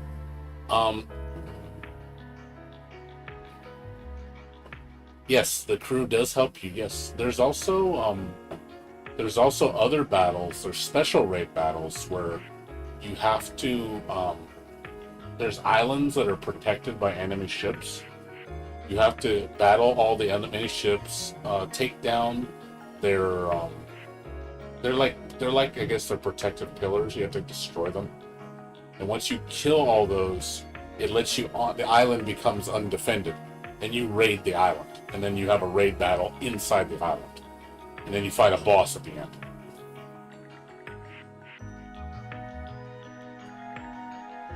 I will show you. There's one I need to do. I'll show you it. You can see it. So you'll know they're on the map because they look like a protective sphere covering an island. And then when you put your ship up to it, it'll warn you that it's an encounter. It'll tell you like, hey, this is how many waves it is. This is what difficulty it is. But yeah, your crew members help you. They'll give you like regen, healing, stuff like that, and assist you in battle. Just like easy.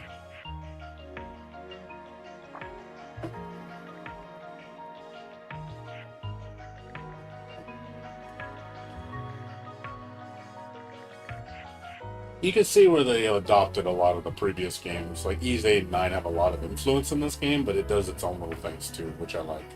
To break up the problem is I didn't like about Ys 8 and 9, despite them both being good games, they were way too similar.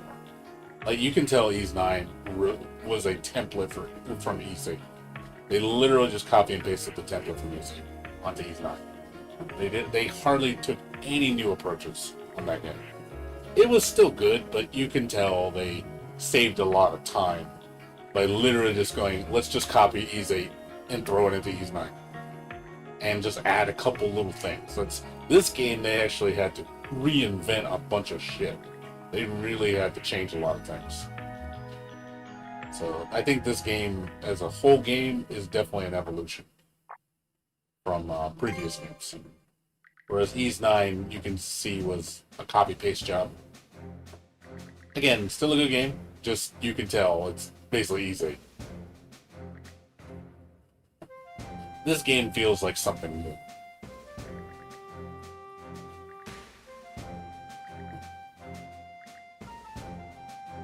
If somebody told me this game is 50 hours long, I was like, this don't feel like 50 hours doing 100%.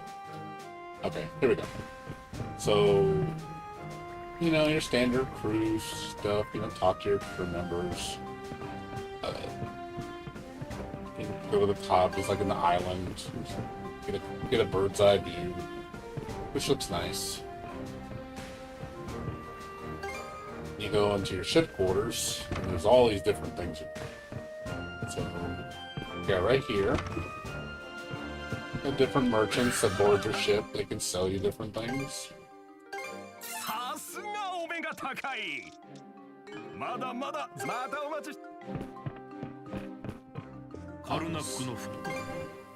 Okay, he sells medicines. Be a chemist. So you got your cartography right here.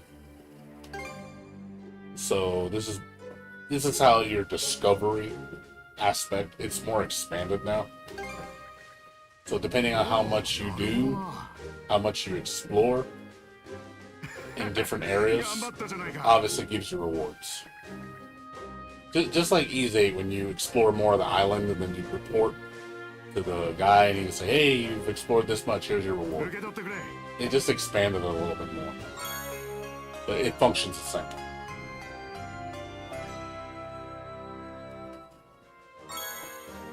Ooh, bento box. Or lunch. This one, there's 3 different categories. I don't know exactly what it says, but they function similarly, but they're different things.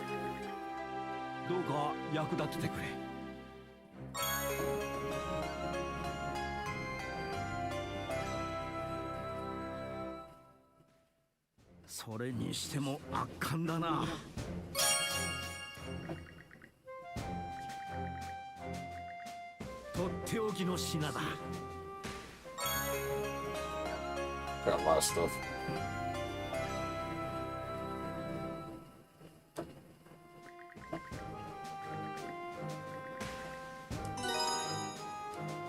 Okay, third one, nothing there.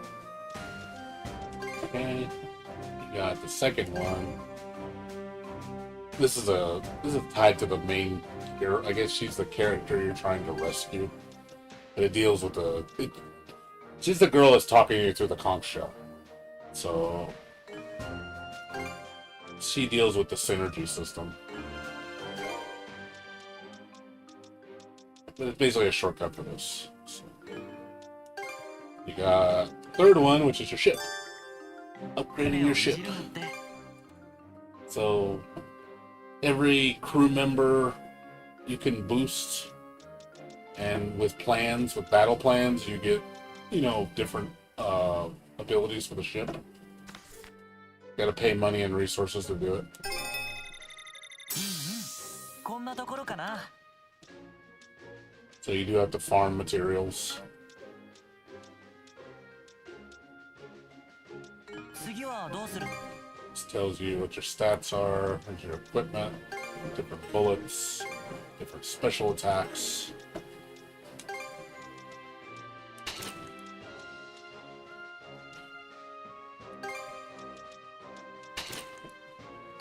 Piercing rounds.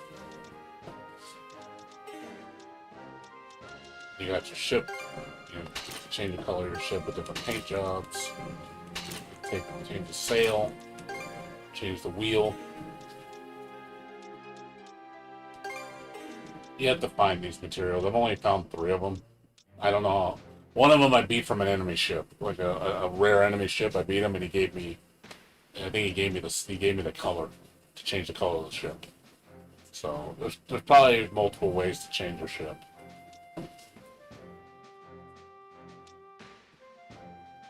Probably.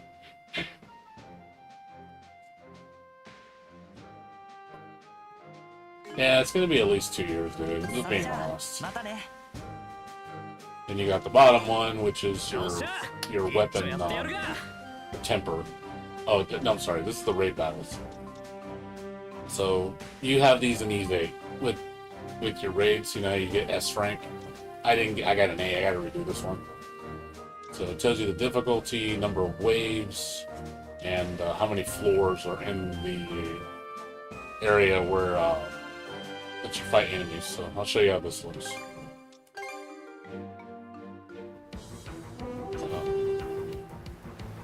You want to get a good score, so kill everything if you can.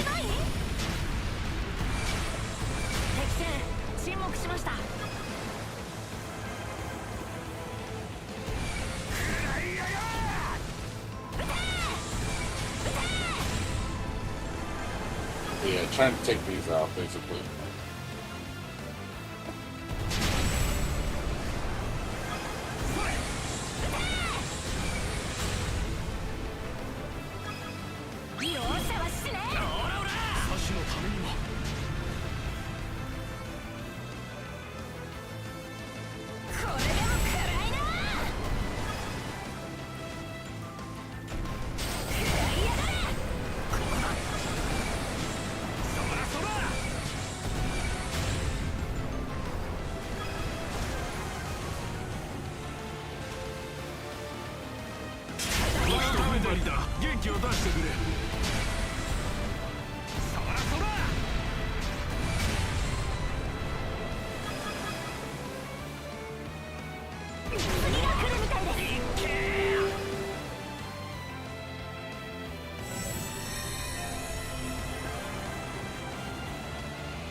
Closer to that ship.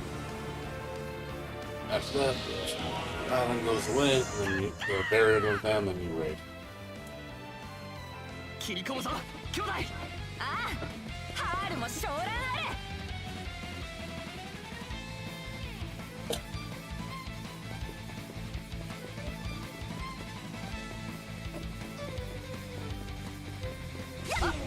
アダルの出番じゃねえか。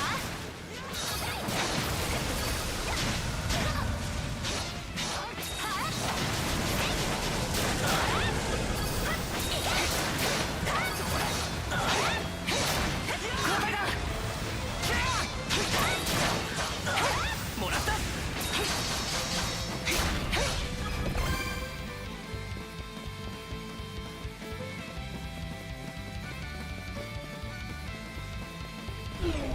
少し手強そうだ。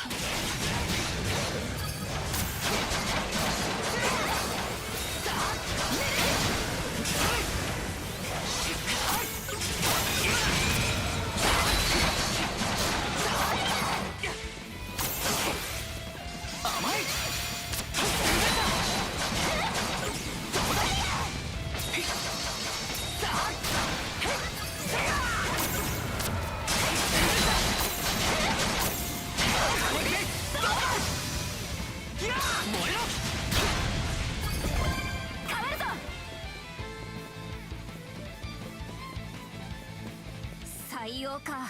引き締めていくぞ。ここは私がやってやるよ。これ来やがった。あんまり効いてねえのか。食らうかよ。まだよ。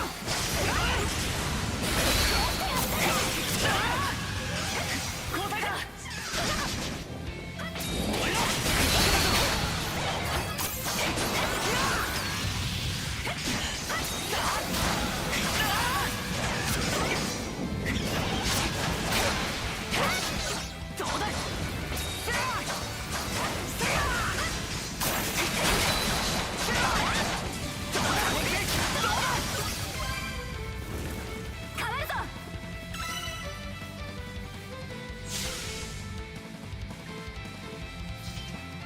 僕たちの勝利だな。人の縄張りに踏み入ったのが運の尽きってな。よし、完璧だ。Yeah.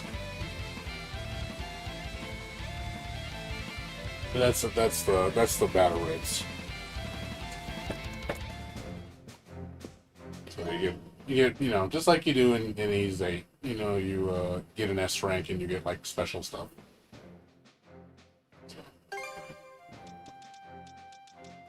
You can see where they took a lot of inspiration.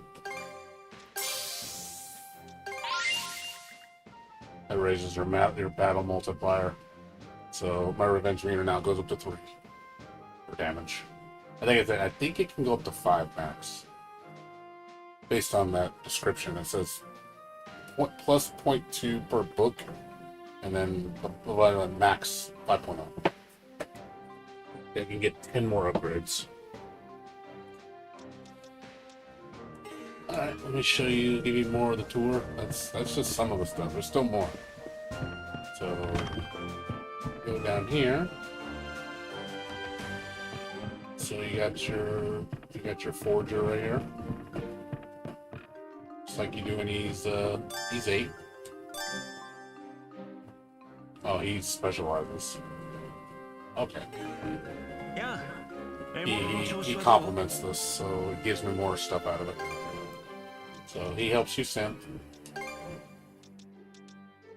And he'll also buy your old stuff. Oh wait. No, he'll upgrade it. Oh, okay. So you can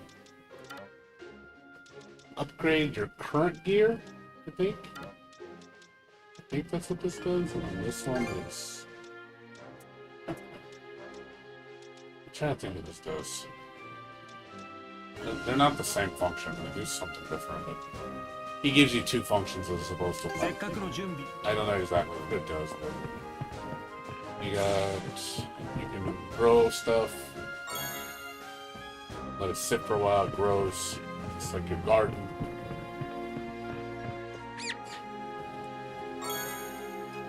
They give you stuff. A little Picard, a little farm.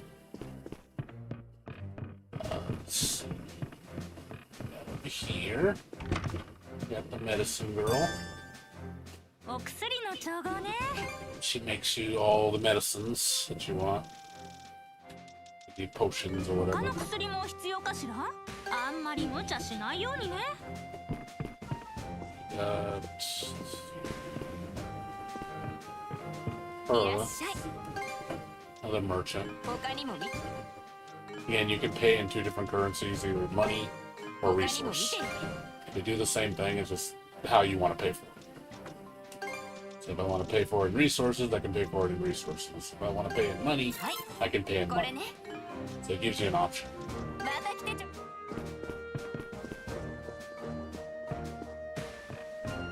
Let's see. Yeah. Not yet, at least. Call. Callbird is best word. Okay, let's see. We got this over here. This guy over here. He converts your fish into resources. So he poaches them. So whatever fish that you fish up, you can turn them into resources on the left. You pay him X cost, and then he'll give you whatever resources the fish gives you on the left. So obviously the rare, like that fish is very rare, so he gives me a really rare material. So, but I don't get many of them. More common ones, you'll get the more common materials.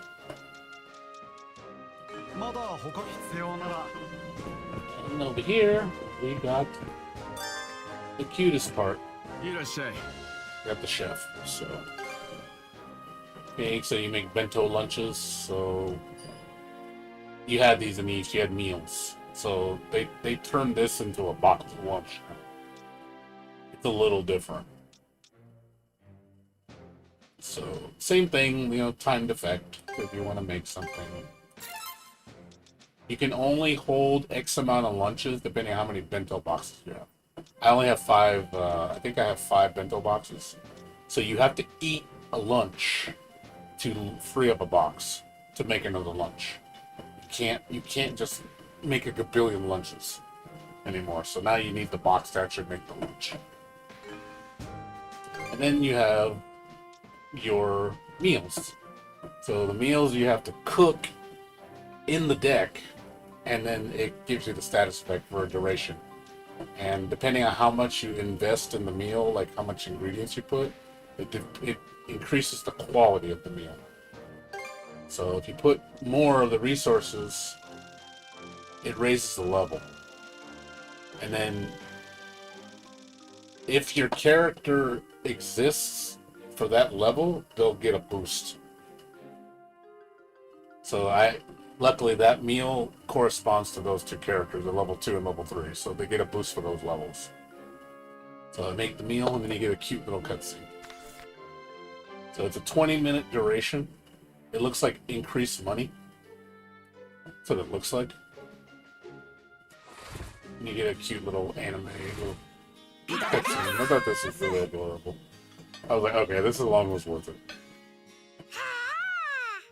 お、私の好きなやつがあるじゃねえか。 It's like seeing that. I was like, oh, it's so cute.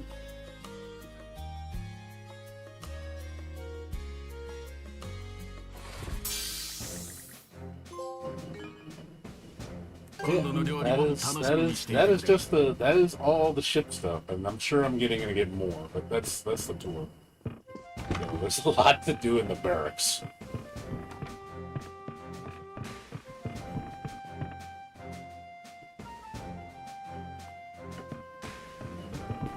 Yeah, it's like I said, it's a great game. It's got so much to offer. Oh, I didn't know you had stuff. Holy shit! There's another guy I collected. I found this merchant on the island, and I didn't know what he did. So I guess he also gives me special items. So I guess he sells me ship prints. I guess is that what those are? I'm almost broke. Holy shit. Oh, that's P points. Okay, I thought it was money. P points? P points? The fuck is P points? 次はどうする？ What is P points? Okay, now we got a new currency called P points. Oh god, dude. They just keep throwing new shit at you. Now you gotta get this currency to buy these items from this guy. I'm like, okay. Wow. I tell you, man, it just keeps throwing shit at you, man. And it's like, it's just more and more and more. It's like, fuck, dude. I mean, I like it, though. It's like, I like the overload. It's just such an overload of features, you know? Just like, damn, like, this game just keeps going down the rabbit hole. I'm like, yep, it sure does.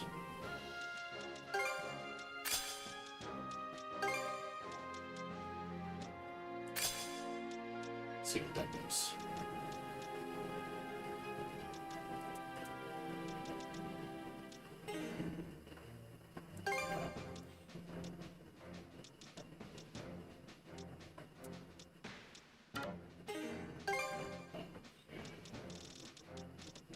Like I said, dude, this game will keep you busy. Yeah, these gotta be ship prints to improve the ship.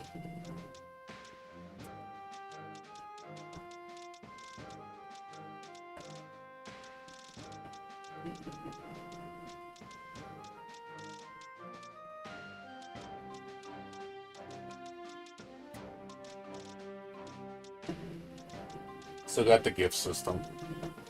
So, I'm sure you remember that in Easy. Giving people gifts. That's still a thing in this game. Gotta get people to like you. No, I agree. Why do you think I like this game so much? Because it's a smorgasbord. It's like a buffet, man. It just keeps throwing shit at you. Like, here, have this. I try a little of this. That's why I love it so much, because it goes everywhere. The game just keeps, you know, always giving you something. It's like, hey, you're not gonna be bored.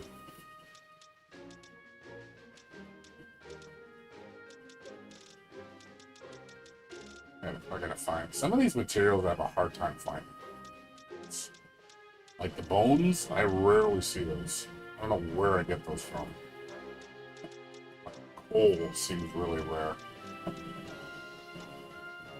I'm not sure where I get those. Yeah, there's a lot of upgrades I can't buy, and I'm wondering, like, where does this stuff come from? It doesn't help that I can't read, so I'm like, I have to figure it out. Yeah, if you get max affinity with the character, max relationship, she'll give you a special cutscene, but that's fully voice acted. Yeah, you can change the shit if you want to change the view. So if you want to see the character, piloting the ship, you can. Turns the view. Yeah, you can do three different perspectives. A nice view. Just want to look at the character driving the ship.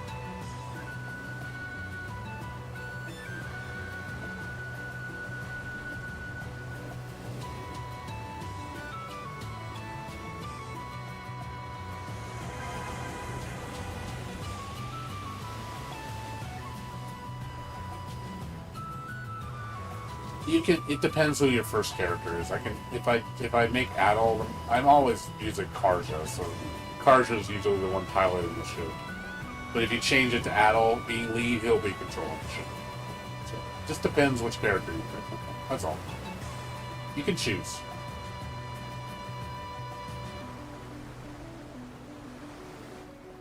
I always fight in the zoomed out view. It's cumbersome to fight in the front view.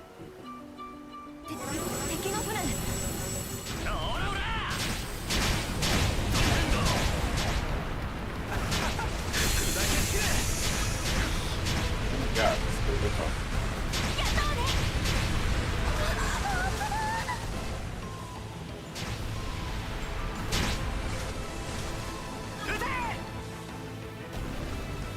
射します。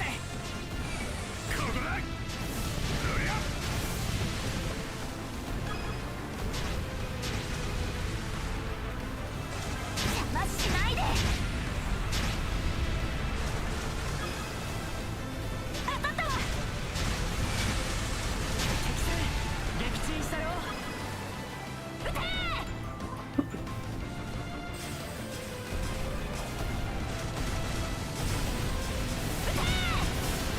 中です。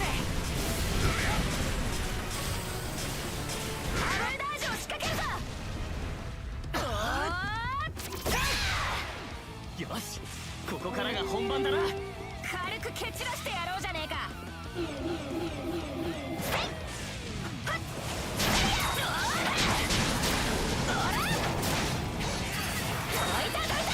Oh, he's grabbed. Oh, she's grabbed Raging Bull's. Raging Bull does that. He's mine. Spinning axe.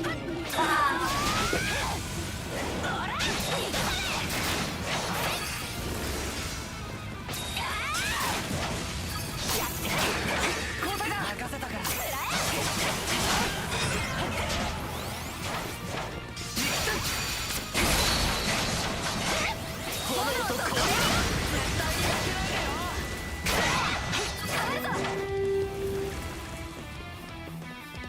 こいつは油断できねえぞ。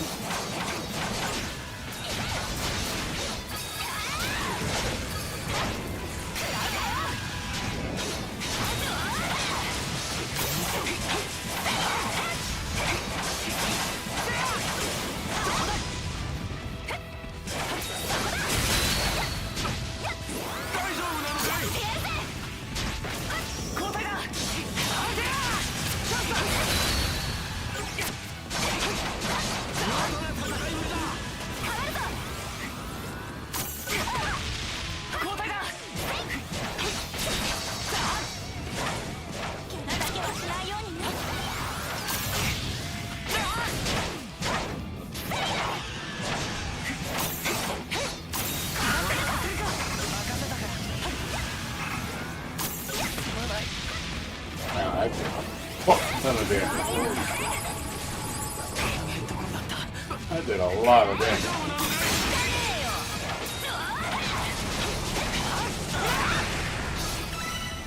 Holy crap, where did my life go?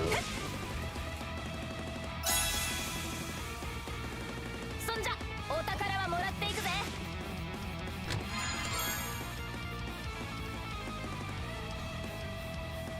私たちの勝利だな。さすがはアドル君たちだ。 Yeah, like I said, that showed you pretty much everything. I'm trying to think of anything else. I know there's special ships on the map that are like disguised enemy ships. They're like stupid powerful. Like I think I fought one ship. It took me like 15 minutes to kill. It was like the slowest battle because this thing was like roided as fuck. There's also world bosses.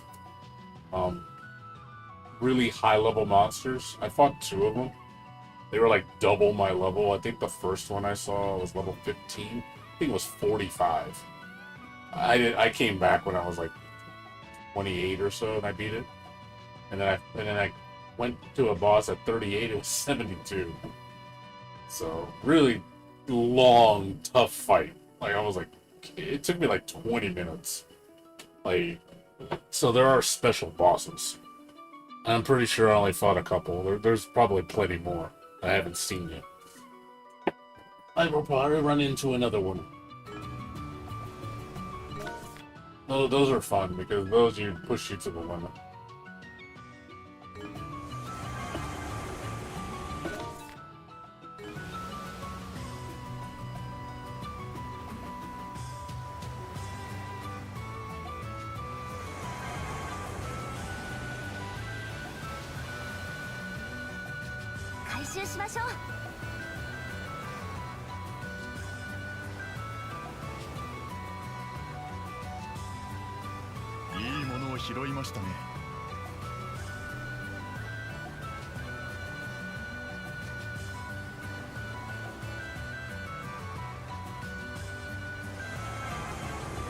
Yeah, like I said, giving you the tool.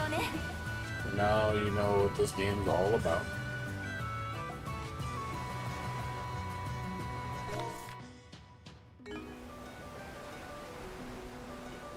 I noticed they got rid of the. I think the one thing they did they seem to have changed the landmark system. Remember before they had landmarks, those special landmarks? Those seem. I think those are just strictly to the ocean now. So you find like areas that have a special place of interest. Those are landmarks. They're not like before where you just like, oh, there's just one area you go to in the map and it's like, oh, it has a special cutscene. It doesn't seem like that anymore. It just seems strictly to the ocean. So some of these ships are dummy ships. Like they're actually pirate ships. They just pose as merchant ships. So you won't know until you get near them. So when you go to interact with them, they'll either sell to you or they're going to attack you. One of the two. And if they attack you, it's going to fucking hurt. More than likely. I have a feeling this is probably going to be an enemy ship. Better save. So you get near it, and then it's going to trigger. You'll either see the merchant cutscene or you'll see an enemy. It's an enemy. Oh god. Yeah, special ship. Yeah, these are fucking strong as hell. It's probably some of the toughest, like, longest fights in the game. So yeah, he just knocked me down to half health. They're fast as hell.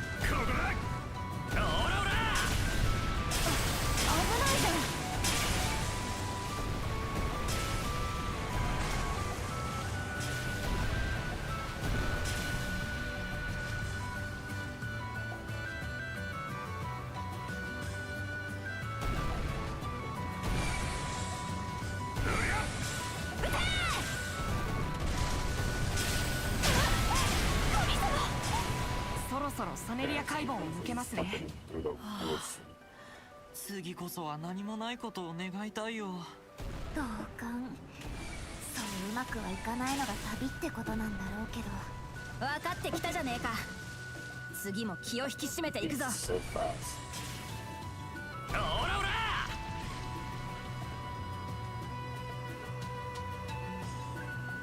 品物の整理をしなくちゃ。Knocked him down one pip. One pip on defense.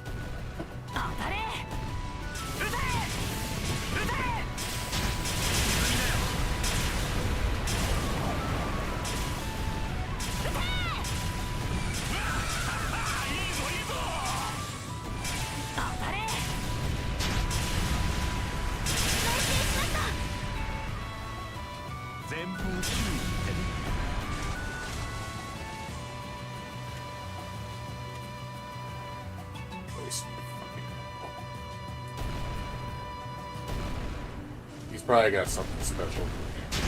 Yeah, look at what damage.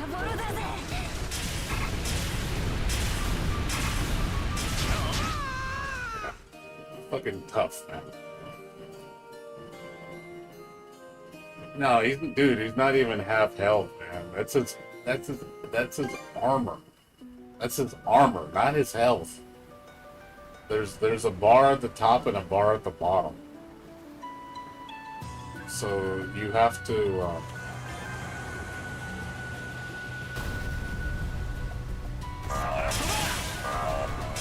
like I said, if you look closely at the ship, you'll see the top bar, you'll see the health bar is in orange. Those gray slabs are armor.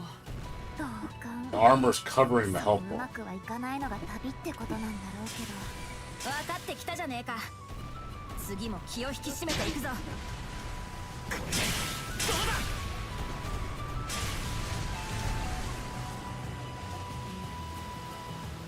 I don't really think I can get this guy. This is gonna take way too long. My ship isn't strong enough yet.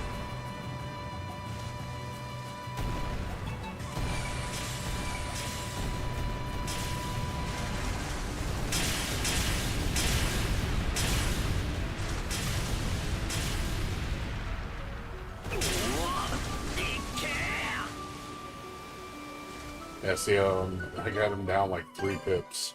これで安心ですね。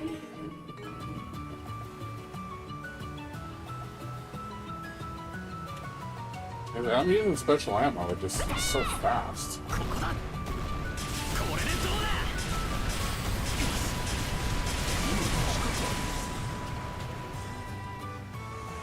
ラッしないで。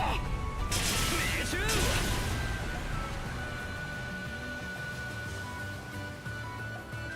I'm down 4 pips. 食らいやがれ。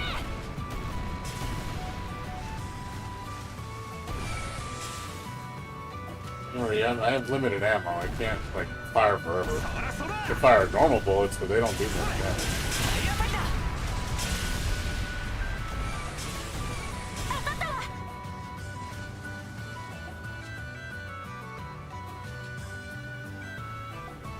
Oh, the last one I fought, it was like this, and I beat it. Just took a lot of patience. 食らいやがれ。これでどうだ。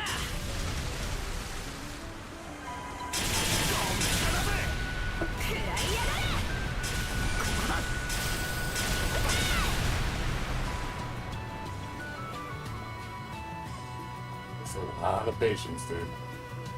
I can do it.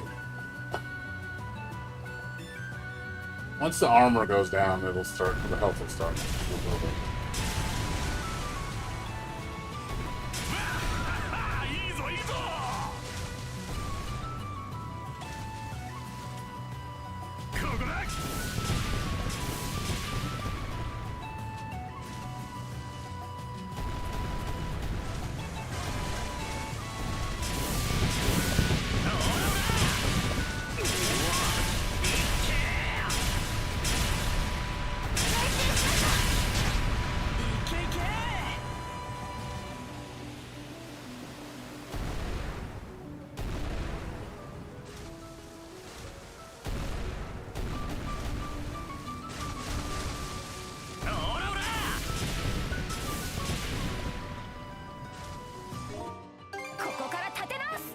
I'm not gonna give up.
Of course, damn it! Now I'm damaging his health.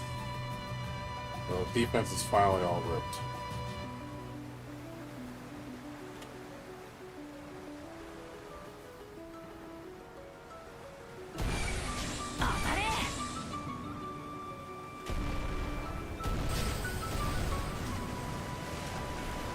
Main problem is the speed, man. He's just so fast.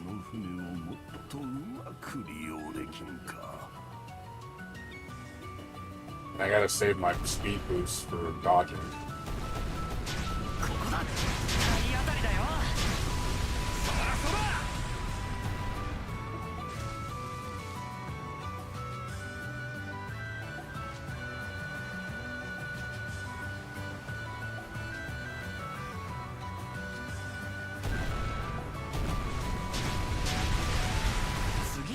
う先はと。これでどうだ。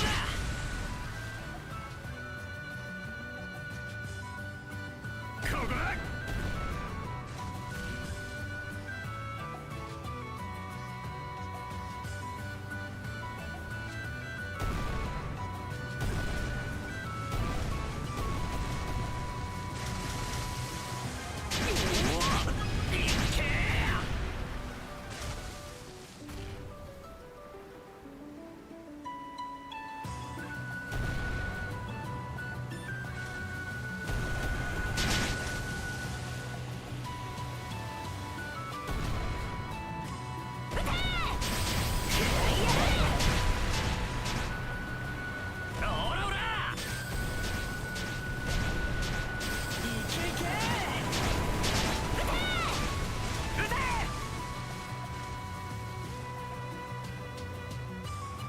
Let's just slow him down.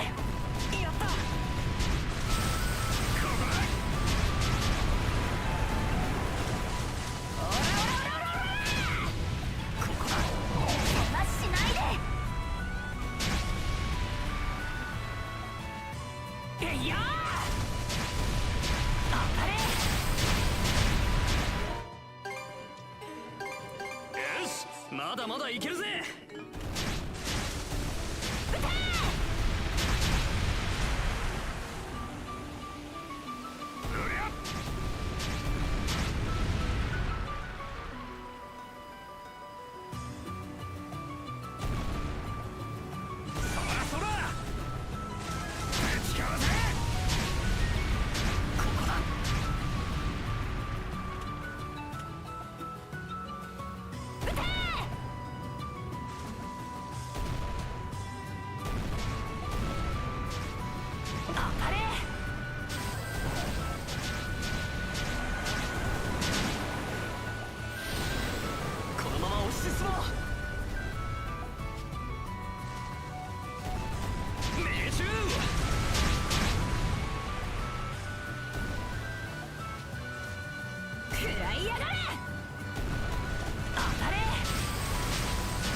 しっかり捕まってろよ。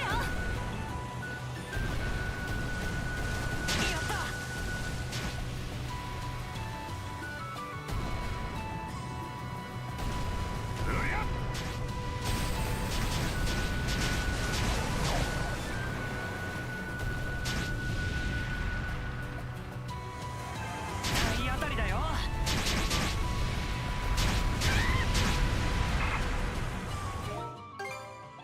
修理したよ。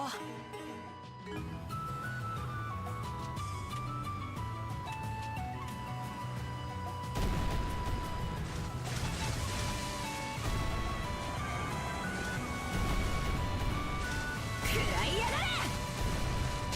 食らいやがれ。突撃。 Yep, I missed it.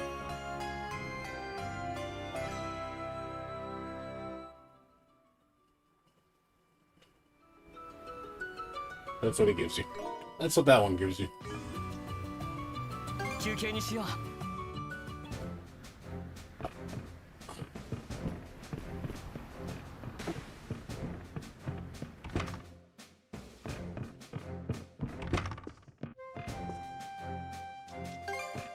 船をいじる。 And like I said, it's just a 次は timely battle. That's all. Wasted all my resources. Ooh, black. All black. All black ship. It's a fun little side thing to do. What's up, David? How you doing, dude? It's a fun little side project. You know, it's just something to do. And now back to the game. 愛を続けるぞ。 Oh, ちょっと一休みっと。 somebody has a question.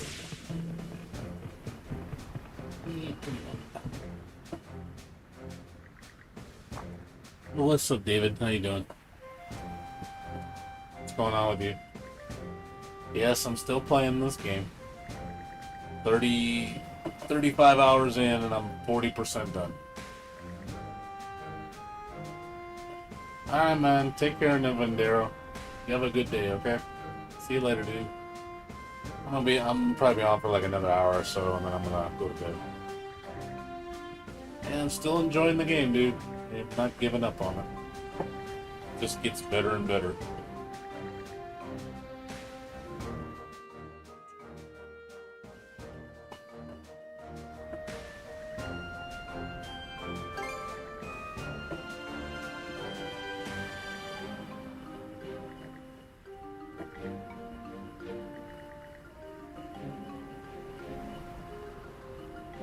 Yeah, I'm not gonna. If it's 8:30 Pacific Standard, yeah, I'll be in bed by then. Oh, okay, no, that's cool. Don't worry about it. It's all good. It's all good. Just come when you feel like it. I mean, this is when your boy Jimmy got you into AI drawings. Shit got you possessed. That's cool. You get to learn about it. That's cool. Hey, man, you can use it to make your game. Nothing wrong with that.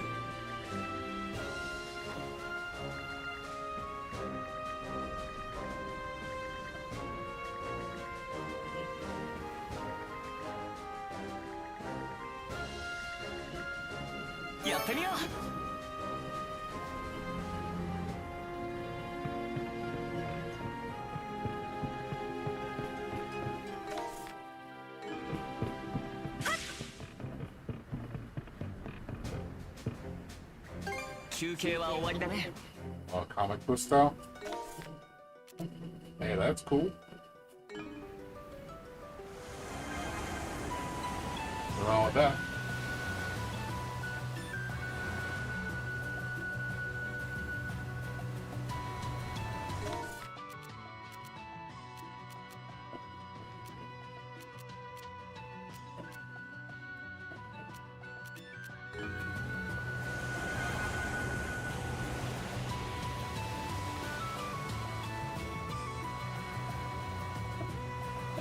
I don't have Discord, dude. I don't go on Discord. I used to a long time ago, and then I just quit. Never go on there, dude.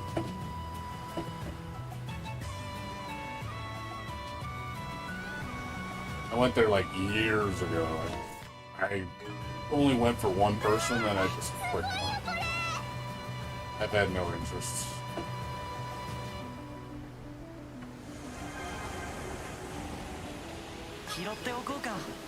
For social media, I really only use Facebook, and that's for family and close friends. And then the other one I use is Twitter. That's about it. I don't use TikTok. I don't use, any of those other social media programs. I'm just not into that shit very much.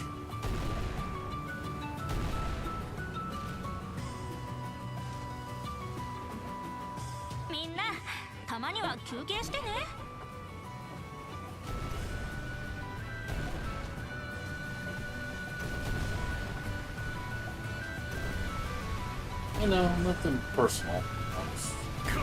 It's not something I care for. あの魚、本で見たやつだ。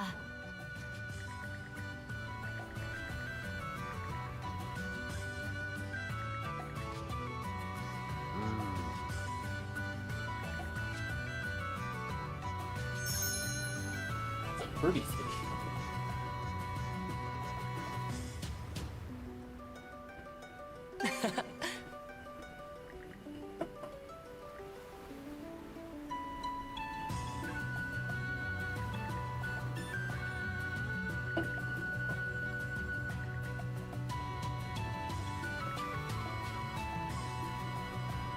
Yeah, not much else, David. I've just been playing those things. Well, I won't be playing another game probably for another week. The way things are going, the way how slow this game is going in terms of pro. I mean, I'm not like I'm complaining. I'm just saying I'm surprised this game is this long. The way people were telling on the social media, like those games like 50 hours to do everything. Like 50 hours? There's no way. Not the way I'm playing it. No fucking way. There's no way I'm gonna get this done in 50 hours. 15 hours to do the all 60%? That shit's gonna have to come stupid fast if that's the case. I don't believe that though. It's got to be at least 70 hours. So I think I'm maybe halfway through, if that. So it's gonna be a while. I'm gonna be at least another 5 days. I think it's the way I'm playing.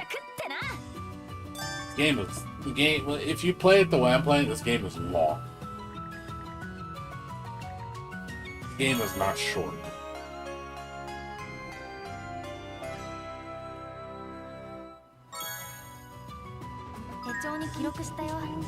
Because I'm looking at like the progress bar. I'm looking at the progress bar and I'm just like, it just seems like the progress is so fucking slow.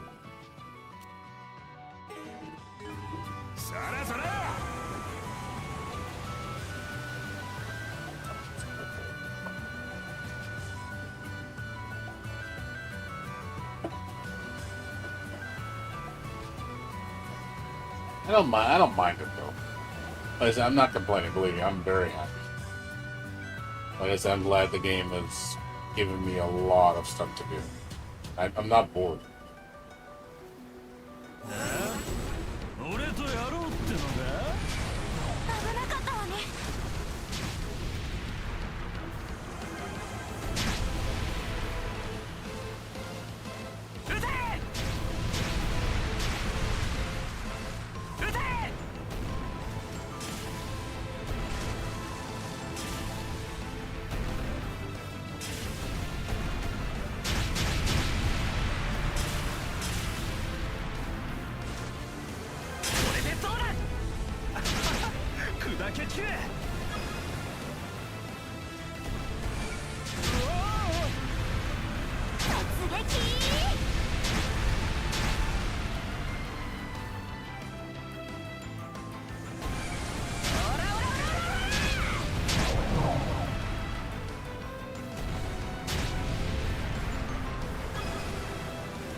It's not. I mean, it's nice when you're playing something that much and you're not bored. You are truly enjoying what you're doing. It's like it's rare I get this kind of experience with a game where I'm spending like 8 to 10 hours and I'm not bored. So there's games I'll play and I get bored after like 2 hours. Like I get legitimately bored. And it's hard for me to push through, and I just want to go to sleep. Usually you can tell when I don't play something very much that I'm kind of bored.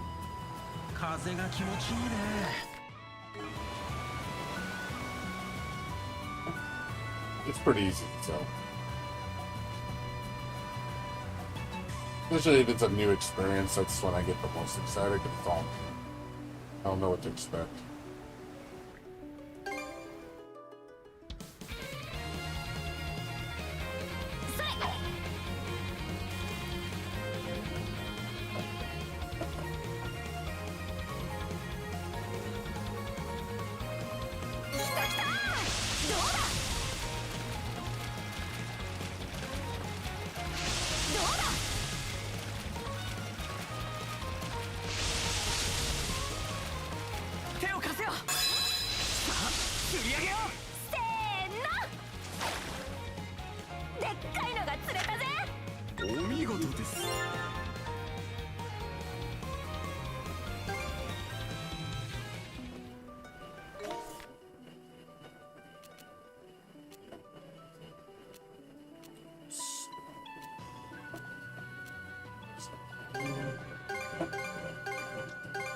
さあ行こ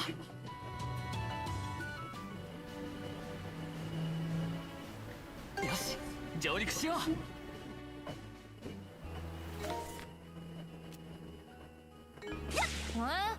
魚影じゃねえか。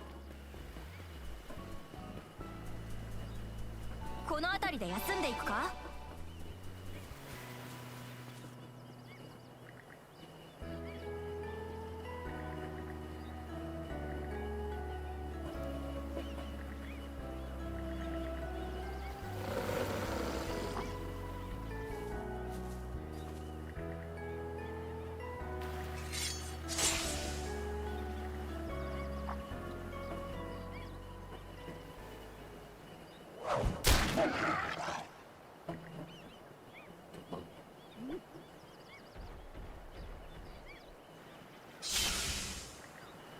He's protecting her.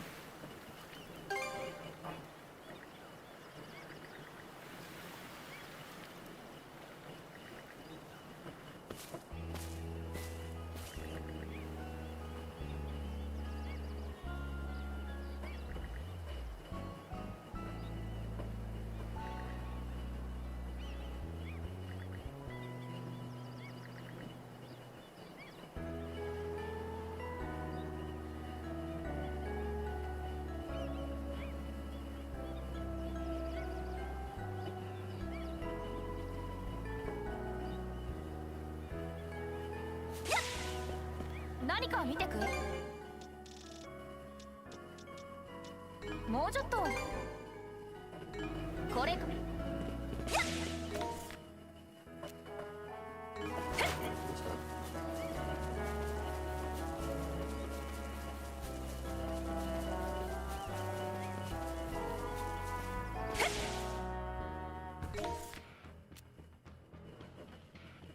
What's this happening? I have no idea what's happening. ここは私がやってやるよ。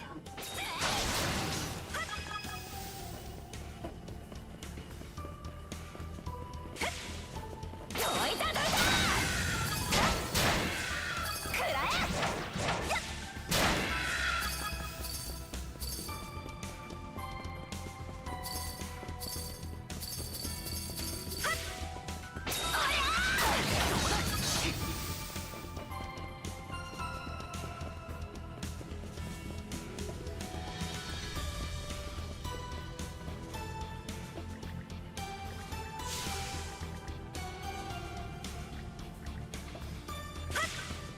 Is that all the quests? It's kind of weird. Just doesn't seem like much of a segment.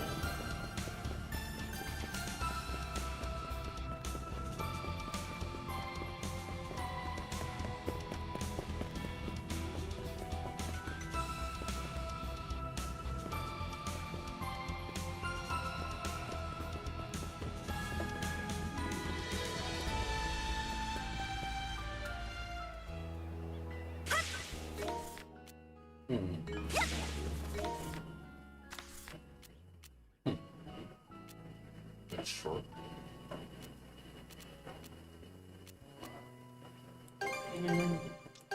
さあ行こう。よし上陸しよう。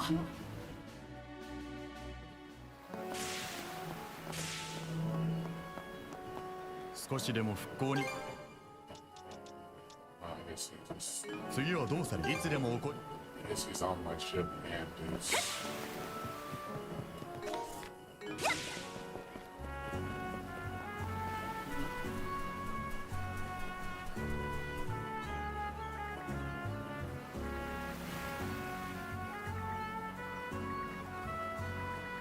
thing. I saw the English word thing. Whatever that means. I want that thing.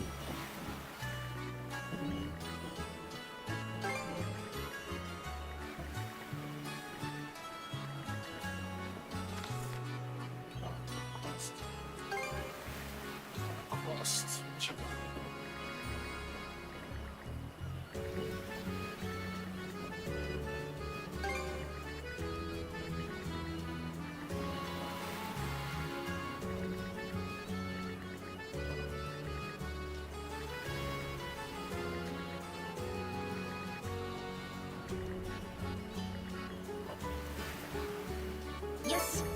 か。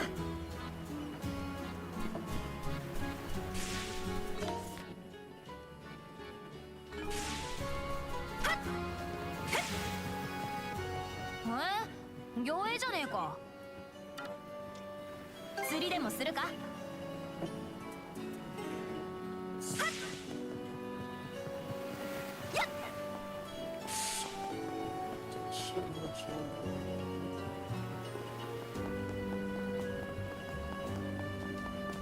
話を聞いてやっても。で、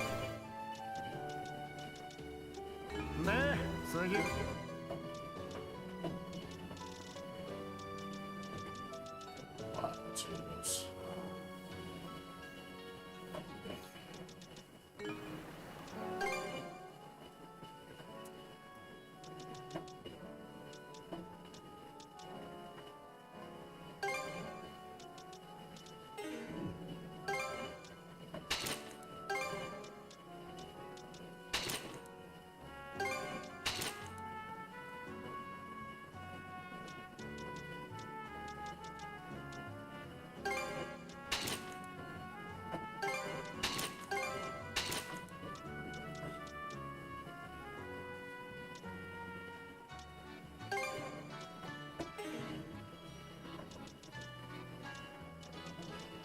で、次はどうすんだ？せいぜい頑張ってこいよ。Yeah, I've been hearing they really fucked up Diablo 4 with the grinding. It's like really bad end game. Hey man, these companies, dude, they don't fucking care. They really don't care. さあ、行こう。 They expect you just to fall in line and play the game. You know, you're gonna play it because it's Diablo. You're gonna love it. Like, no, I'm not gonna love it. So you gotta put your foot down, man. You gotta go play other games. Without giving them your money. Move on. It's to a point where you just get tired of it, you know?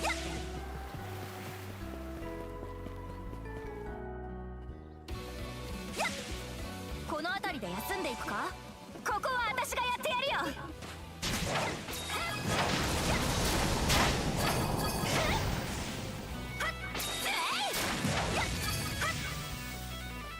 くらえ。どいたどいた。交代だ。燃えさせ。どうだ。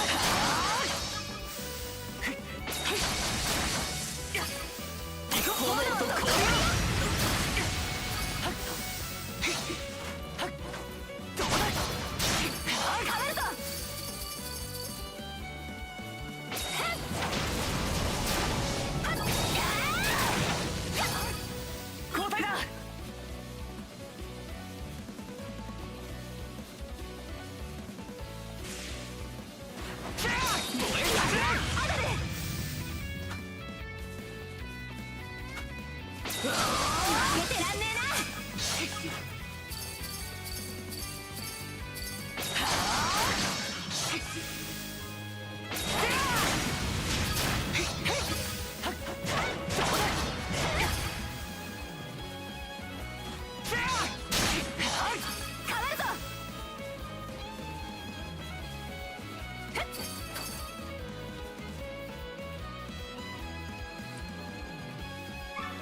Why now?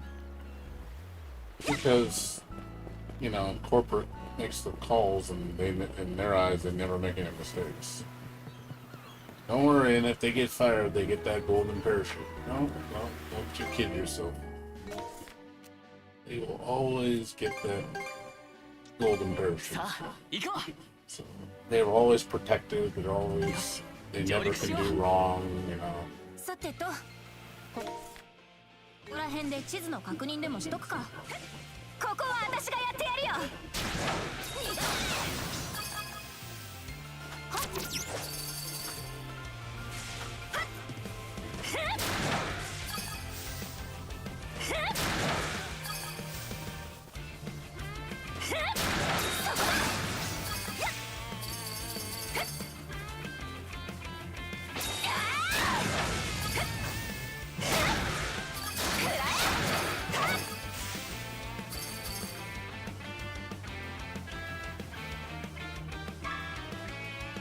Oh yeah, of course. Absolute truth. I know that. Believe me, I know.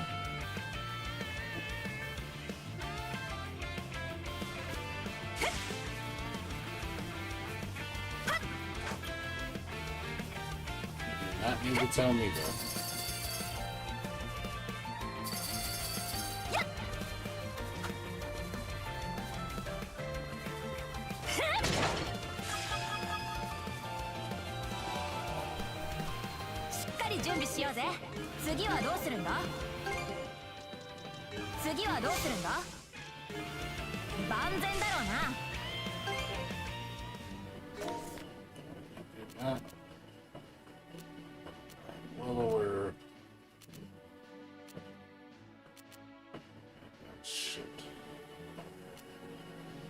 How did the postmark bring up?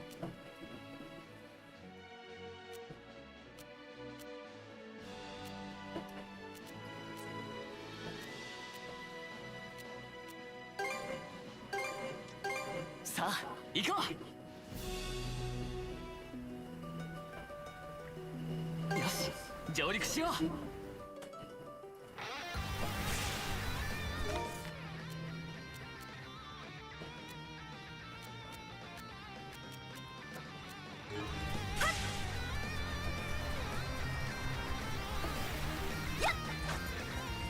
さてと、ここら辺で地図の確認でもしとくか。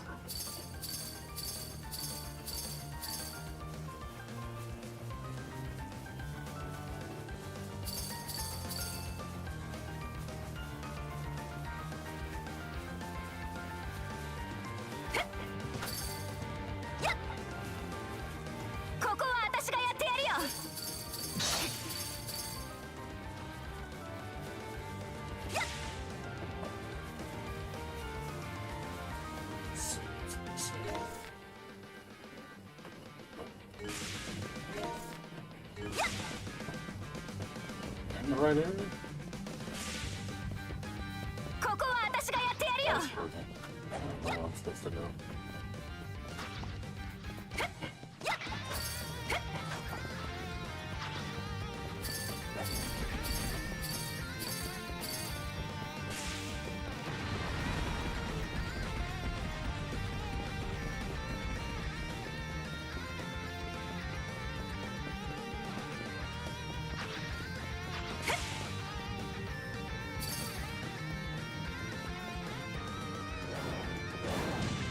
Friendly monster troop.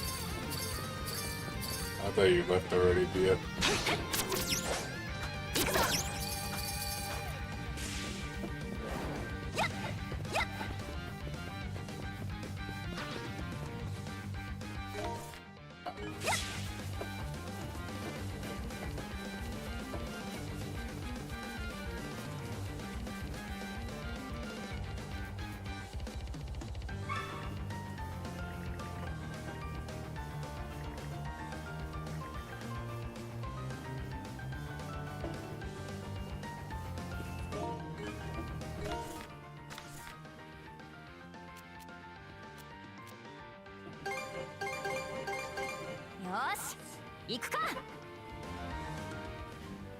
Still shocked that I'm only 40% done with this thing. 上陸しよう。 Like, god damn, there's so much shit to do. How is it I'm only 40% done at chapter 5? Seems a lot. I figured I'd be like 60% done or 65% done. But thank God, it's just still got another 60% to go.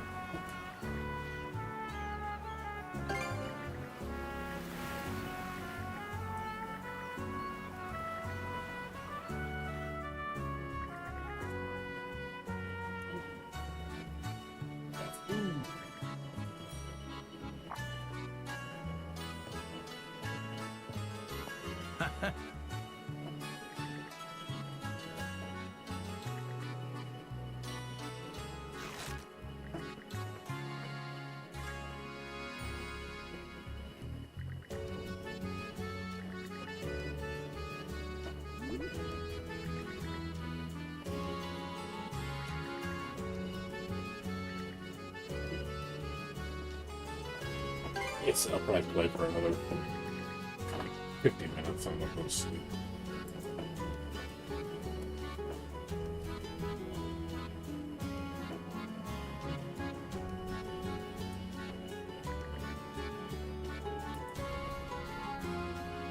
Tomorrow I'll jump on probably around 8 o'clock again.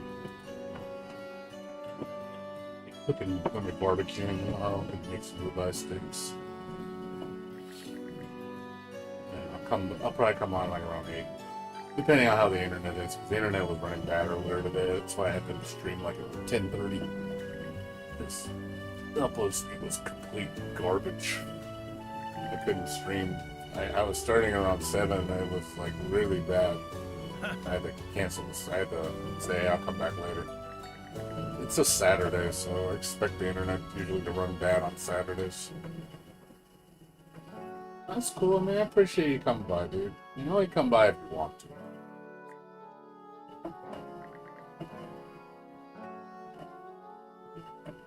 You gonna do a long stream? Well, you yourself are gonna stream?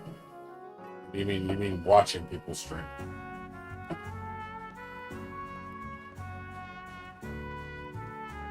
Okay, that's cool.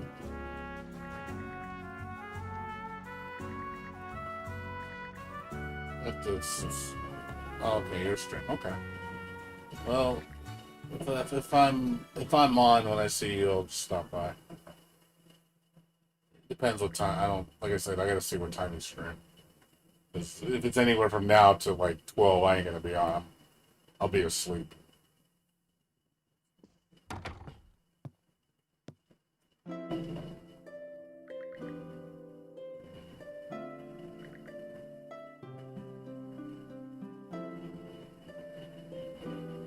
Like I said, we'll see. I'll see what time it is. What is he doing right now? He looks like he's walking like you're taking a shit in his pants. He's like waddling. He's like, oh, I just crapped my pants. Nah, that's fine. Don't worry about it, dude. I understand. I'm not gonna get all butthurt because you don't show up. I appreciate you showing up.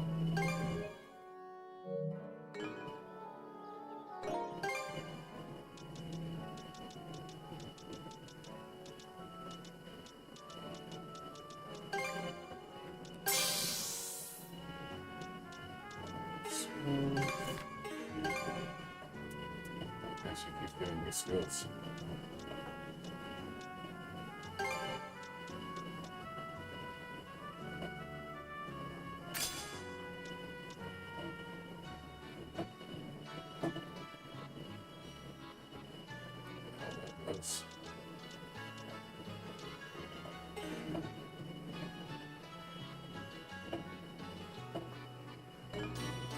I say a Mario game is only a 7? How dare I? Yeah, God forbid I judge a Nintendo game, and I have such a low review score of Nintendo. It's like I don't particularly like Nintendo games.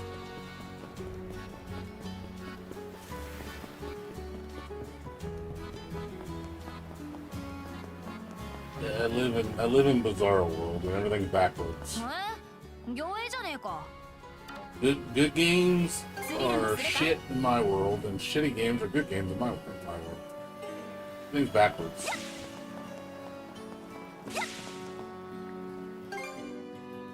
Don't you understand that?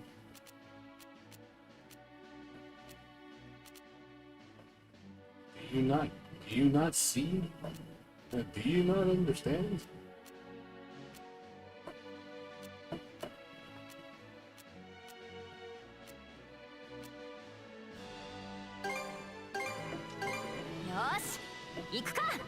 How dare you? よし、 Not 上陸しよう。 understand. この辺りで休んでいくか。 なんだこれ。 Last thing.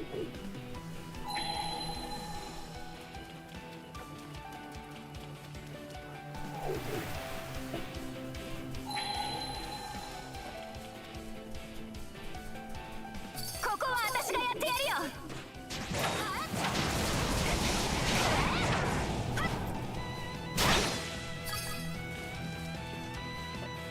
釣りでもするか。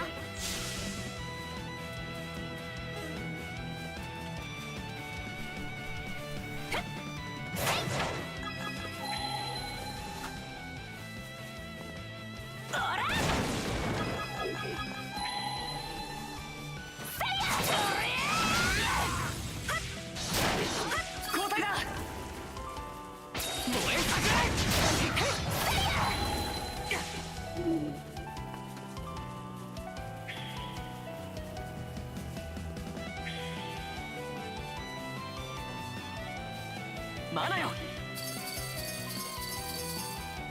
やあ。やあ。捕らえた。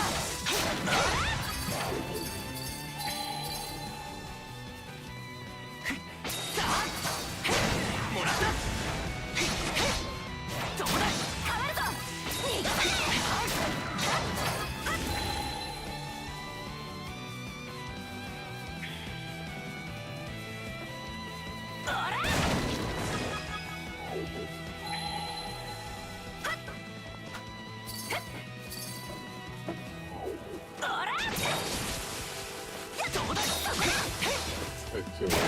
逃がさねえ。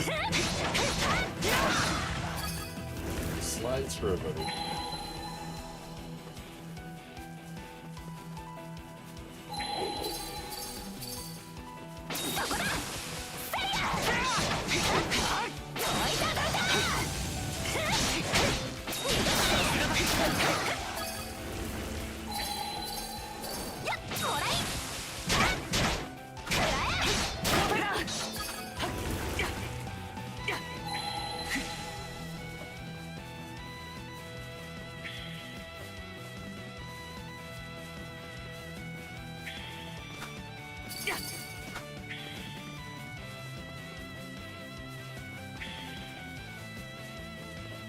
マナよ。マナよ。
Yeah.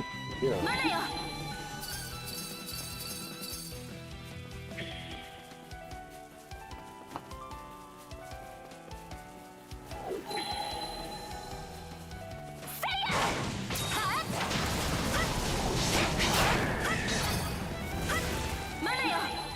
Yeah, I know.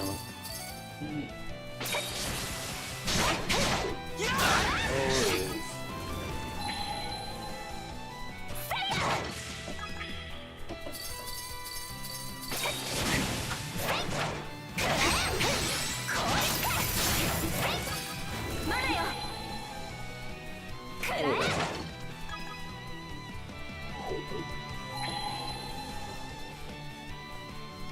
Again, if you make a good game, people will play it if they really want to. And there's not much you can do about it. You can't make people play your game. People don't want to play it, they don't have to play it. It's like me, I don't gotta convince everybody that this game is great. I know it's great.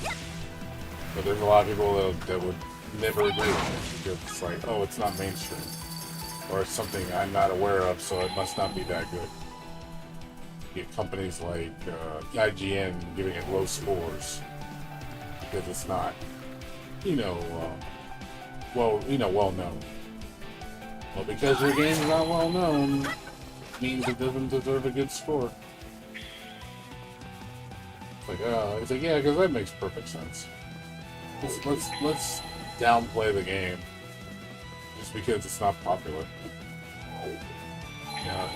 Obviously, if everybody doesn't love it, then it must be a bad game.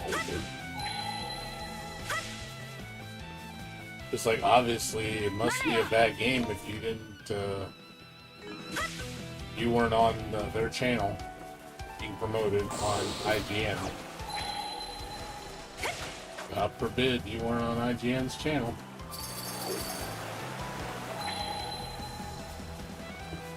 IGN didn't talk to you? Well, you must not be a great gamer. IGN didn't acknowledge it. Oh my god, poor babies.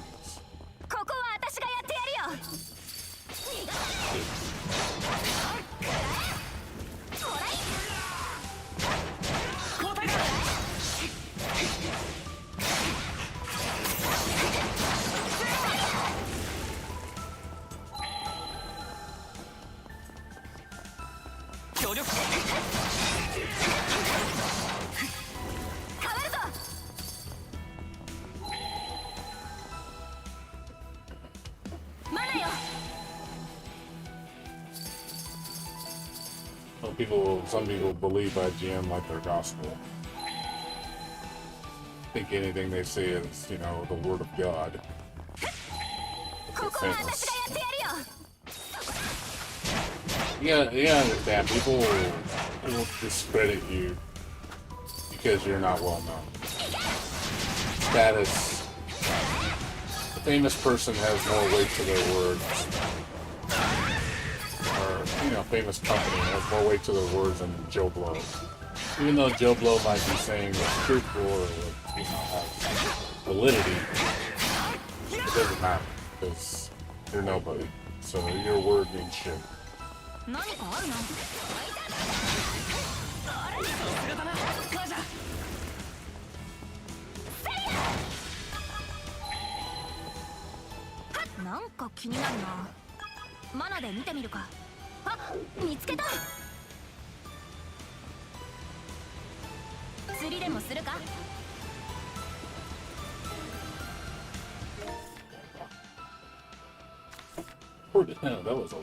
All that work was 1%. All those quests, all that shit, and doing that with 1%. 1%. Like, oh man. 1% for all that. Crazy.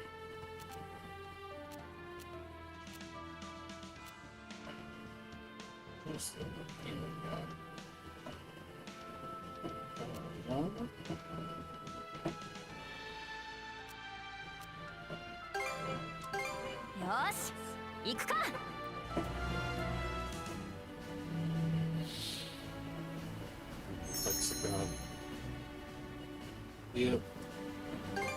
Because famous. Don't you understand that? It's famous, dude. Don't you understand that? Famous dictates everything.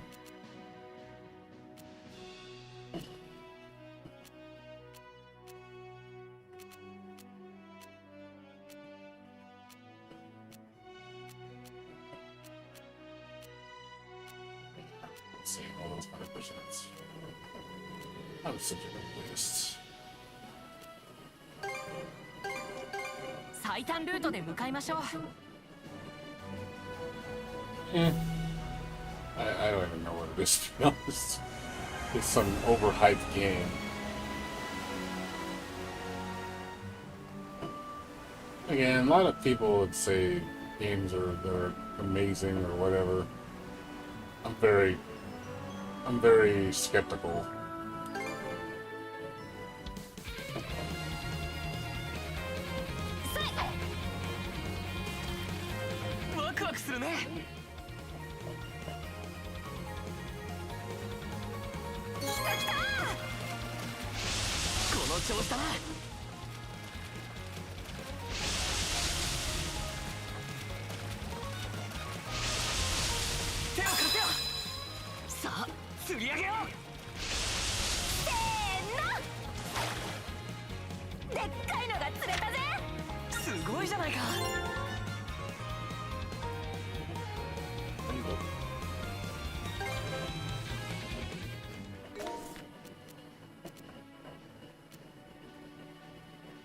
Yeah, dude. Like I said, I know, dude.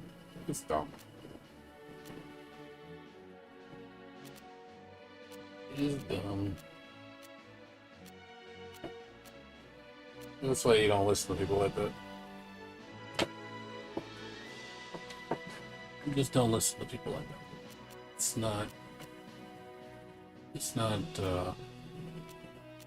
not worth your time.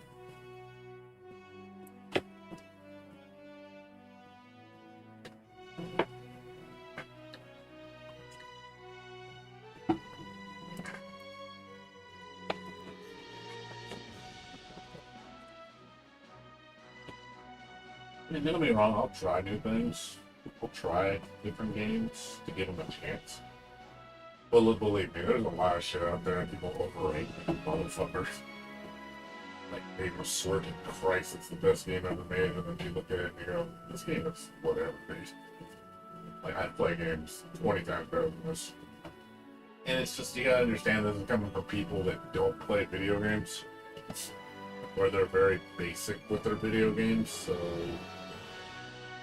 Obviously, gamers that have played everything are really intense gamers. I think those people have a deeper knowledge of video games, and they obviously played a lot. So, and those are probably the people that are the better gamers, the ones that want more of a challenge or something that's more, you know, just new experiences because they've played so many games that are so much like each other. You know, they want to expand their horizons rather than just sticking with their comfort bubble. There's a lot of people that will play the same games because it's what they know. You know, it's like, oh, I only play Mario games because you know, I don't want to play any other platformers. It's like, well, you like Mario, you like platforming, why don't you try other platformers? You might find something better than Mario. But, you know, people won't do that, though. You know, it's called staying in your bubble.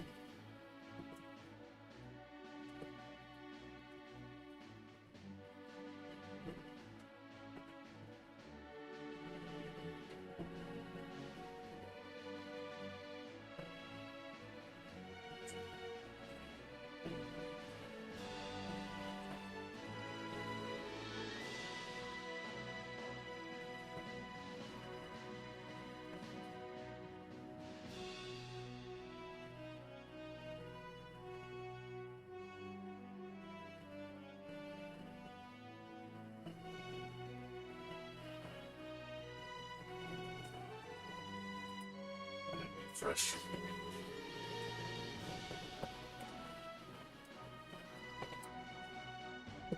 Yeah, that's just a lot of people, unfortunately, that like to stay in the bubble. Yeah. I mean, that's their choice if they want to. Can't make people stay outside their bubble. Some people just like their bubble. They really do.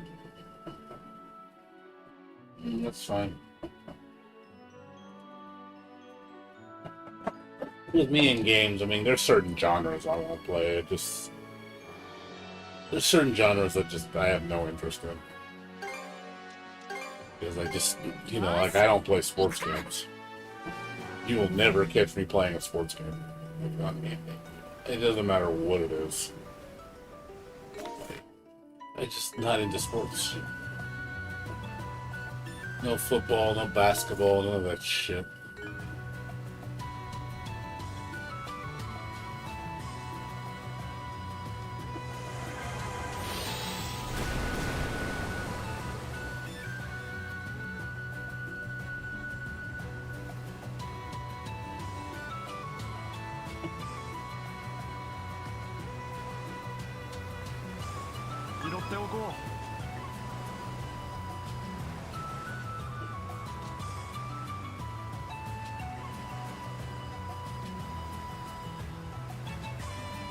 酒だ。酒をよこしやがれ。拾っておこうか。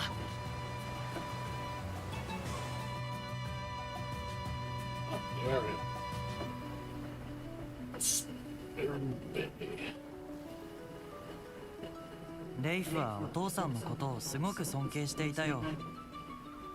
だからこそ弟さんの事件で許せなくなったんだろうね。I have a feeling it's like 8. お父さんのこ Maybe とも like 8 maps. そして自分自身のこともそんな行動に出るほど追い詰められていたなんて。父親といえばカーペント商会は町ごとなくなっちまったけど父さんがいる限り紹介がなくなることはないよ。僕はひとまずここの手伝いで精一杯だけど、その先はあれ雨、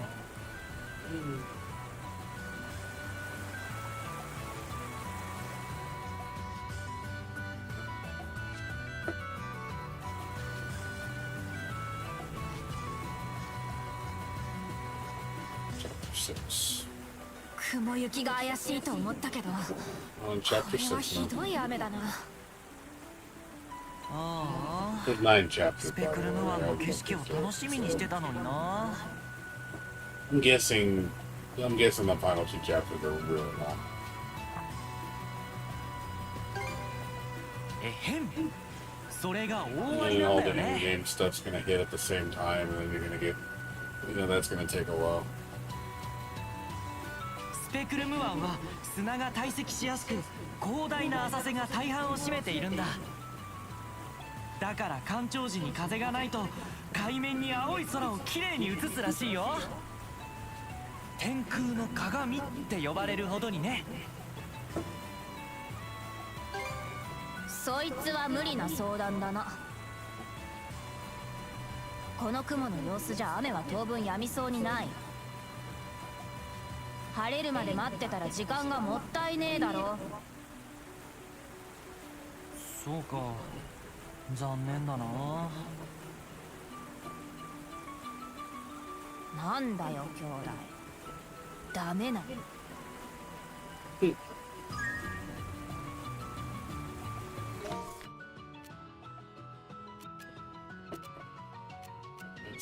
4 maps. Yeah, that's going way over there. Gotta be one up here. Probably. Let's go over here. There's gotta be something over here. Down here is definitely gonna be something. Let's see, it comes up down here. Makes you wonder, like, where to go. How many more areas we're gonna go? 回収するぞ。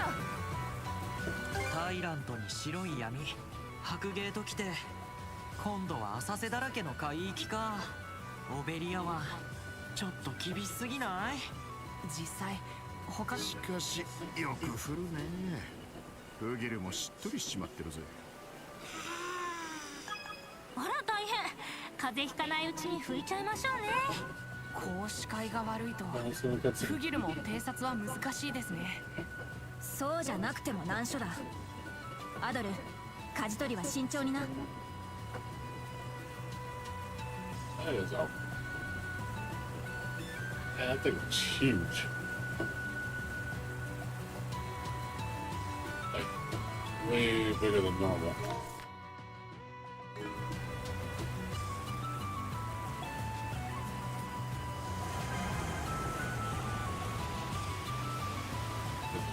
It looks bigger than normal.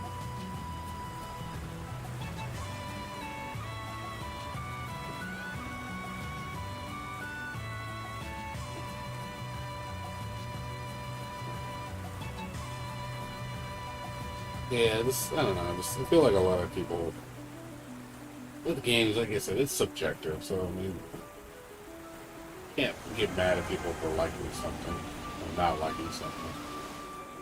ローザ、大丈夫か？ It's a matter of preference, but I do think that some people's tastes are really shitty just because, again, it depends on the type of person they are, but they're probably not a gamer. So you get people that like, you know, those gacha games that are mindless as hell, and people love them, and then just like, dude, it's so, like, there's no thought process at all, like, playing them.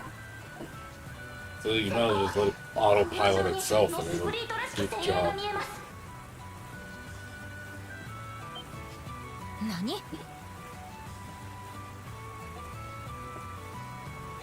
ローザのやつ、この雨しぶきの中でよく見えるな。狭い航路で正面から敵船と向かい合うのはまずい。アドル、船を東側に寄せてくれ。なるべく隠れてやり過ごすぞ。アドル、もっとギリギリまで寄せろ。おい、もっと。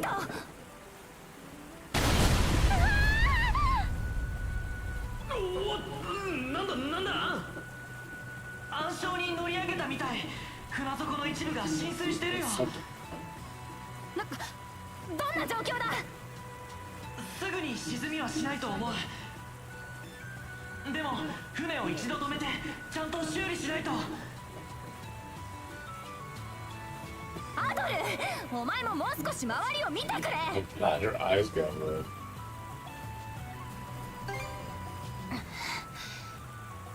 Damn, she got that red eyes, dude. カージャー様、どうした？あ、はい。近くにオーレン島という島があります。なんとかそこまで航行して船を修理してはいかがでしょう。That's those red eyes too. ああ、 Wondering if it's something to do with そうしてくれ。 their bloodline.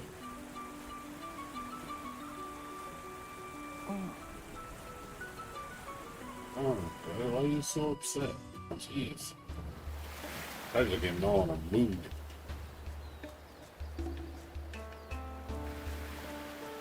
Wow, she's in a mood right now. She is in a mood right now. What the? They don't even talk to each other. 座礁しちまったのは仕方なかったんじゃねえか？ Yeah, what's your problem, Carter? Like, he's such a bitch. 幸いグリーガー船は引き返して南へ向かったみてえだし。どうしたらいいかなんてあの二人は分かっているよ。でもまあきっかけが必要かもしれないね。アドル君、少しいいかね？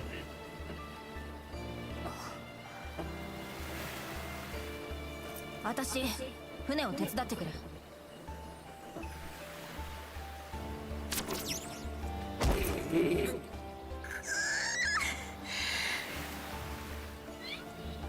カージャ君にも聞いて You ほしい。 realize you can't get away 二 from 人 him, に right? 頼みたいことがあるんだ。It sounded like she was gonna cry. うん。 It sounded こ like の she was 海 gonna 域周辺の cry. 島に自生する薬草らしい。 God damn it, I can't get away from it. 解決病対策や解熱作用など Oh, さ man. まざまな薬効があるらしくてね。採集しておけばサンドラス号の役にも立つと思うんだ。それは解決病にも効くならまあ確かに。どうだね、頼まれてくれんかね。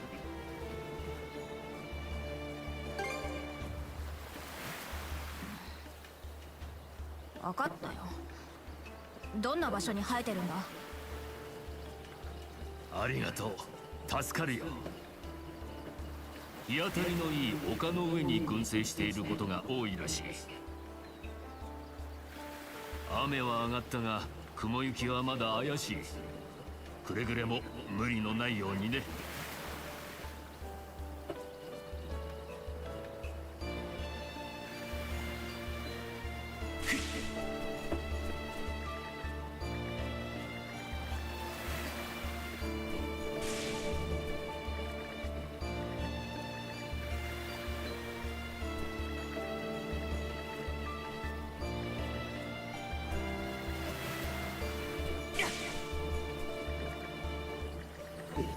This is an awfully big bottle, sir.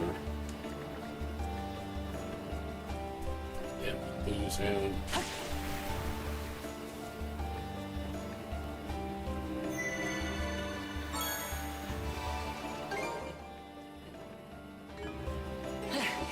一息つこうか。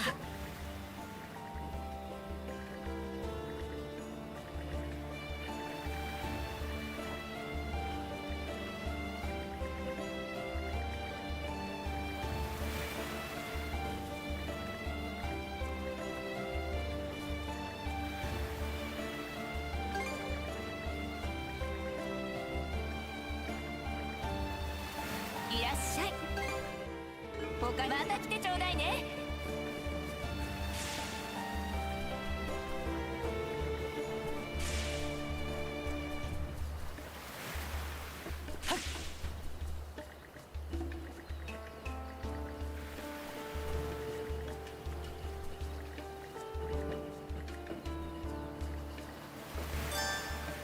お伺いいたします。次はお弁当ですね。次それでは。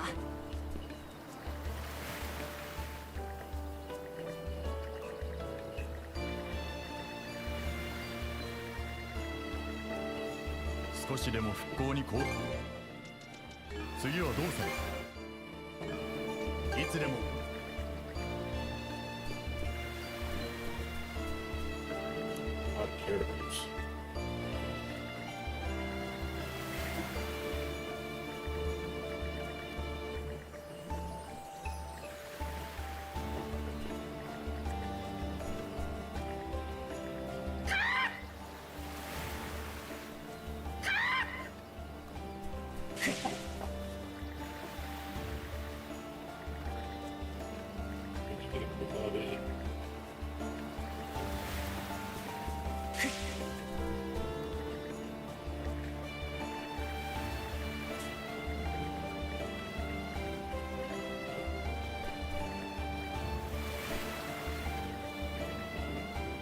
カルナックのふまだ先は。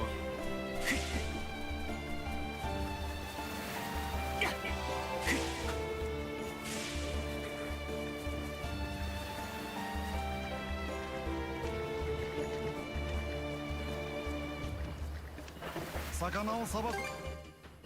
まだ魚を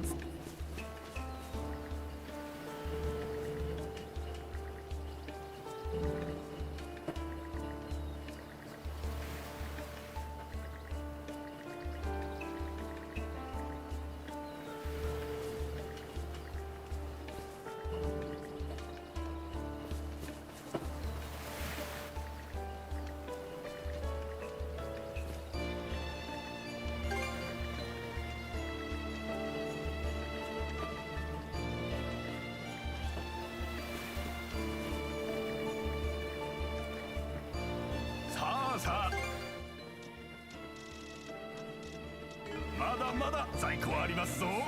またお待ちしておりますぞ。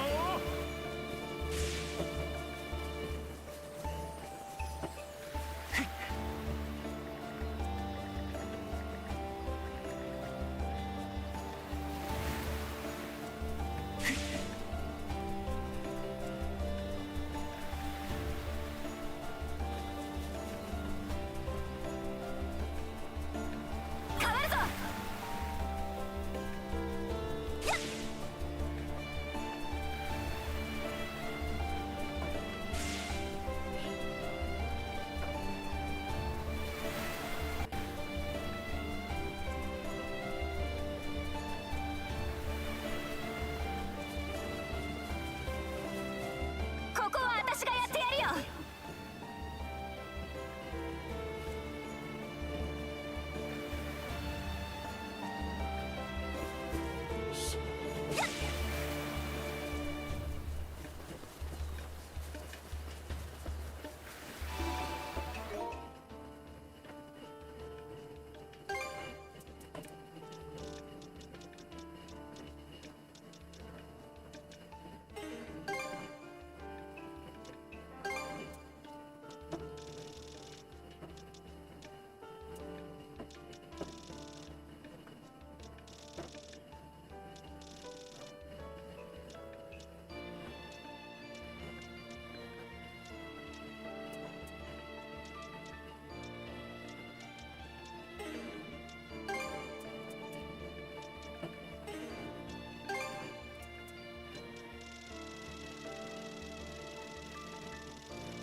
This game is yes.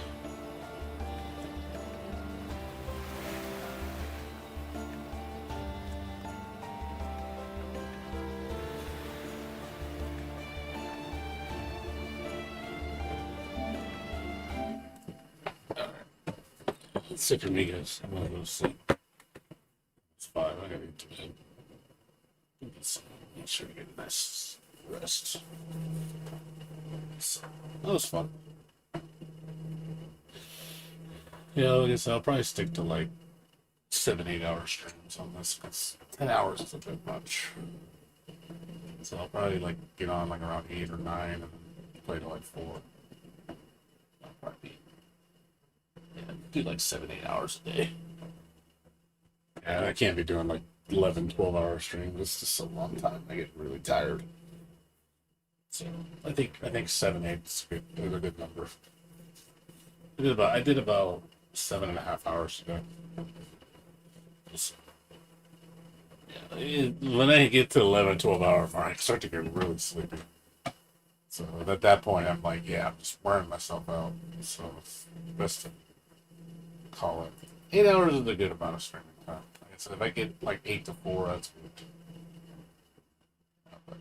I'll see what time I get on tomorrow because I gotta cook dinner.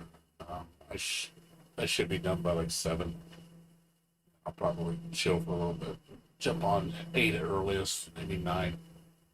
And it depends on how good the internet is. If the internet's running like shit, then I'm probably not gonna be on until like probably till like 10. So it depends. Because like I said, the internet was running bad earlier. So maybe it won't be bad tonight. So I might show up at 8. We'll see though. But anyways, guys, thanks for watching. So thanks David for coming by. Appreciate it. But yeah, just coming by. And I'll be streaming more E's for a while, so it's not going anywhere. But if you guys want to watch me play more, I'll be on doing this for the next easy, I think, 4 or 5 days before I'm finished with the game. It's gonna be a while. So we're on chapter 6. We just started this, so it's 4 chapters we still gotta go through, plus 60% more content that we gotta complete. So there's still a lot of stuff to do. Anywho's, you guys have a good one. I will see you guys later. You guys take care.